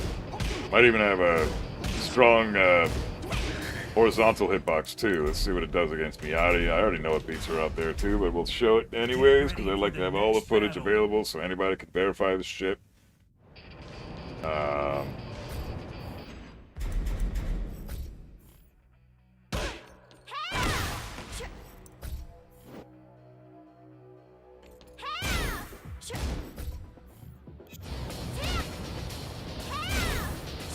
Don't know why people say fucking Mom is low tier. I don't either, man. I don't get it. Because they make judgment calls without having all the information. That's what it is.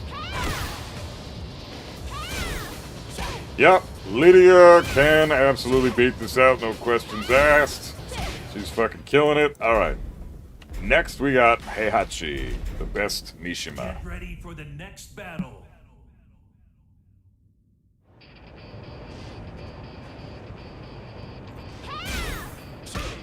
Heihachi's a beast. His jab is amazing. Yep. Fucking kicks her ass. See what it does against Yoshi. Get ready for the next battle. I mean, Reina beat out Yoshi and Miyagi, so Heihachi should be able to.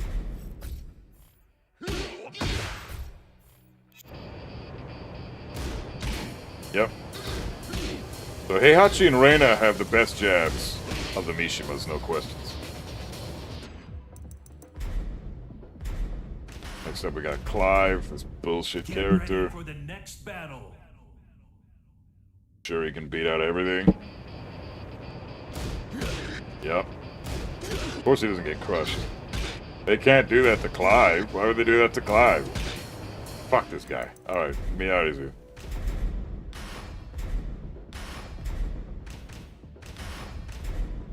Get ready for the next battle.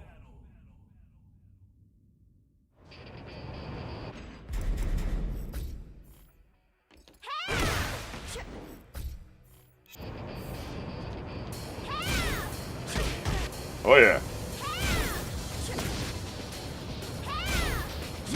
Oh yeah. Yep, Clive is winning every time. Or shit. Anna, well, she's gonna win. She's gonna beat For everything. the next battle. Because she's got an amazing jab, because she's a fucking DLC. Of course she does. Yeah, best character in the game, this bitch. Would not be surprised if she had a decent horizontal hitbox too, but I bet you that's kind of similar to Nina's. Looks quite similar to Nina's. So, we'll test that against Yoshi now. Ready for the next battle. Anna's fucked up.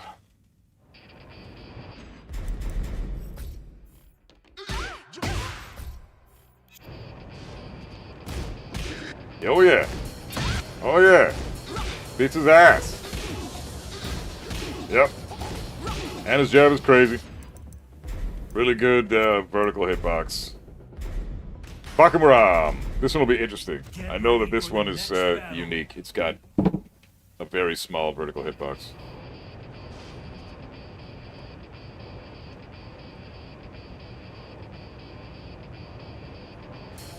Hey, is Yoshi down forward 2? Oh shit! Oh shit! Beats out Yoshi. He cannot high crush Bakamuram's jab. Okay. Let's check check Miyazu now. Get ready for the next battle. This is crazy, man. We're almost done the cast though, and then we're gonna fucking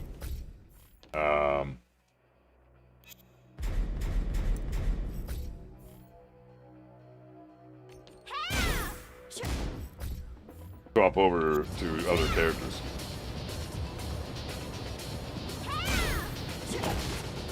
Shit! So he beats out Yoshi, but he loses to Miyagi. Okay, so that's a yes and a no.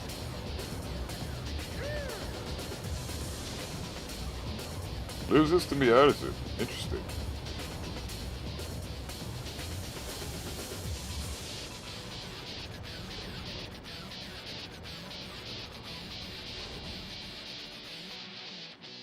Next up, we got Armor King.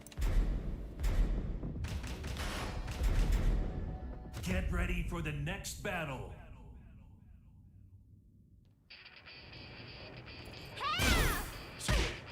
Beats her out so far, yeah. Yep, that's a win. Does he die to Yoshi? Get ready for the next battle.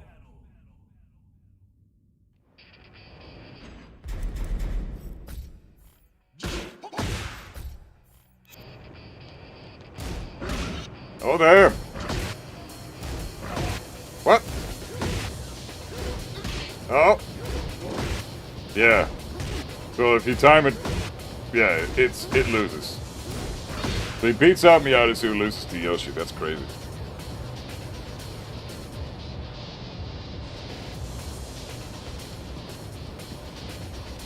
Crazy.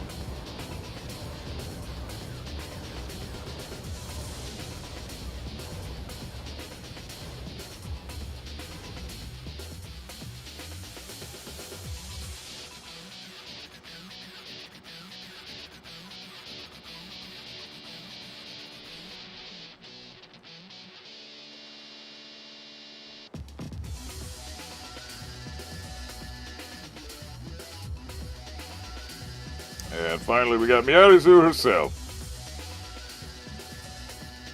See how good her jab is.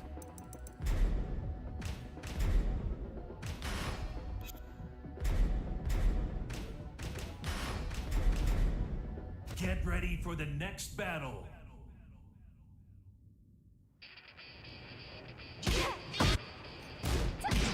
Oh, damn. Miyazu. She beats out Yoshi. Does she beat herself?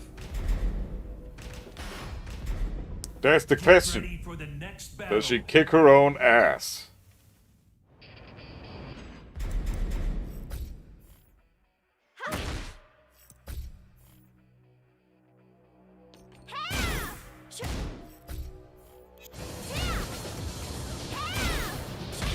Oh, yeah. She do. She be do.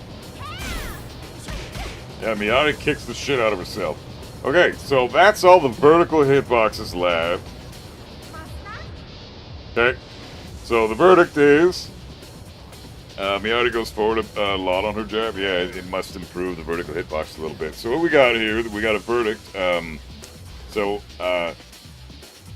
If I say no, then the jab loses. So it's if they say like yes to this character, it beats out their crushing scenario. If it's a no to that character, it loses to the crushing scenario. Okay? So yes wins, no loses. Okay? So we got Alisa. Yes Miyazu, no Yoshi. Asuka, yes for both. Azasuna, yes Miyazu. She beats out Miyazu. Loses to Yoshi. Bryan, yes for both. Claudio, yes for both. Deviljin, no for both. Deviljin can't, he's got a shit vertical hitbox. He can't punch either of them. He gets crushed by multiple things. Dragunov, yes for both. Beats them both. Feng beats them both. Yes. Hwoarang, no for Miyazu, yes for Yoshi. He loses to Miyazu, but he doesn't get crushed by Yoshi. Jack beats them both, but he's kind of the exception. He doesn't have a proper jab. Jin, yes to Miyazu, beats her.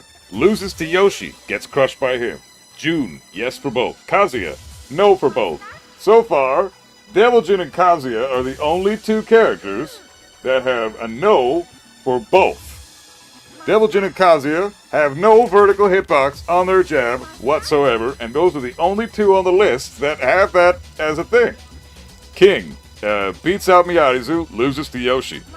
Kuma, yes for both. Lars, yes for both. Law, yes for both. Lee, yes for both. Leo, yes for both. Leroy, yes for both. Lily, yes for both. Nina, yes for both. Paul, loses to Miyazu, beats out Yoshimitsu. Raven, yes for both. Reina, yes for both. Shaheen, loses to Miyazu, beats out Yoshimitsu. Steve, yes for both. Victor, yes for both. Chaoyu, yes for both. Yoshimitsu, yes for Miyazu, so he beats her out, but loses to Yoshimitsu, so Yoshi's down forward 2 crushes himself. Interesting, when he tries to jab check. Zafina beats both. Eddie beats both. Lydia, Heihachi, Clive, and Anna all beat both. Fucking Ram loses to Miyazu, but beats out Yoshi. Armor King loses to Yoshi, but beats out Miyazu. So opposite for the last 2 DLCs before Miyazu. And Miyazu beats out both. So yeah, waifu privilege, fucking hardcore, man. All the waifus have top tier jabs, no question about it, as far as the vertical hitbox is concerned. And Kazuya and Deviljin have the worst jabs in the game in terms of vertical hitbox, because they don't fucking crush a damn thing. So, and they're the only 2 on that list that don't crush either. Holy shit, man.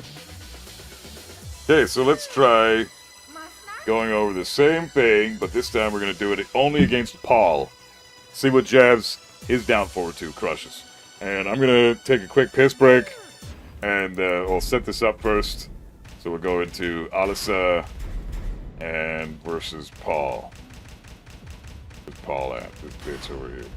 I like Paul. Paul's cool. Get ready for the next battle. Azafina is the only female that doesn't win both. Azafina and Alyssa. Alyssa loses to Miyazu but beats Yoshi. Same thing for Azafina.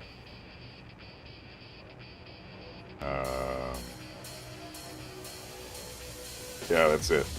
Every other waifu beats both. Great vertical hitbox for both. But things will change with the horizontal hitbox, because now we're testing the horizontal hitboxes of all the characters. And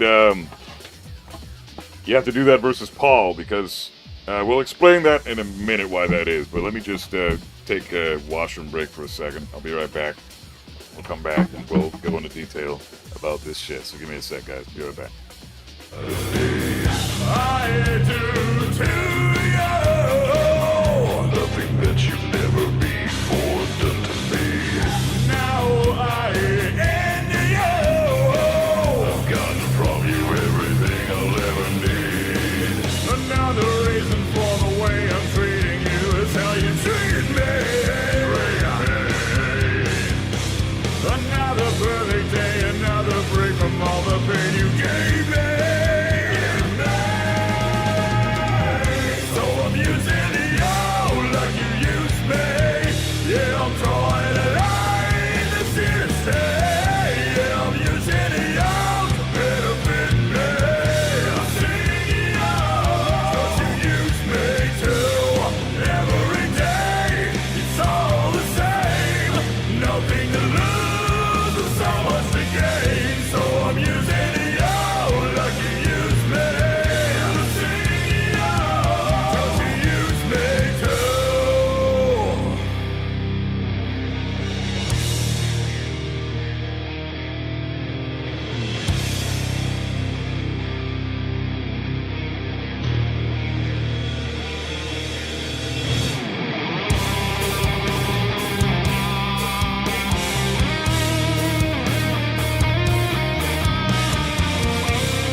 Alright guys, I'm back. Thanks for waiting everybody. Okay, so we're going to test this out real quick.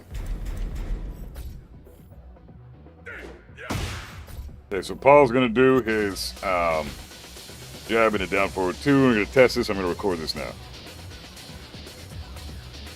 So we're doing the jab test here, and the thing about this is, as we established earlier in the stream, the reason I test the vertical hitbox against Yoshimitsu and Miyazu there is they have differing crushing properties with those moves that they throw out, but those are pretty much the scenarios you'll see for tons of characters in the game that have that property where they're able to crush certain jabs. But they crush it in a different way than Paul does. Paul isn't necessarily crushing the jab. You saw earlier that he kind of moves to his side and throws his down forward 2 out, so he's actually moving. He's like kind of sidestepping the jab in a sense when he throws out his down forward 2. He kind of moves to his side and throws the down forward 2 out, right? So he's not crushing it by going down. He's moving to the side, and that makes it so if the jab connects here, it's got a solid horizontal hitbox. But if it whiffs, then it's got a shit horizontal hitbox. Some jabs will beat out. Some jabs have a better horizontal hitbox than others. Let's go through the whole cast. So can Alyssa do it? Alyssa beats out Paul. This will be a little faster to go through because we only have the one character to test it against. So Alyssa wins.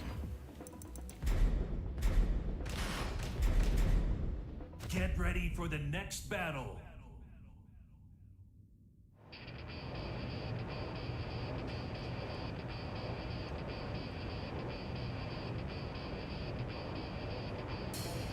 Next we got Oscar. Looks like, yep. He crushes Paul's jab. Get ready for the next battle.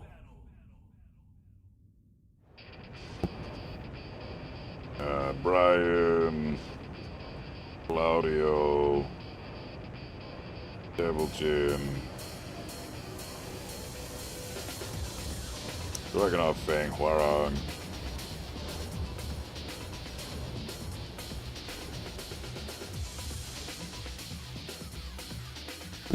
Okay. Zafina beats it. Yep.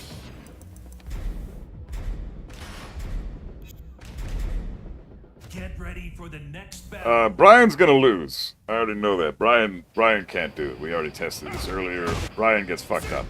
So he's got no horizontal hitbox on his jab. Bryan's jab loses to this. Okay, so yeah. Bryan has a great vertical hitbox, but a shit horizontal hitbox. So, still a great jab. It's got great range and a great hitbox, just not top tier. A top tier jab will cover all bases. It doesn't get crushed by anything. It has a great horizontal hitbox, and it fucking has great range too. That hits past 2.0. Like a great jab hits past 2.0. Average jab hits just under 2.0, and a shit jab hits like 1.9 and below. So Claudio wins. Claudio wins. Let's see what we got for Devil Jin. Law jab, what do we think? Well, it beat out both the crushing scenarios for Miyazu and Yoshi, so far Law's got a top tier jab. Really, really good jab. Devil Jin's is good for this. So, solid horizontal hitbox, but not a good vertical hitbox, because it lost to both characters. Devil Jin's jab was the only one that lost to both, like we said, with Miyazu and Yoshi. Gets crushed by both scenarios. So, 0 vertical hitbox, but a solid horizontal one. It catches Paul here. Next, we got Dragunov. We already know this is gonna fucking be no issues here at all. It's fucking Dragunov. Character's bullshit.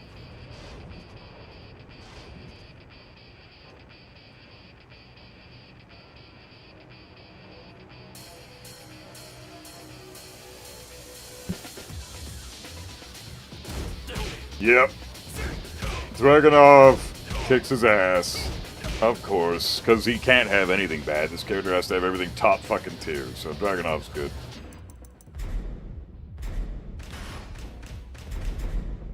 Fang kind of same thing in this sense. His jab is phenomenal. Fucking phenomenal, right?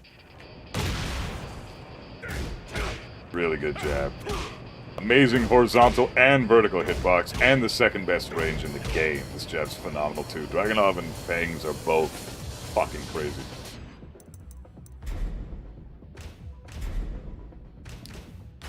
To be frank, Dragunov down forward 1 is very bad. No, dude, it's the best down forward 1 in the game, dude. What are you talking about? -2 on block as a counter launching follow-up, so they have to respect it.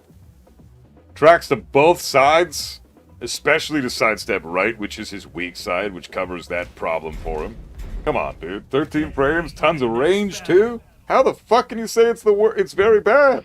If that's very bad, then every down forward 1 is shit.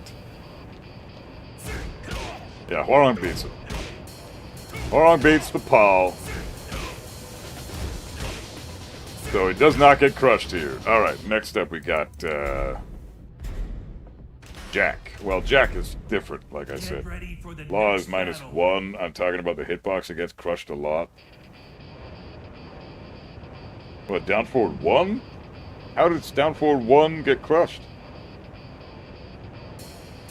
And Law's jab doesn't get crushed a lot. We already labbed the 2 sequences that do get crushed. That would do crushing for any character. And if you want, well, I'm gonna release this as a video to verify and show you exactly. Is Dragon's down forward 1 homing? No, you can step it to the left. And you can walk it to the right if you time it right. But if he's plus, like, 3 or more, then you can't really step that at all. So, we tested that a bunch the other day.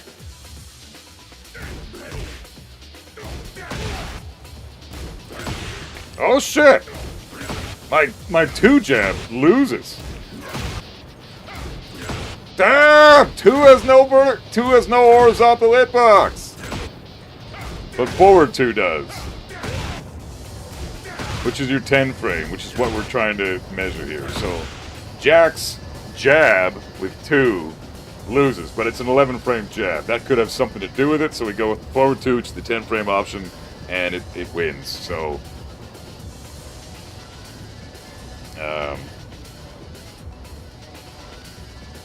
so that's interesting to know. Did you try 1? Yeah, 1 also works, but that's a 12 frame move. So 1 beats it, 2 loses, and forward 2 wins. That's crazy. This looks so weird. Yeah, it's fucked up. Fucked up! Alright, Jin. Write these down. So we got Jin, Dune, Kazuya, King. Who's next on the alphabet? Kumalar's Law. Lee, right? Lars, Law, Lee. Then Leo. And Lily. Okay, so Jin. Jin. Strong horizontal hitbox. Strong vertical hitbox too, because I think it beat out Yoshi. It beat out Miyarizu's crushing, but it lost to Yoshi's crushing. So the vertical hitbox is not bad. It's mid tier. June versus Paul. Get ready for the next battle. Hey Turban Boy, what's going on, man? How you doing? Welcome on in. Okay, let's test this. Of course, June's is great. This is an amazing jab. Look at the fucking hitbox of this. So crazy vertical and crazy horizontal hitbox. June just kicks the shit out of Paul, so yes. And yes. And Kazuya also beats Paul. Because the horizontal hitbox of Kazuya's jab isn't bad.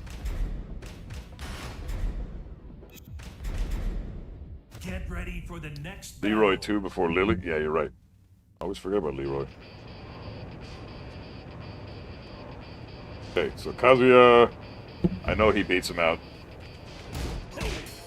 Yeah. No vertical hitbox to speak of, but a horizontal one. That's good. At least Paul can't crush Kazuya's jab. King. That's no jab. It looks like a mid. I know, it's crazy. You can duck under it, but it looks like a fucking mid. It totally does. King. King beats Paul. So far, Bryan is the only guy that's whiffed so far. This is, Bryan is a shit horizontal hitbox versus Paul. So, spam down forward 2. If you're Paul and you're fighting Bryan, spam the shit out of that down forward 2, because you're going to beat his jab every time. Honest Paul can't even down forward 2 jabs anymore. Yeah, he can. He's still down forward 2s a lot of the jabs he used to. Kuma can kill Paul for this, of course. Lars is going to beat it. I know it is. Jab is really good. Paul's jab will... Paul's down forward 2 will beat out Bryan and Lee and Nina and I think Anna.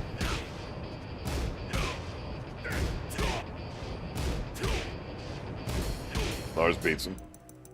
And it also beats Jack's 2, which is basically his jab. So that's something to take into consideration. So far, the only person we've lost to is... Or that has lost to Paul's down forward 2 is Bryan, funny enough. Such a top-tier broken character, and yet his jab is 0 vertical hitbox. Or horizontal hitbox. Yeah, Law beats him. Law's got a great jab. Crazy good jab. So Law wins. Go with Lee now. Lee also loses to this. Funny enough. Get ready for the next battle. Yeah. Reina jab also loses? I don't think so. No, it doesn't. Lee's does. Reina's wins. I know that. We already tested that. Yeah, Lee's loses. That's so cool. Fucking crazy. I mean, you know, it's fair. Lee's got a great vertical hitbox, so he's got to have a shit horizontal one. That makes sense. Characters that have both that's just unfair, man. That's not fucking fair. So Lee loses. Leo now is gonna win because Leo's jab is broken. This jab is fucked up. This is the third best jab in the game, no question. It's beaten out everything so far. Leo, Feng, and Dragunov convincingly have beat out everything. Crushing, side swaying, whatever the fuck. They've beaten out everything. Leo's jab is fucked up. So really good jab for Leo. Leroy is next. Then Nina, and then Panda. After Lily. Panda is slightly different from Kuma in terms of jab, but I'm sure they both connect. Leroy wins. I definitely beat Reina jab in a lot of situations. I don't think so. I think you might have a bit of a... maybe you're stepping before you do it. So Leroy wins. Yeah, Leroy wins. Okay. Lily. Get ready for the next battle. Laws a yes across the board. Yeah, his jab is amazing. Lily too. Amazing jab. But all the waifus seem to have top tier jabs. Like there's 2 waifus so far that were able to crush either Yoshi or Miyarizu, and they lost to the other one. And then everybody else, and that's only Alisa and Azasina. Every other waifu has a top tier jab that's beaten everything so far. So really, Azasina and Alisa, as far as waifus go, have shit jabs, and they're still really fucking good jabs. So Nina now, and I know Nina loses because we tested that earlier. So maybe I can check replays, I guess. Well, just hold on. We're gonna go through everybody, and this is gonna be a video. So I'm gonna shorten this down. I'm gonna edit out all the fat, and I'm gonna just post it as a. This is proof that everybody gets. You know, Nina's getting their fucking ass kicked. So Nina loses to this every day, all the time. Nina's jab is getting beaten out by Paul's down forward 2. Crazy shit. Crazy shit. Panda. Get ready for the next battle.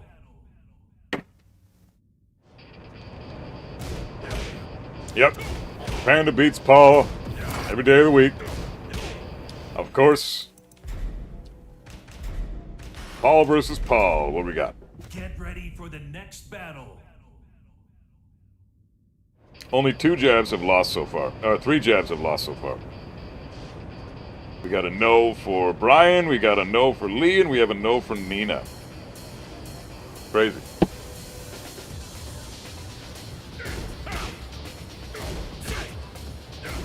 Paul's jab is pretty good.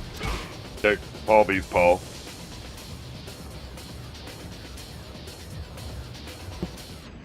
Next up we have Raven and then Reina, which is what people were asking about. So Raven, Reina.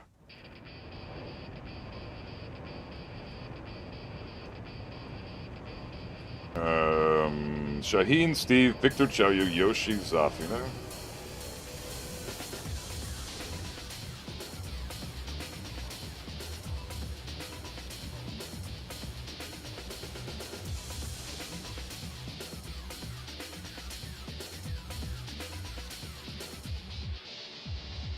It's crazy, man. Damn, thought Paul would beat Paul. So Dragunov, Law, Lars have jabs that beat everything on top of having counter launches from those jabs. Yep. Balance.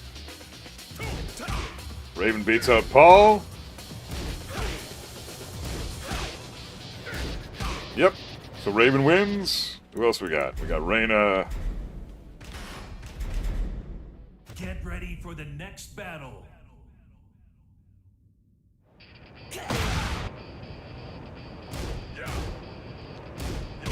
Yep. Beats out Paul.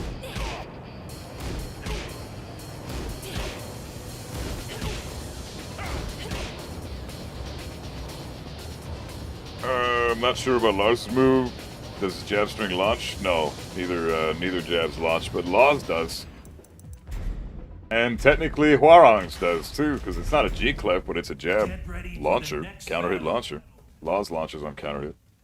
So Reyna beats Paul, Raven beats Paul, Shaheen beats Paul. So Shaheen's got a pretty decent jab. Shaheen is a yes. Everybody's a yes so far. Yes. Steve is the one I'm curious about. I'm wondering if Steve's jab beats this, because I think Steve's is pretty linear of a jab. They don't have a whole lot of hurtbox or hitbox to it. But we'll find that out in a minute. He is a boxer, so I imagine he'd have a decent jab, but this might, yeah, guess I was wrong. Yeah, it's all good. Why we lab. Oh shit! Steve sucks! Oh damn! I knew it! I fucking knew it! This does not beat Paul. Jin's jab soon? We already did that, bro. Jin labs soon. Oh yeah, we'll do that in a minute. Pretty quick here, but hey Brad, how you doing, bro? Lars and Drag only get a follow-up from Heat Dash. Yeah, it's true. Yeah. Dragunov's launcher 212? No. Okay, so Steve loses. That's funny. Damn, Steve sucks. He's a boxer. You should have a better jab than that. That's trash. It should. I mean, it doesn't lose to crushing stuff like Yoshi and Miyazu, but it loses to. It has no horizontal hitbox. So, Victor.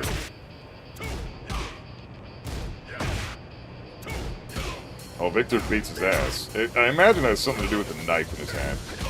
Got a big horizontal and vertical hitbox. Victor's jab's insane, man.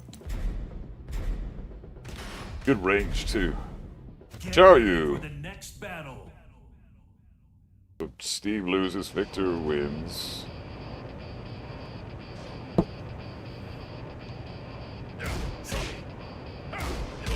Charyu wins. Charyu's got a great jab. I mean, she's a fucking waifu. Every waifu has the same jab. They're all fucking stupid good. So Charyu wins.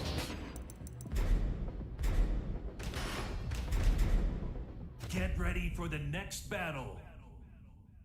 What's the test going on right now, Brad? So we did, we went through all the cast, and we went through two scenarios for high crush jabs in different ways. Yoshi's high crushes by going low and then coming up really quick. Miyazu, hers high crushes by going low and kind of swaying away a little bit. One kind of happens after the other. So certain jabs have different vertical hitboxes. And so we tested those against those two scenarios because they're common ways to make jabs with. Other characters have similar ways to make jabs with. But the very common ways are either crushing the jab outright or crushing and slightly moving away, which is why we implemented Yoshi and Miyazu as this labbing session. So we go over everybody in the cast. Certain characters beat out both options from Yoshi and Miyazu. That's their jabs are top tier. But then other characters would beat either one and lose to the other, or vice versa. And then you had Kazuya and Deviljin, who lost to both of them. So, and they're the only two that lost to both. Other characters lost to one and not the other. So that's interesting. Some characters have amazing vertical hitboxes on their jabs if they beat both. Some of them have pretty decent but average vertical hitboxes if they've lost to one. And if they lost to both, like Kazuya and Deviljin, they have no vertical hitbox, and it's terrible. For the jabs that with Paul's example here, he's not low crushing and he's not swaying away. He's moving to the side when he goes for his down forward 2. That's why we test the jab in this sense, because it's going to test the horizontal hitbox of the jab, not the vertical hitbox. So if the jab has a big hitbox this way, then it's a decent horizontal hitbox. But so far, the ones that have lost to Paul are Bryan, Lee, Nina, and Steve. Those are the only ones so far that have lost to Paul. Everybody else is beating him out. So let's test Yoshi now. See what we got with Yoshi. Yoshi beats him out. Probably again because he's got a weapon in his hand, right? So he's got the sword that helps him out with the hitbox in some way or another. So Yoshi wins. Zafina, I have a strong feeling, is going to win too. She's got a great jab. She's a waifu as well. Remember that. Waifus automatically have great jabs. What? Oh, shit! Oh, no! That sucks! I'm totally wrong! Oh, man! Zafina loses to Paul! Oh, shit, dude. So her waifu jab is, So of all the waifus, we got it's a resounding answer now. We've got Alisa, Zafina, and Zafina have the shittiest jabs of all the waifu characters. That's cool. Get ready for the next battle. We got Eddie, Lydia, Heihachi,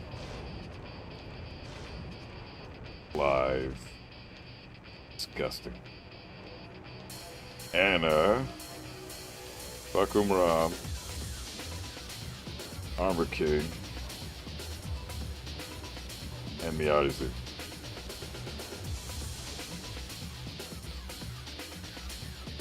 That's hilarious that Zafina loses. Jesus. That's funny. Zafina deserves to get hit with her other evasive bullshit. Yeah, I know, right? Eat shit, Zafina. Yeah, everybody hates Zafina. Eddie wins. That's crazy. So Eddie wins. Alright, so his jab is solid. Eddie's got a great jab. I think all the DLC characters have pretty fucking good jabs except for fucking Rom. He's the one with the worst jab. Although Armor King did lose to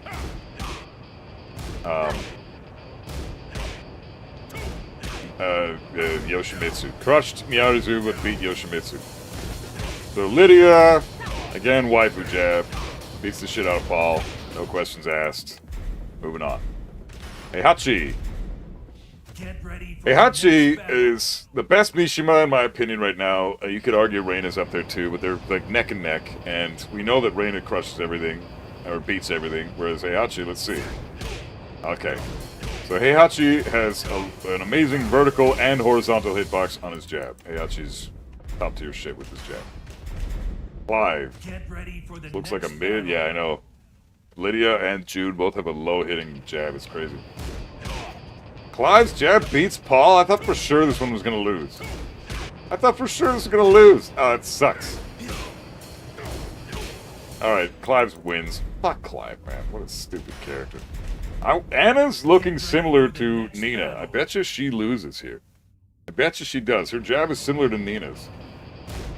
Yep! Yeah, I called that one. Anna loses to Paul. That's funny. So Anna's jab is shit for the waifus. So we've got definitive information now. Anna, Alisa, Zafina, and Zafina have the shittiest jabs of the ladies so far. So Eddie wins, Lydia wins, Heihachi wins, Clive wins, Anna loses. Check Anna's 1-2, they're both 10 frame.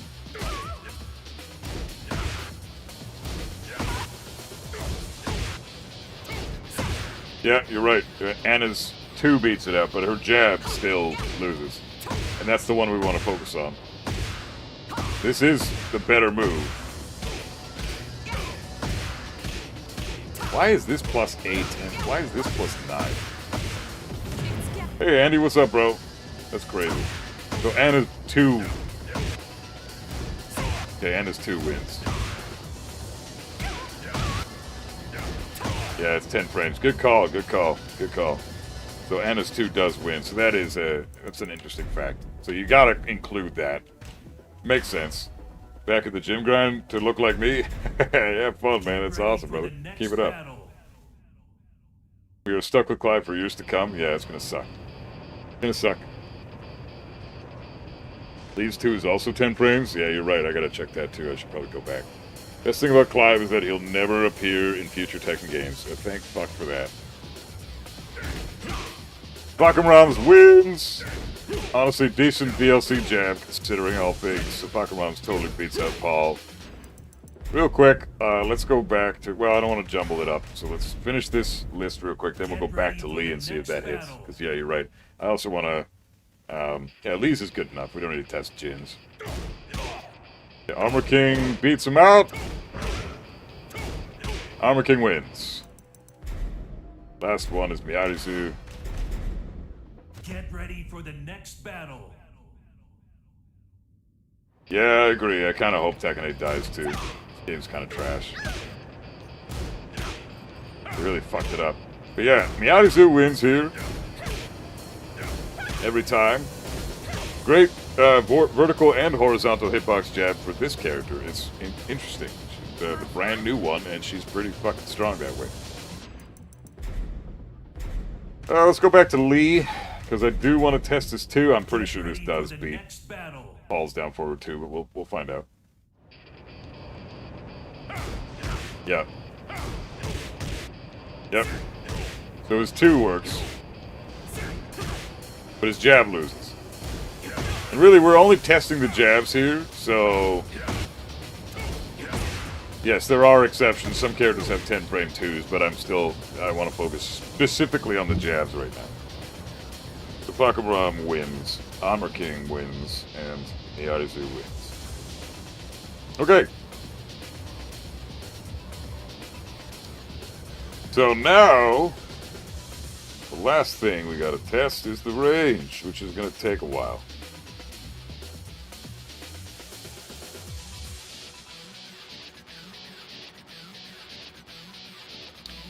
Zafina, Bryan...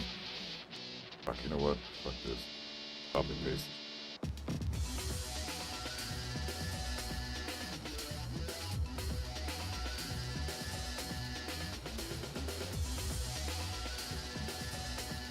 Okay.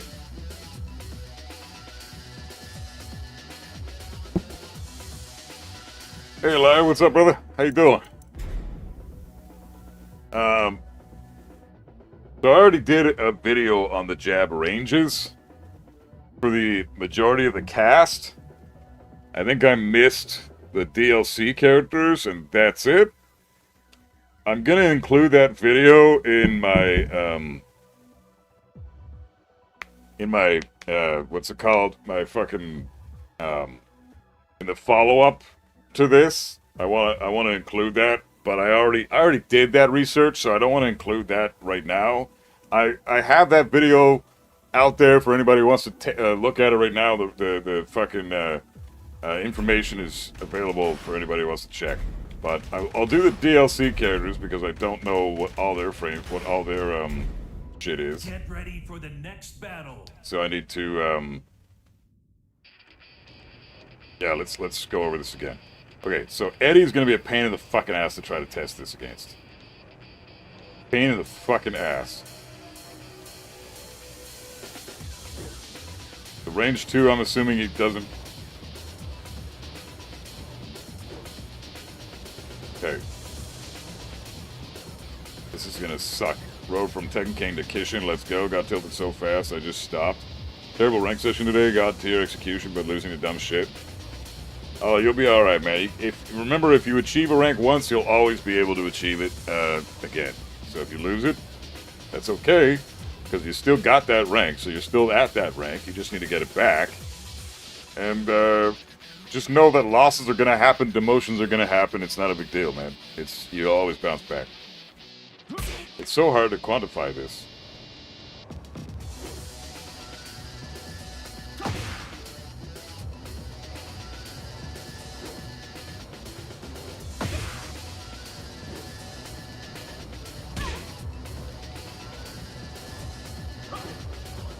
I'm going to say range like 1.8 here.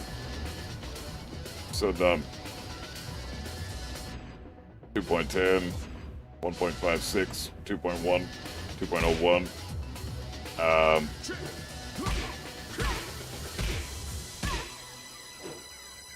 So if we... 1.83 I saw there. 1.84. 1.88. Okay, I'm going to mark it down as 1.88 for Eddie. That's the furthest I think he can hit away. Okay, so 1.88 for Eddie. It's important to note. I will copy all the fucking, all the data from all the other jabs from my video once I've made this. And we'll figure out exactly the exact range for every jab there is. And then we'll do a tier list for the jabs. And then once I'm done with the fucking, jab tier list, we'll do a character tier list. So what is this? 2. Range 2 against Xiaoyu, so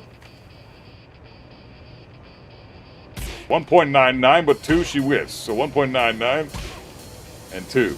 Those are the 2. Okay, so what are we at? The range 2.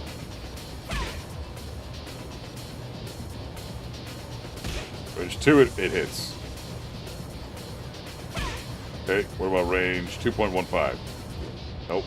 Range 2.13? Nope. Range 2.05 we'll try. 2.08? 2.07? 2.07 it whiffs. 2.03 whiffs. 2.02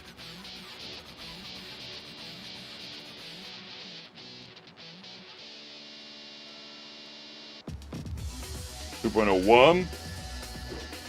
Okay, so it hits at 2.00. 2.00 exactly. Whiffs at 2.01. Hits at 2.00. Okay, because round 1 start, you can jab. Okay, cool. So she whiffs at 0.01 range away. Further away. From round start. So Heihachi 2.0. Round 1 fight, Heihachi's hitting this every day. So 2.15 doesn't hit. 2.0, 2.11, 2.10 doesn't hit. Okay, so Heihachi's jab is crazy strong, but it's decent.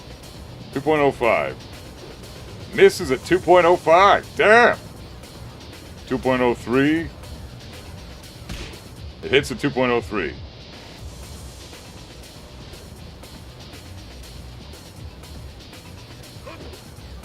What about 2.04? Can we get there? Because it whiffs at 2.05. See if we can get to 2.04. There we go, 2.04. 2.04, we have a winner. Okay. Clive is next. Heihachi's jab is next level. It hits past range 2. Get ready for the next Crazy battle. shit. Hey, Lounge Inc., what's up, bro? It hits past range 2, bitch. What the fuck? Okay, round 1 start. Clive's hitting you at range 2. That's fucked. All right, range 2.04. Whiffs at 2.04. 2.02. Hits at 2.02. 2.03. Hits at 2.03. Does it hit at 2.04? No. So 2.03. Ha! So barely hits. It's barely shittier than Heihachi's. Heihachi's got a slightly better jab by fucking 0.01 margin. And they both beat out all the crushing from the other characters. So Heihachi and Clive have a top tier jab. No question about Get it. ready for the It's next insanely battle. good. Would love if you could review my replays from today, but I don't want to get too much in the way. No, man, I'll definitely do that. Let me just finish this recording, and we'll do your review. Just give me 1 sec, man. So 2.0, she misses at 2.0. What about, so round 1 start, she whiffs. 1.12, 1.12. She whiffs at 1.192, goddamn. 1.9 Anna whiffs. Damn, Anna's jab sucks.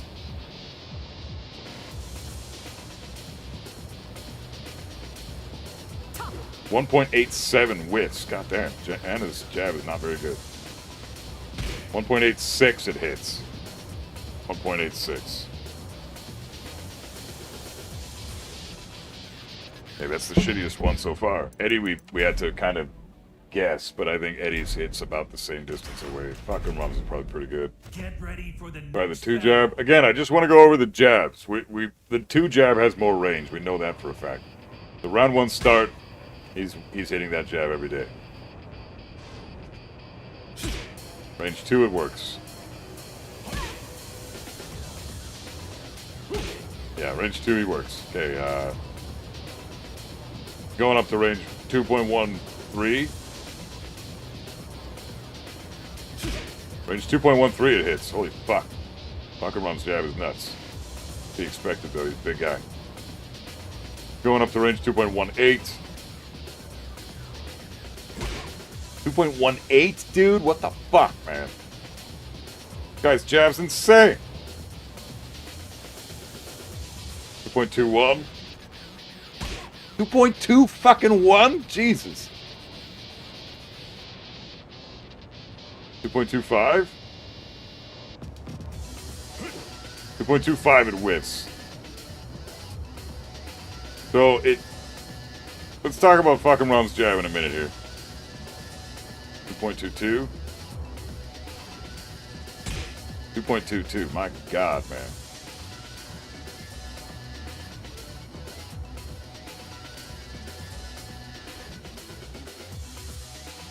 Get it to like 2.23 or some shit.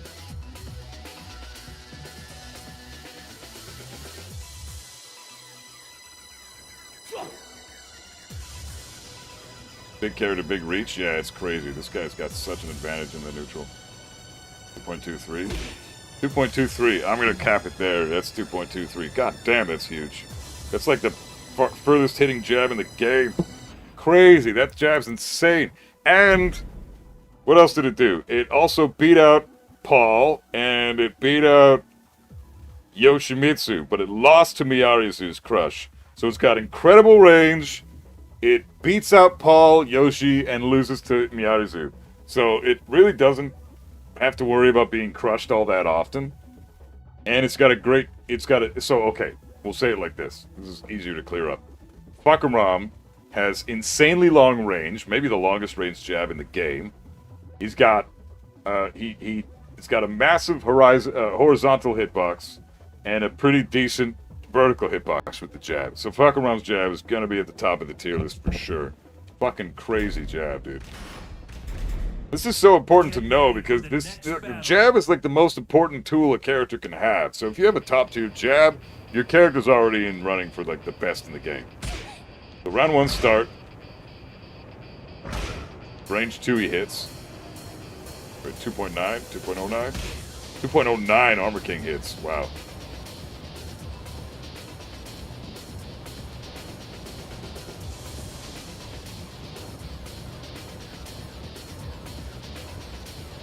.170 whiffs.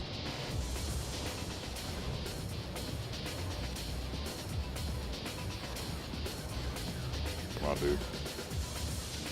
Why are you sidestepping?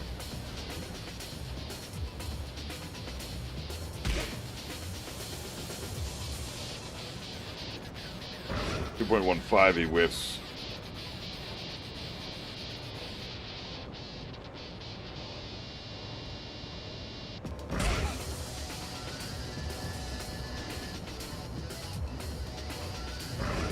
.13 he whiffs.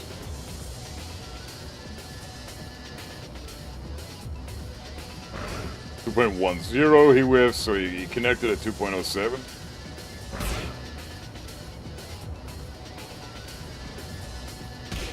.10 he whiffs, or he hits. 2.11 he whiffs. So 2.10, damn, Armor King's jab is top tier as well. He didn't lose to anything, I don't think. Armor King also beat out Paul, and he beat out Miyarizu, but he lost to Yoshi, so Yoshi's down 4-2 can crush Armor King.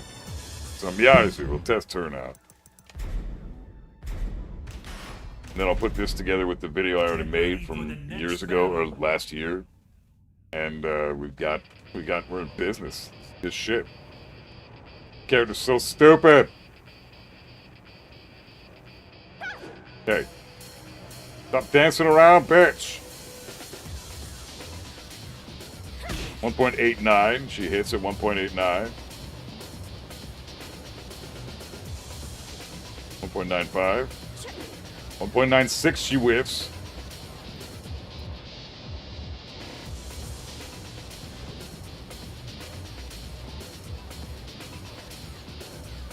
.95. 1.95, she whiffs.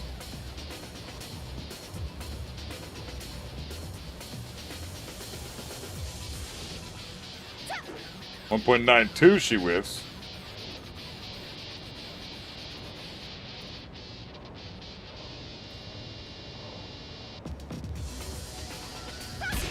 Obviously, she hits from that range.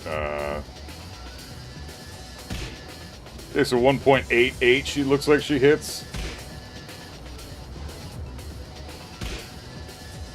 So hard to quantify, god damn it.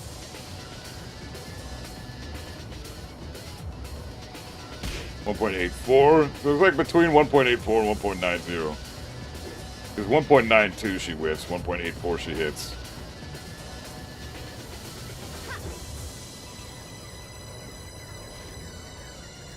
.87 she hits.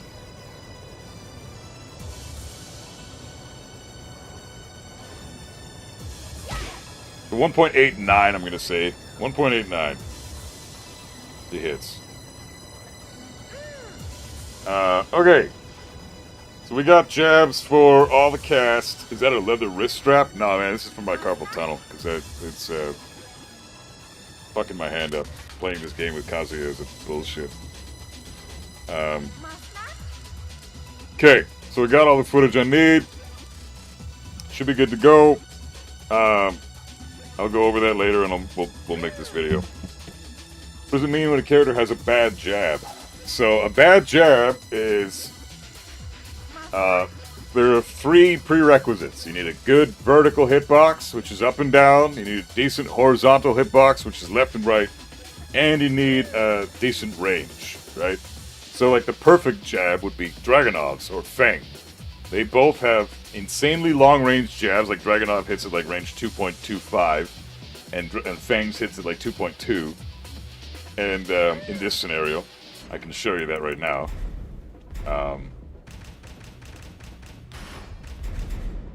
And then you have to have, yeah, so good range, decent vertical hitbox, decent horizontal hitbox. You test those doing different things, which we've already done in this video.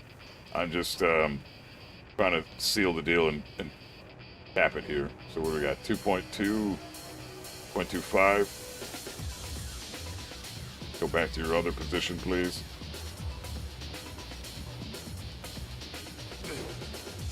So if he's standing here,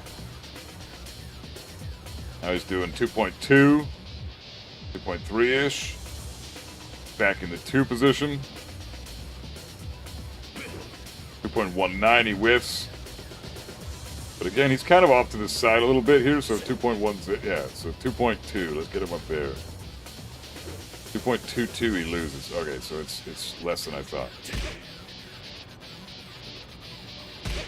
2.2 he hits, though. 2.22 loses, 2.2 hits. 2.21 loses. Whiffs, I mean. So far, the best range jab in the game that we've seen, yeah, 2.2. So Dragunov's jab hits at 2.2. Bullshit.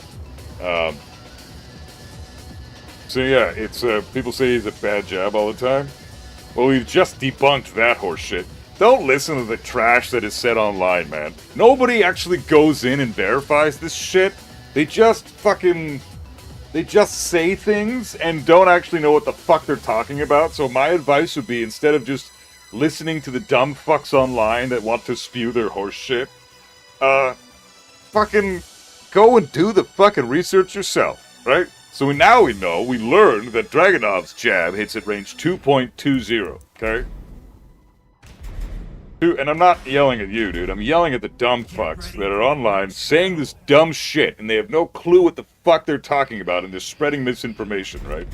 So here's a scenario where Yoshimitsu does a thing, and it will crush a lot of jabs. Down forward 2 here, that move there, crushes jabs on a regular basis. A lot of characters lose to it. We just tested it. So the jabs that lose to that, to Yoshi's down forward 2 specifically, I can tell you right now, the jabs that we lost: Alisa, Azusina, Devil Jin, King,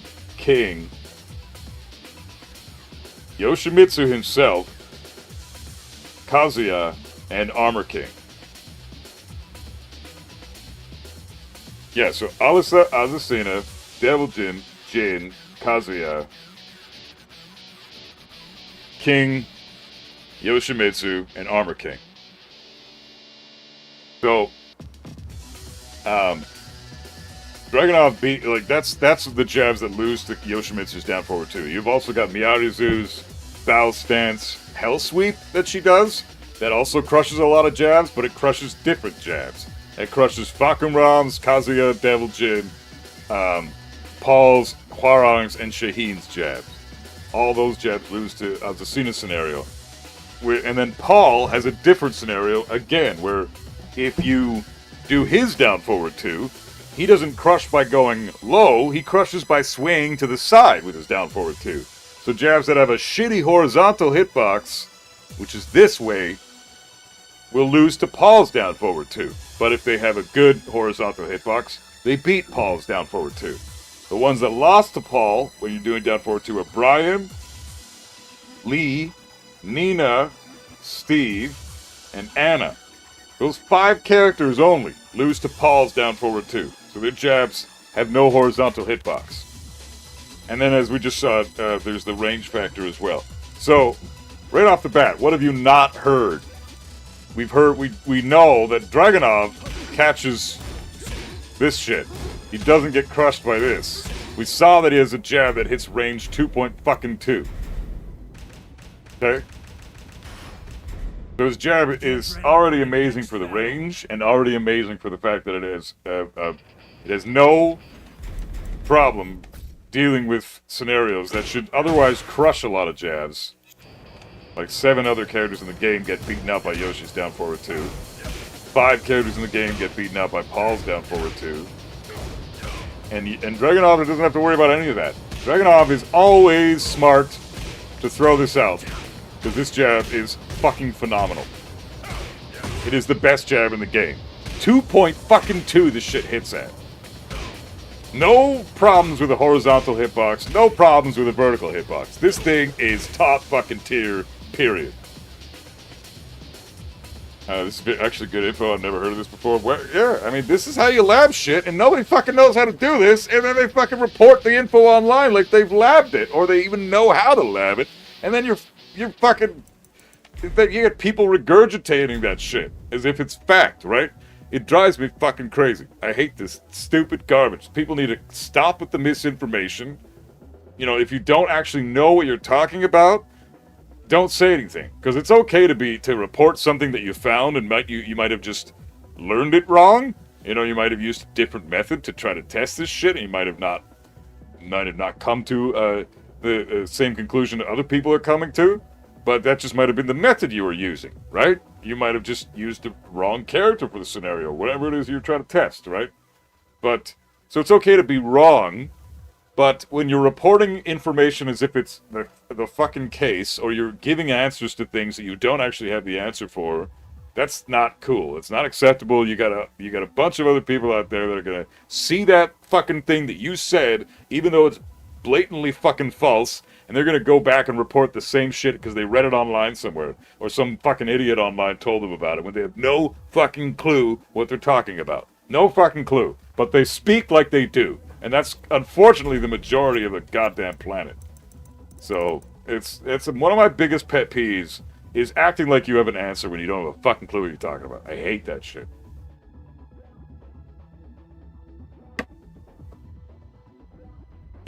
So, yeah. That covers that. So the jab shit's done. That's the internet in a nutshell, unfortunately. Yeah, exactly, man. It's just too fucking bad.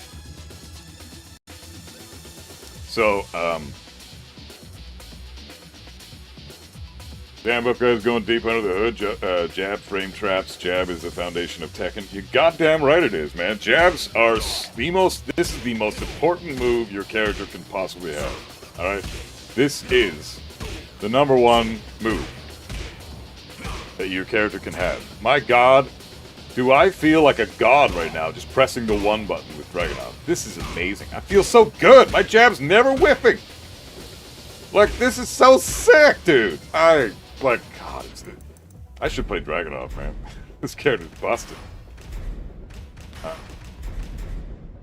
But then you play Kazuya and you just go, fuck, where the fuck is my jab, dude? This thing sucks. It's so bad. This is the worst jab ever. Fucking hate this thing. This thing's probably, look at this trash. I hate this jab, dude. It's probably bottom tier. I would say this jab is bottom tier. Absolutely.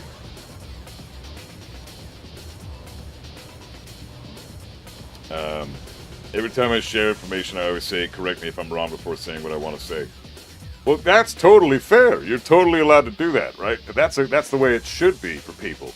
But oftentimes, people won't even pretend they don't know. They'll They'll just go off and they'll be like, yeah, it's actually this. What the fuck, man? It's not, though. We know it's not. Like, we can just test it anytime we want. What are you doing reporting the information as if you know it? Fayette, how you doing, man? Welcome on in. Played some games yesterday? Did I play Tekken yesterday? I don't think I did. But GG's, if I don't think you and I fought, as far as I know. Pretty sure I didn't play any online yesterday. Let's compile all the info into a tier list. That's what I'm going to do, yeah. So exactly why is the jab so important? I fight people that spam jab all the time, and it makes me feel locked down most of the match. So, every jab is different in terms of range, vertical hitbox, and horizontal hitbox. But, every jab is the same in this sense. Every jab does this. So, as you see there, you see the frame data, right? I am +1 on block with my jab. And it's 10 frames fast. This is the fastest move you can do. Yes, there are faster things like Power Crush. The armor property engages in 7 frames. The move has its own frame data. The move itself of the Power Crush is 20 frames in this case with Kazuya. 20 frames before that punch meets Paul's body. Okay?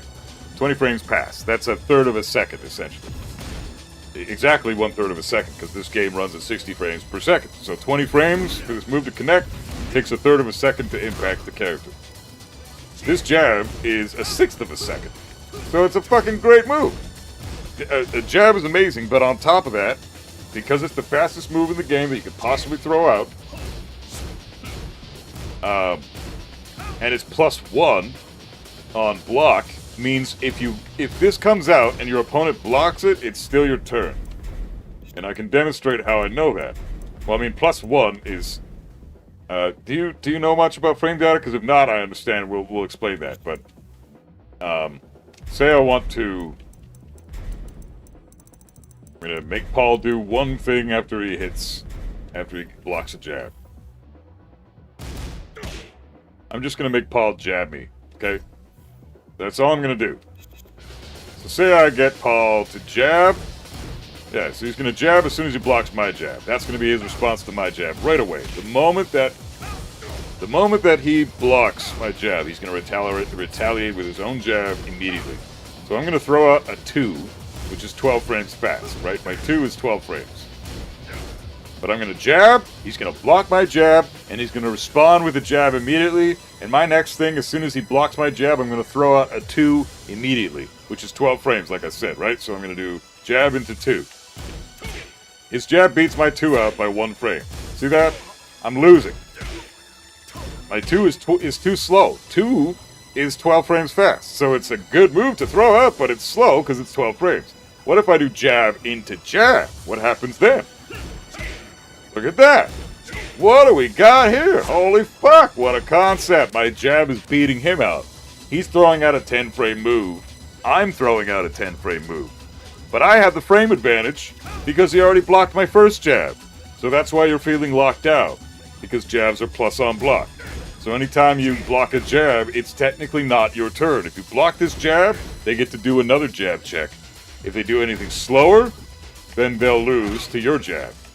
My 2, if I do my 11 frame attack, our moves will trade. My back 1 will trade with his jab. You see that there? I technically win that animation because when it comes to a trade, if you're pressing the button at the same time as the opponent and the frame data is identical, then the 2 moves will trade. And when that happens, the winner of that interaction is depicted by who did the most damage in that interaction. So if a jab trades with the back 1, the back 1 opponent will win that interaction because the damage is greater for the person who traded there. If it's like that for everything. So if I did a move that's 30 damage and it trades with a move that does 40 damage, the move that does 40 damage will win that interaction. So if someone jabs me, I have to respect it basically. Would stepping me still hit? Stepping get me a hit still? depends on what they do next, right? So if I wanted to, he's going to stand block, and now I want him to sidewalk left, because he's sidewalk left Kazuya, alright? That's the direction you want to step it. If I'm doing a homing move, he can't step it. But if I do jab into electric, yeah, he can step it. It's technically my turn, but I get to... I'm not at enough plus frames for him to not be able to step my electric. I don't have enough plus frames. So it is my turn. You can sidestep, you can backdash, you can just hold the block, you can duck, you can do whatever the fuck you want. But if I did something faster, like a jab again, I can catch him.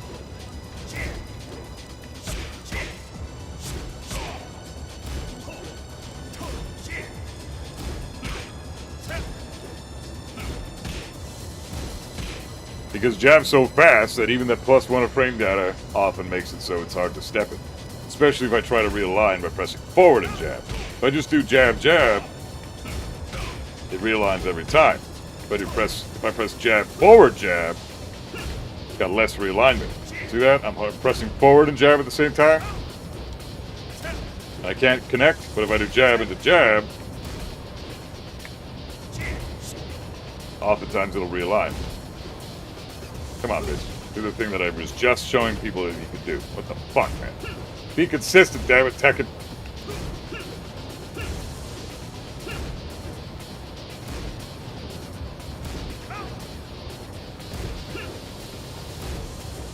So what you want to do is you want to kind of realign with the stepping opponent by moving with their step. That's how you get them to not step you. So yeah, I don't know, I guess I'm wrong there. The forward jab doesn't realign, neither does the standard jab. But regardless, 1-2-1 is strong. Well, 1-2 is a natural realignment string. The 2 will always realign. I also explained this in my Steve video, How to Kill Steve, that came out yesterday. This shit... Classic. A lot of the time in tournaments, you'll see pros just do this shit all day.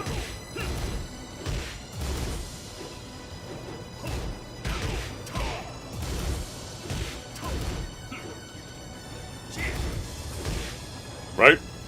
You see that all the time because since the dawn of time, the 1-2 string has been a homing string basically. It naturally realigns the stepping opponents.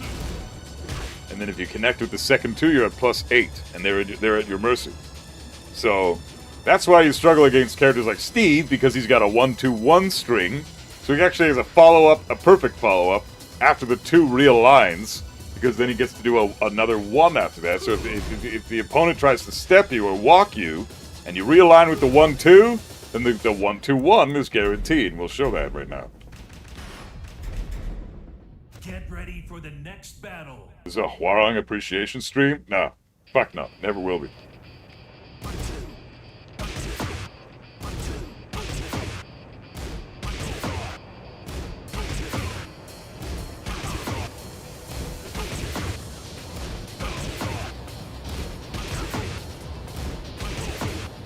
So you see here, Steve is realigning with Paul all fucking day because he's got a really fucking good jab string. We try to sidewalk the other way.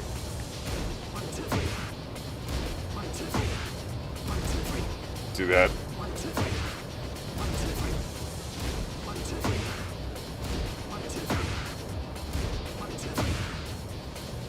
Steve realigns with his 1-2-1 string. And then he can make it safe. So that's why you have a lot of struggling against Steve, because he's got a lot of realignment built into his jab strings. Every sidewalk left.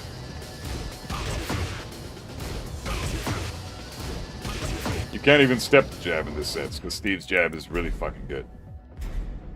He's a boxer. You're not supposed to be able to step that character. He has a lot, but didn't his jab lose to Paul's down forward 2? Yeah, because Paul's down forward 2 moves into the right. So Steve's got no crushing to that side of his to that side of his jab. It moves Paul to his right, and Steve's jab doesn't crush sidestep left.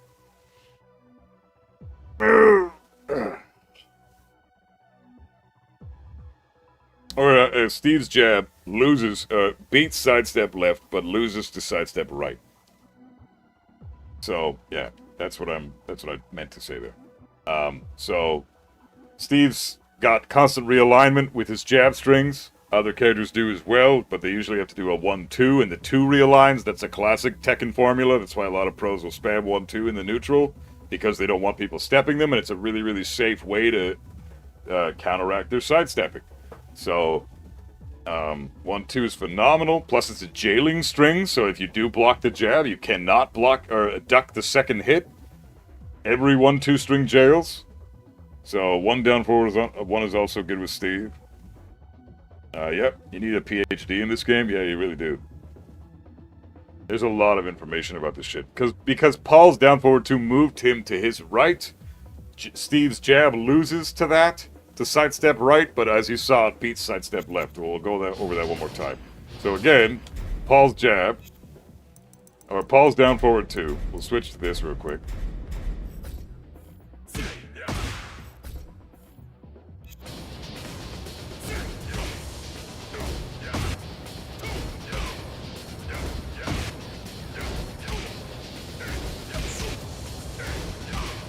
What the fuck?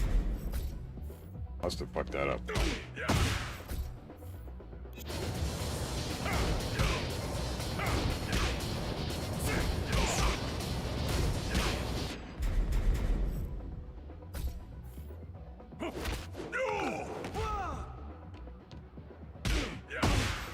We'll do the same for down forward 1s? Probably. I don't know. Down forward 1's a little different, because everyone's got a slightly different down forward 1.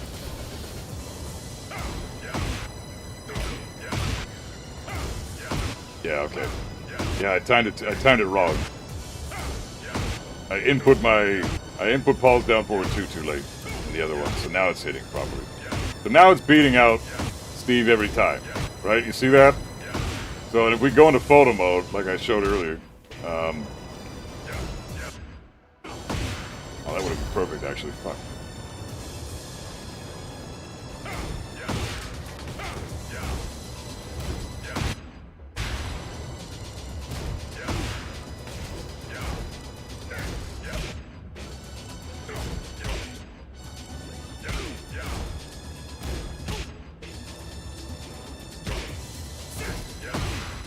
Damn it!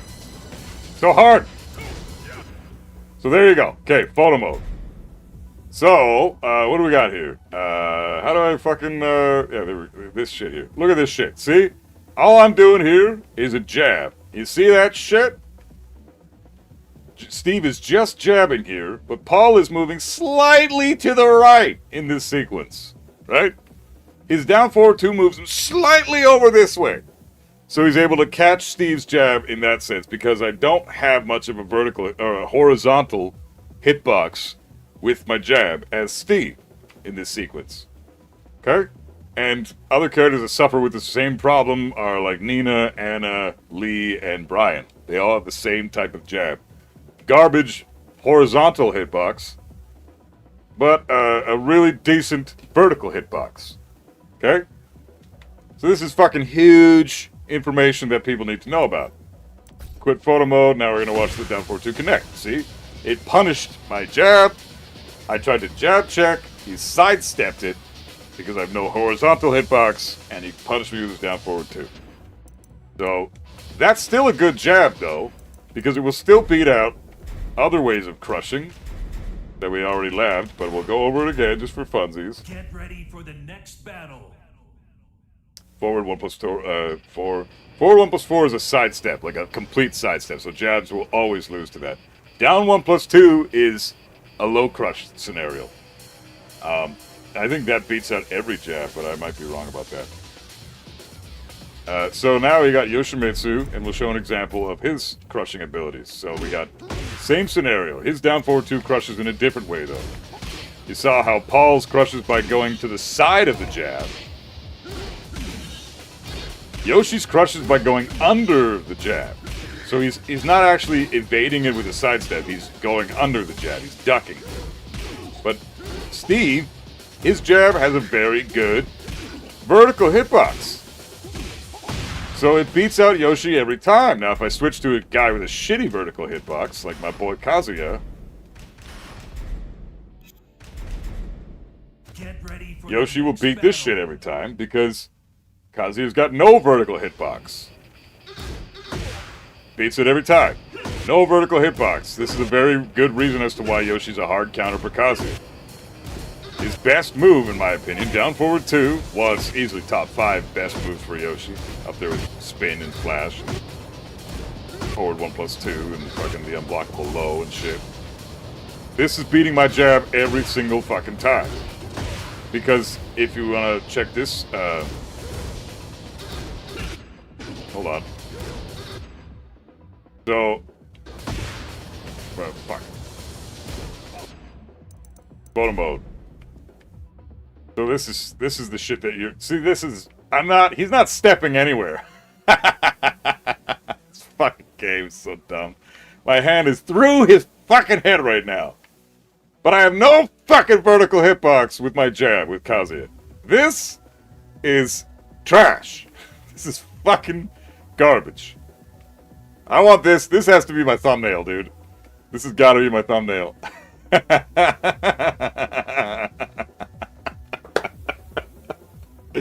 I want this to be my thumbnail, dude. Fuck yeah. This is going to be a thumbnail. Okay, so give me a sec. How do I turn all this shit up? Turn off the hub by doing R3. Okay, R3. There we go. Okay. Alright, I'm going to... Alright, let's see. We got... It's so shit. Alright, I'm going to turn everything off.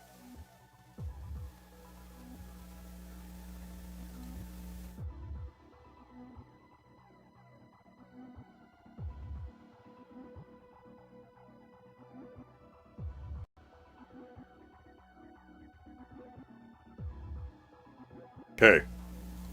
I got my thumbnail. Holy fuck, that's hilarious. Okay. Yep, that's the thumbnail. Definitely. That is the thumbnail. 100%. I got it. We're good. Okay, so this is fucking stupid. But yeah, he kills Kazuya's jab, right? He kills his jab. With the down forward 2. So that's interesting to know, but he's one of a few characters that lose to Yoshimitsu's down forward 2. So it's not just Kazuya. So because Kazuya's hitbox on his jab doesn't hit slightly downward, Yoshi crushes it. Exactly. Kazuya's doesn't. Deviljin's doesn't, and a couple other characters don't lose to Yoshi's. Paul's also loses to Yoshi.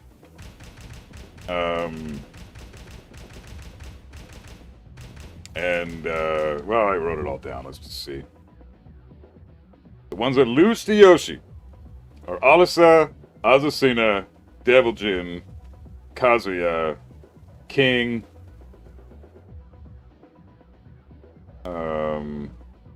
Yoshi, and Armor King. So Armor King, Yoshimitsu, King, Kazuya. Oh, Jin as well. That's 5. Deviljin, Azasina, and Alisa. So Yoshi's down forward 2 will beat out 8 characters' jabs in the game and lose to every other jab. So 8 characters have a pretty shit vertical hitbox. We also tested this against Byaruzu. 6 characters lose to her. Kazuya and Deviljin are the only 2 that lose to both. So definitively, Kazuya and Deviljin have the shittiest vertical hitbox of all the jabs in the game, bar none. The horizontal hitbox, Kazuya and Deviljin have a decent horizontal hitbox, both of them. But their range is trash. Deviljin's range is like 2.04 or something, and Kazuya's range is 1.90. So honestly, all things considered, I think Kazuya has the shittiest jab in the game. And after collecting all that data, I don't think there's any way to dispute it. Like, that's fucked up, man. So every time, it's funny, every fucking time we have this game, we just learn more and more things about how shitty Kazuya is. God. This character sucks, dude. He's so ass. He's so ass. Holy fuck, man. He's so bad. But on the bright side, at least, a nice part Get ready for the next battle. is that Kazu's jab does beat out Paul's. We just saw that Steve's loses to this, but Paul loses to Kazuya because I have a horizontal hitbox.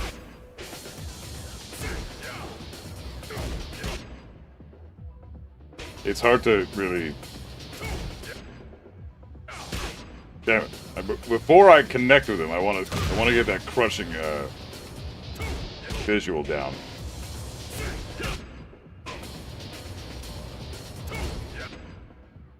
So you know this is gonna hit because Paul's gonna stand back up, and his face is gonna be right where my. It looks like it shouldn't hit, really, to be honest. But my jab hasn't come out yet. My jab is pretty much gonna meet right fucking, like right here. It's gonna meet like right in the center, right there. And right before his down forward 2 finishes the animation, his head is gonna be there. So yes, he is slightly moving to the side, but my jab has a good horizontal hitbox, unlike Steve's. Steve's is off to the, like, move Kazuya's jab a little bit over, closer to where his right arm is, and that's where Steve's jab would be during this exact same point in that animation process. So it's like Steve has no vertical hitbox or no horizontal hitbox, and Kazuya's got a little bit of one, so that's solid in that sense. Heihachi's just a better Kazuya, yeah. 8 lose to Yoshi, 6 lose to Miyagi, 6 lose to Paul. Yeah, I think that's correct, actually, yeah. Hold on one sec.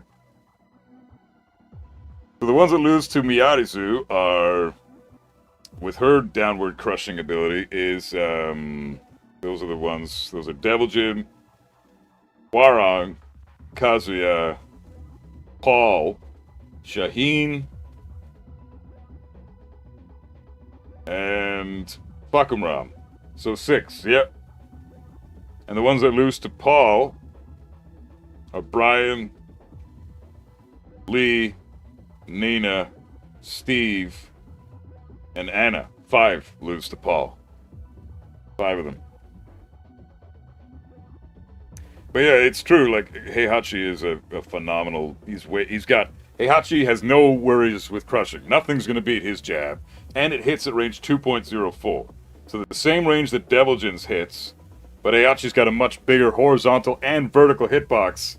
Devil Jin's has no vertical hitbox to speak of, and a decent horizontal one. So I gotta give it to, with the range and the vertical hitbox and the lack thereof, and a decent horizontal hitbox. Like, I think definitively Kazuya is trash. His jab is garbage. It is the worst jab in the game, because even the jabs that have no range still beat the crushing shit a lot of the time, right? Zafina's might be an exception to that. Zafina's doesn't. Zafina's is also pretty bottom tier for different reasons. Like, I think losing to high crush is far more common than losing to something like what Paul has here with the sidestep. But Zafina's loses to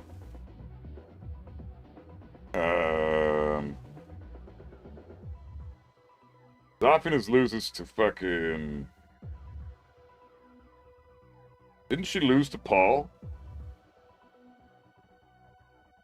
I thought she lost to Paul. Didn't she? I'm pretty sure she does. I might have wrote that down wrong. I think her horizontal hitbox on her jab is trash too.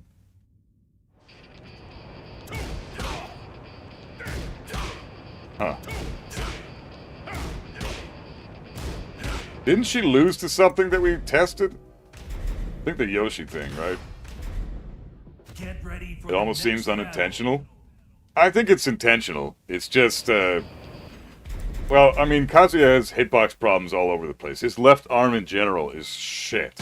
I can show you more examples why that is. Like,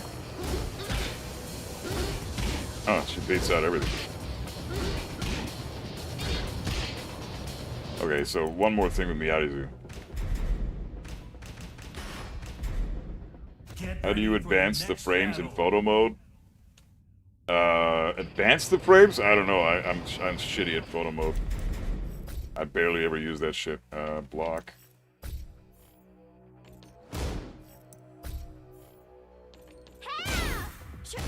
She beats this, right? I'm pretty sure Zafina beats this. Yeah, she beats this. So the part that Zafina sucks at is... Man, I thought she lost to Paul's shit. It's strange.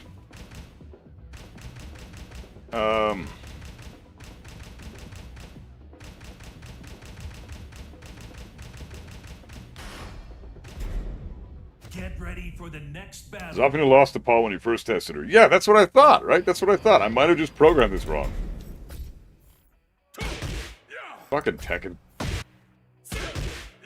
Being so specific. Okay. Fast as I could, getting the down 4-2 out.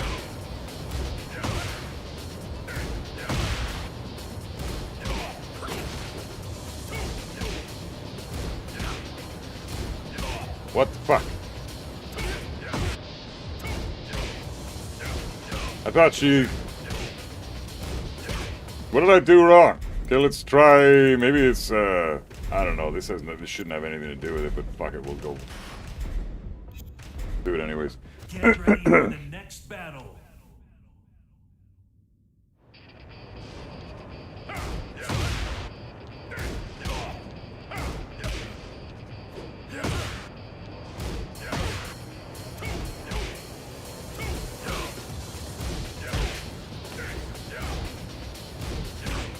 Weird. Zafina did lose to something. I know. It was... I might have been wrong about the Paul. I might have just recorded it to where it was... not as accurate as it should have been. So let's test the Paul versus Miyarizu one more time then. Get ready for the next battle. I remember beating it with Paul before, but then it lost to it today. So let's test it one more time.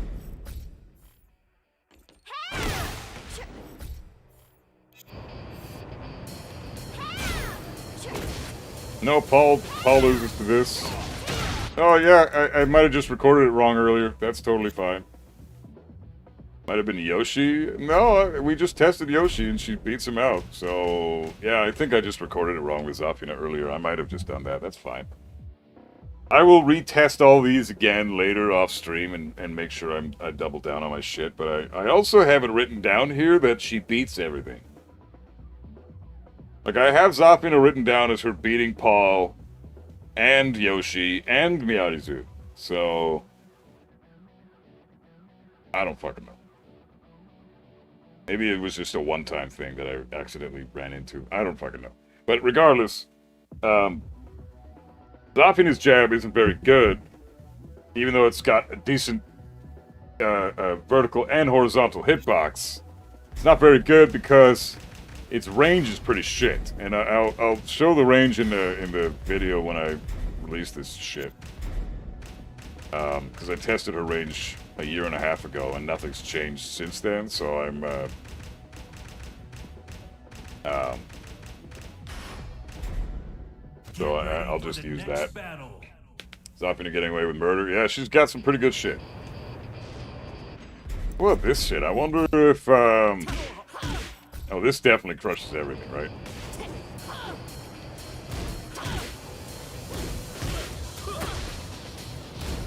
This is another one that you can use as an example.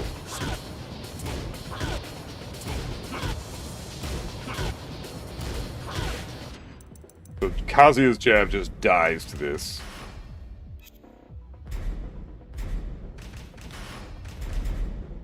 Get ready for the next We'll test battle. Dragunov's.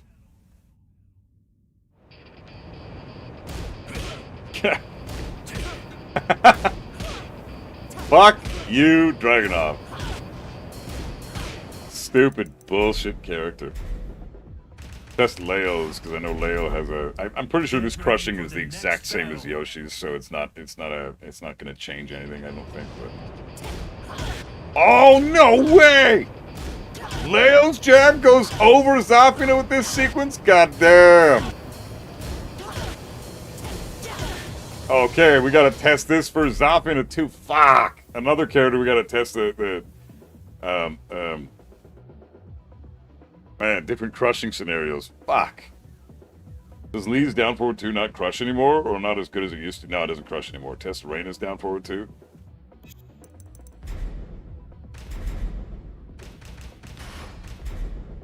Get ready for the next battle.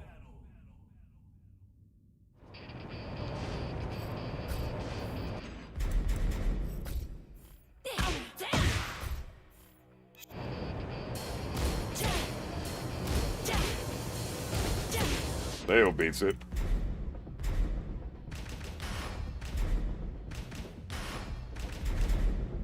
Get ready. Dragunov beating everything. Battle. He's cheap, man. I'm telling you. He's a top tier, fucking top 5 character. Yeah, she can't crush shit. His crazy range and his crazy hitbox. He's got an insane jab hitbox. Yeah, Reina's doesn't crush a damn thing. That's pretty crazy though. So I'll have to test that shit against Zafina as well for the jab crushing, but I'll do that on a different time. So I gotta head out now.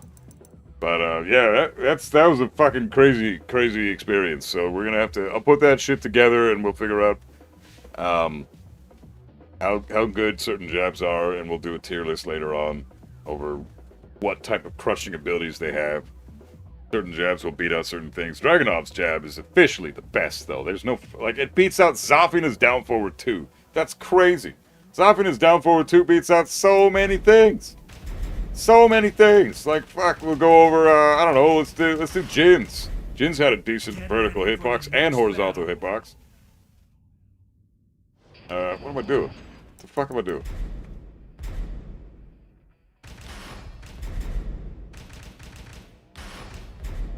Just do this one last thing and then I gotta take off. I just want to see if it crushes her down forward too. Or if she crushes his jab.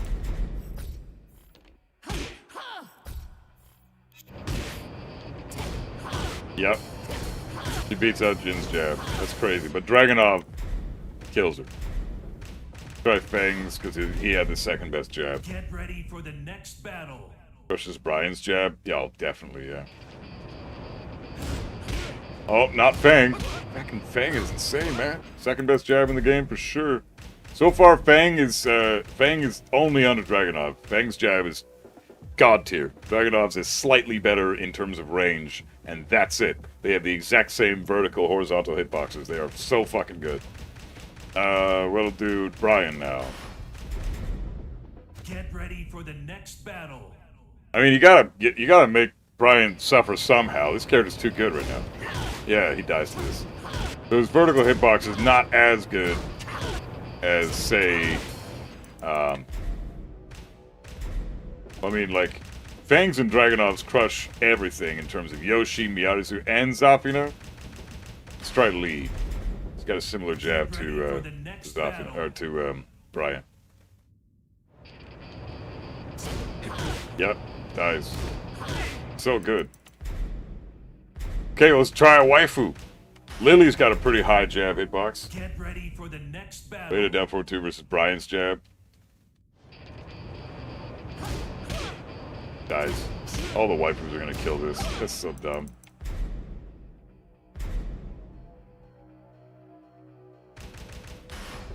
Reina's down forward 2 versus Bryan's jab. I don't think that's gonna... I mean, Kazuya beat it. So... Oh, fuck, I switched the goddamn characters.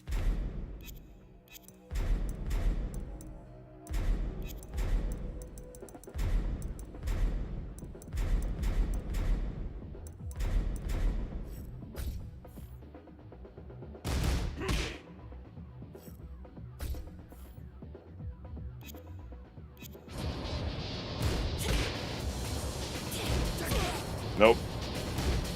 I'm mashing down forward too. Nope. Bryan's jab beats it. She doesn't crush anything, really. Alyssa and Zafina?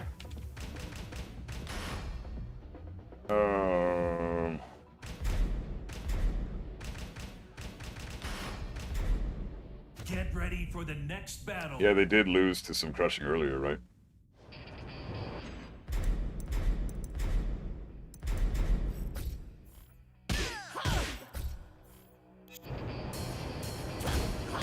Yeah, she dies. So they lose to Yoshi and Zafina, but they beat out Miyazu. I'm sure Alyssa also loses to Zafina. I tried playing today, it was basically nothing but whack interactions stopped early because of it. That's a good idea, right?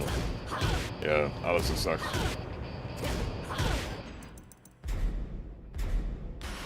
Try Asuka. Asuka has the shortest range of every jab in the game at 1.82. She's the only jab that hits that close. It's a terrible jab. This jab is so shit in terms of range. And it's got a bad vertical hitbox too. Damn. Not bad, but still, like, not great either. So, yeah, this beats out Yoshi. This shit beats Yoshi and Miyazu, but it doesn't beat Zafina. She's going a little bit deeper than Yoshimitsu does. So, the vertical hitboxes they do have differentiating status. Like, certain characters like Zafina and other characters have similar crushing properties with their moves. But, for the most part, this is the type of shit that you gotta do to test these jabs and the hitboxes that they have. Down forward ones are mids, so they crush nothing, or nothing crushes them, usually. And the only way to really test a down forward one is how good is it on block, what's the range, and how well does it sidestep, or how well does it track sidestepping. So you'd have to weigh those things. Instead of what does it crush, or what crushes it, you're gonna have to swap that aspect out with how good is it on block. Because jabs are all the same, right? Jabs are always +8 on block, or +9 in this sense. The turn off counter hit, it won't be. Okay, it's +9. Asuka's got a +9 on block on hit jab. Is this for real? I didn't know that. That is, I just learned something. She's got a +9 on hit jab. Does any other character have that?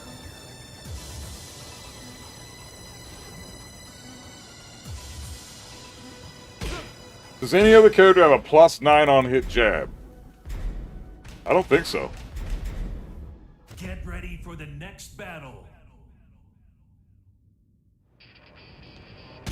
+8. Every other character is +8, I thought.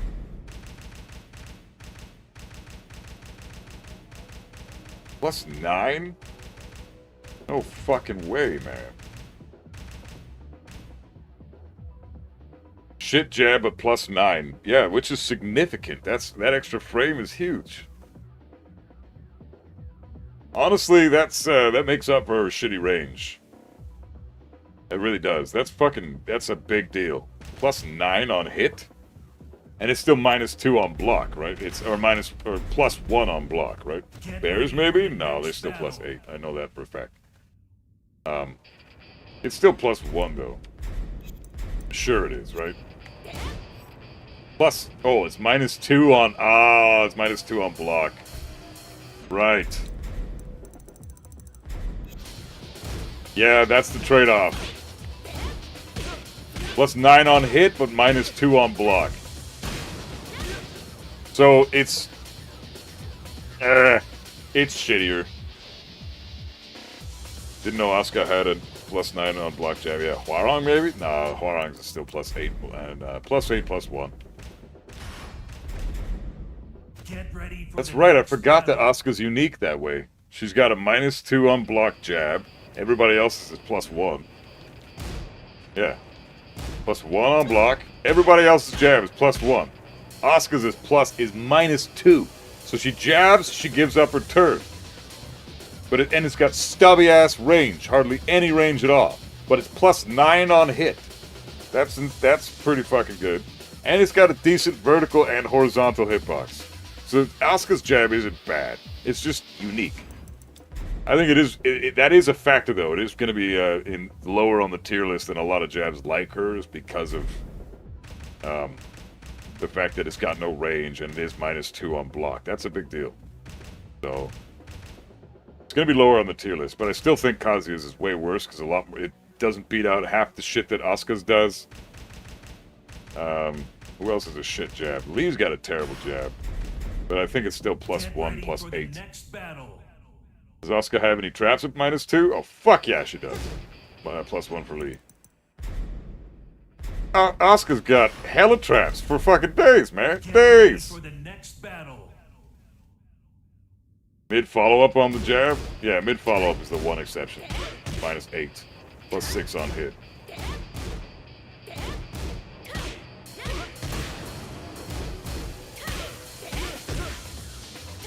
Isn't that her jab punish? Yeah, that's her jab punish. Or it's this. Yeah, or it's that. Although I'm taking this. I'm doing 1-2 and getting my plus frames. Okay, so if we do something like this, we'll just get Zafina to do the fastest thing she's got. We'll do Zafina to just do a jab. Okay. And so if I am at -2, she can jab. If I try to jab again, I lose because her jab beats my jab. She's +2. So if I do that, or this, this is one thing. This is the other thing, which is even better. I can also do that. This is a punish. An evasive heat engager. So she does not need to be plus, because she has some of the best defensive tools in the game, right?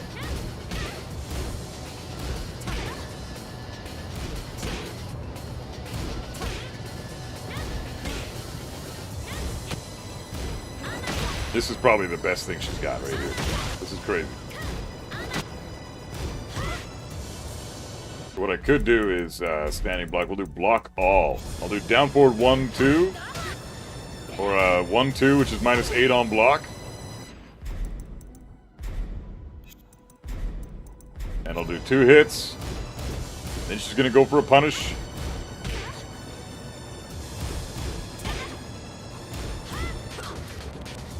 What's the -7 on block move that she's got? -7. So I'm -7 there, right? -7.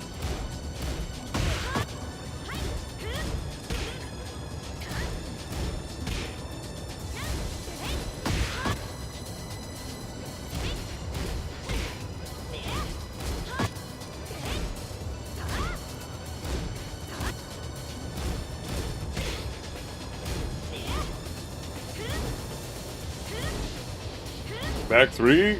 No, it's too. I see. What about that evasive launch? Yeah, back 3 is. It's this high crushes on frame 6. So I need to be like, if I'm -2, her jab comes out in 8 frames. Or her jab comes out at 8 frames, and I need more frames to crush this. This low crushes. Oh, it low crushes before it high crushes this move. So I'm like, so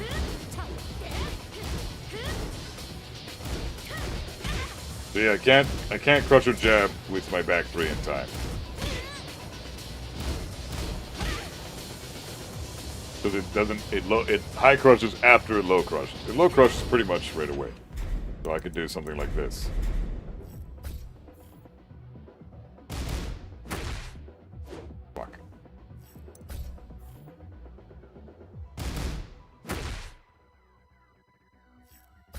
She's gonna do down 3 into the thingamajig. Okay. Now it low crushes.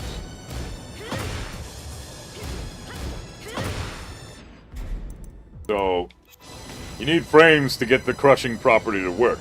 So back 3 is great, but it's only good if you have enough frames to work with. Right? So if I'm -7 though, And she tries to do like a down forward 1 or something.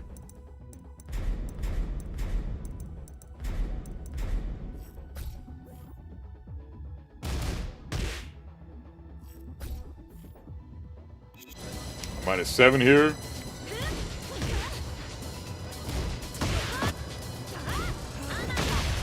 All she did was a 13 frame mid check, and I'm -7. I can Sabaki this. I can also parry it, even though I'm -7. Because this shit activates in 3 frames. 3 frames. So I don't need to be plus anything or minus all the. I could be minus a fuck ton, and I still get to do stuff like this. And I still get to do stuff like this. 3 frame Sabaki. And I still get to do stuff like this, which is a sidestep into an evasive tool. A sidestep into a bigger sidestep into a fucking palm rush that kills you. So, Can is crushing also, yeah, but only on the 6th frame. Might be the 4th frame because it's a low crush, but I'm not sure. So if we do something like yeah, a down forward 1 will always beat Can, but if she did like down 3 right now, then it would always beat the down 3, obviously.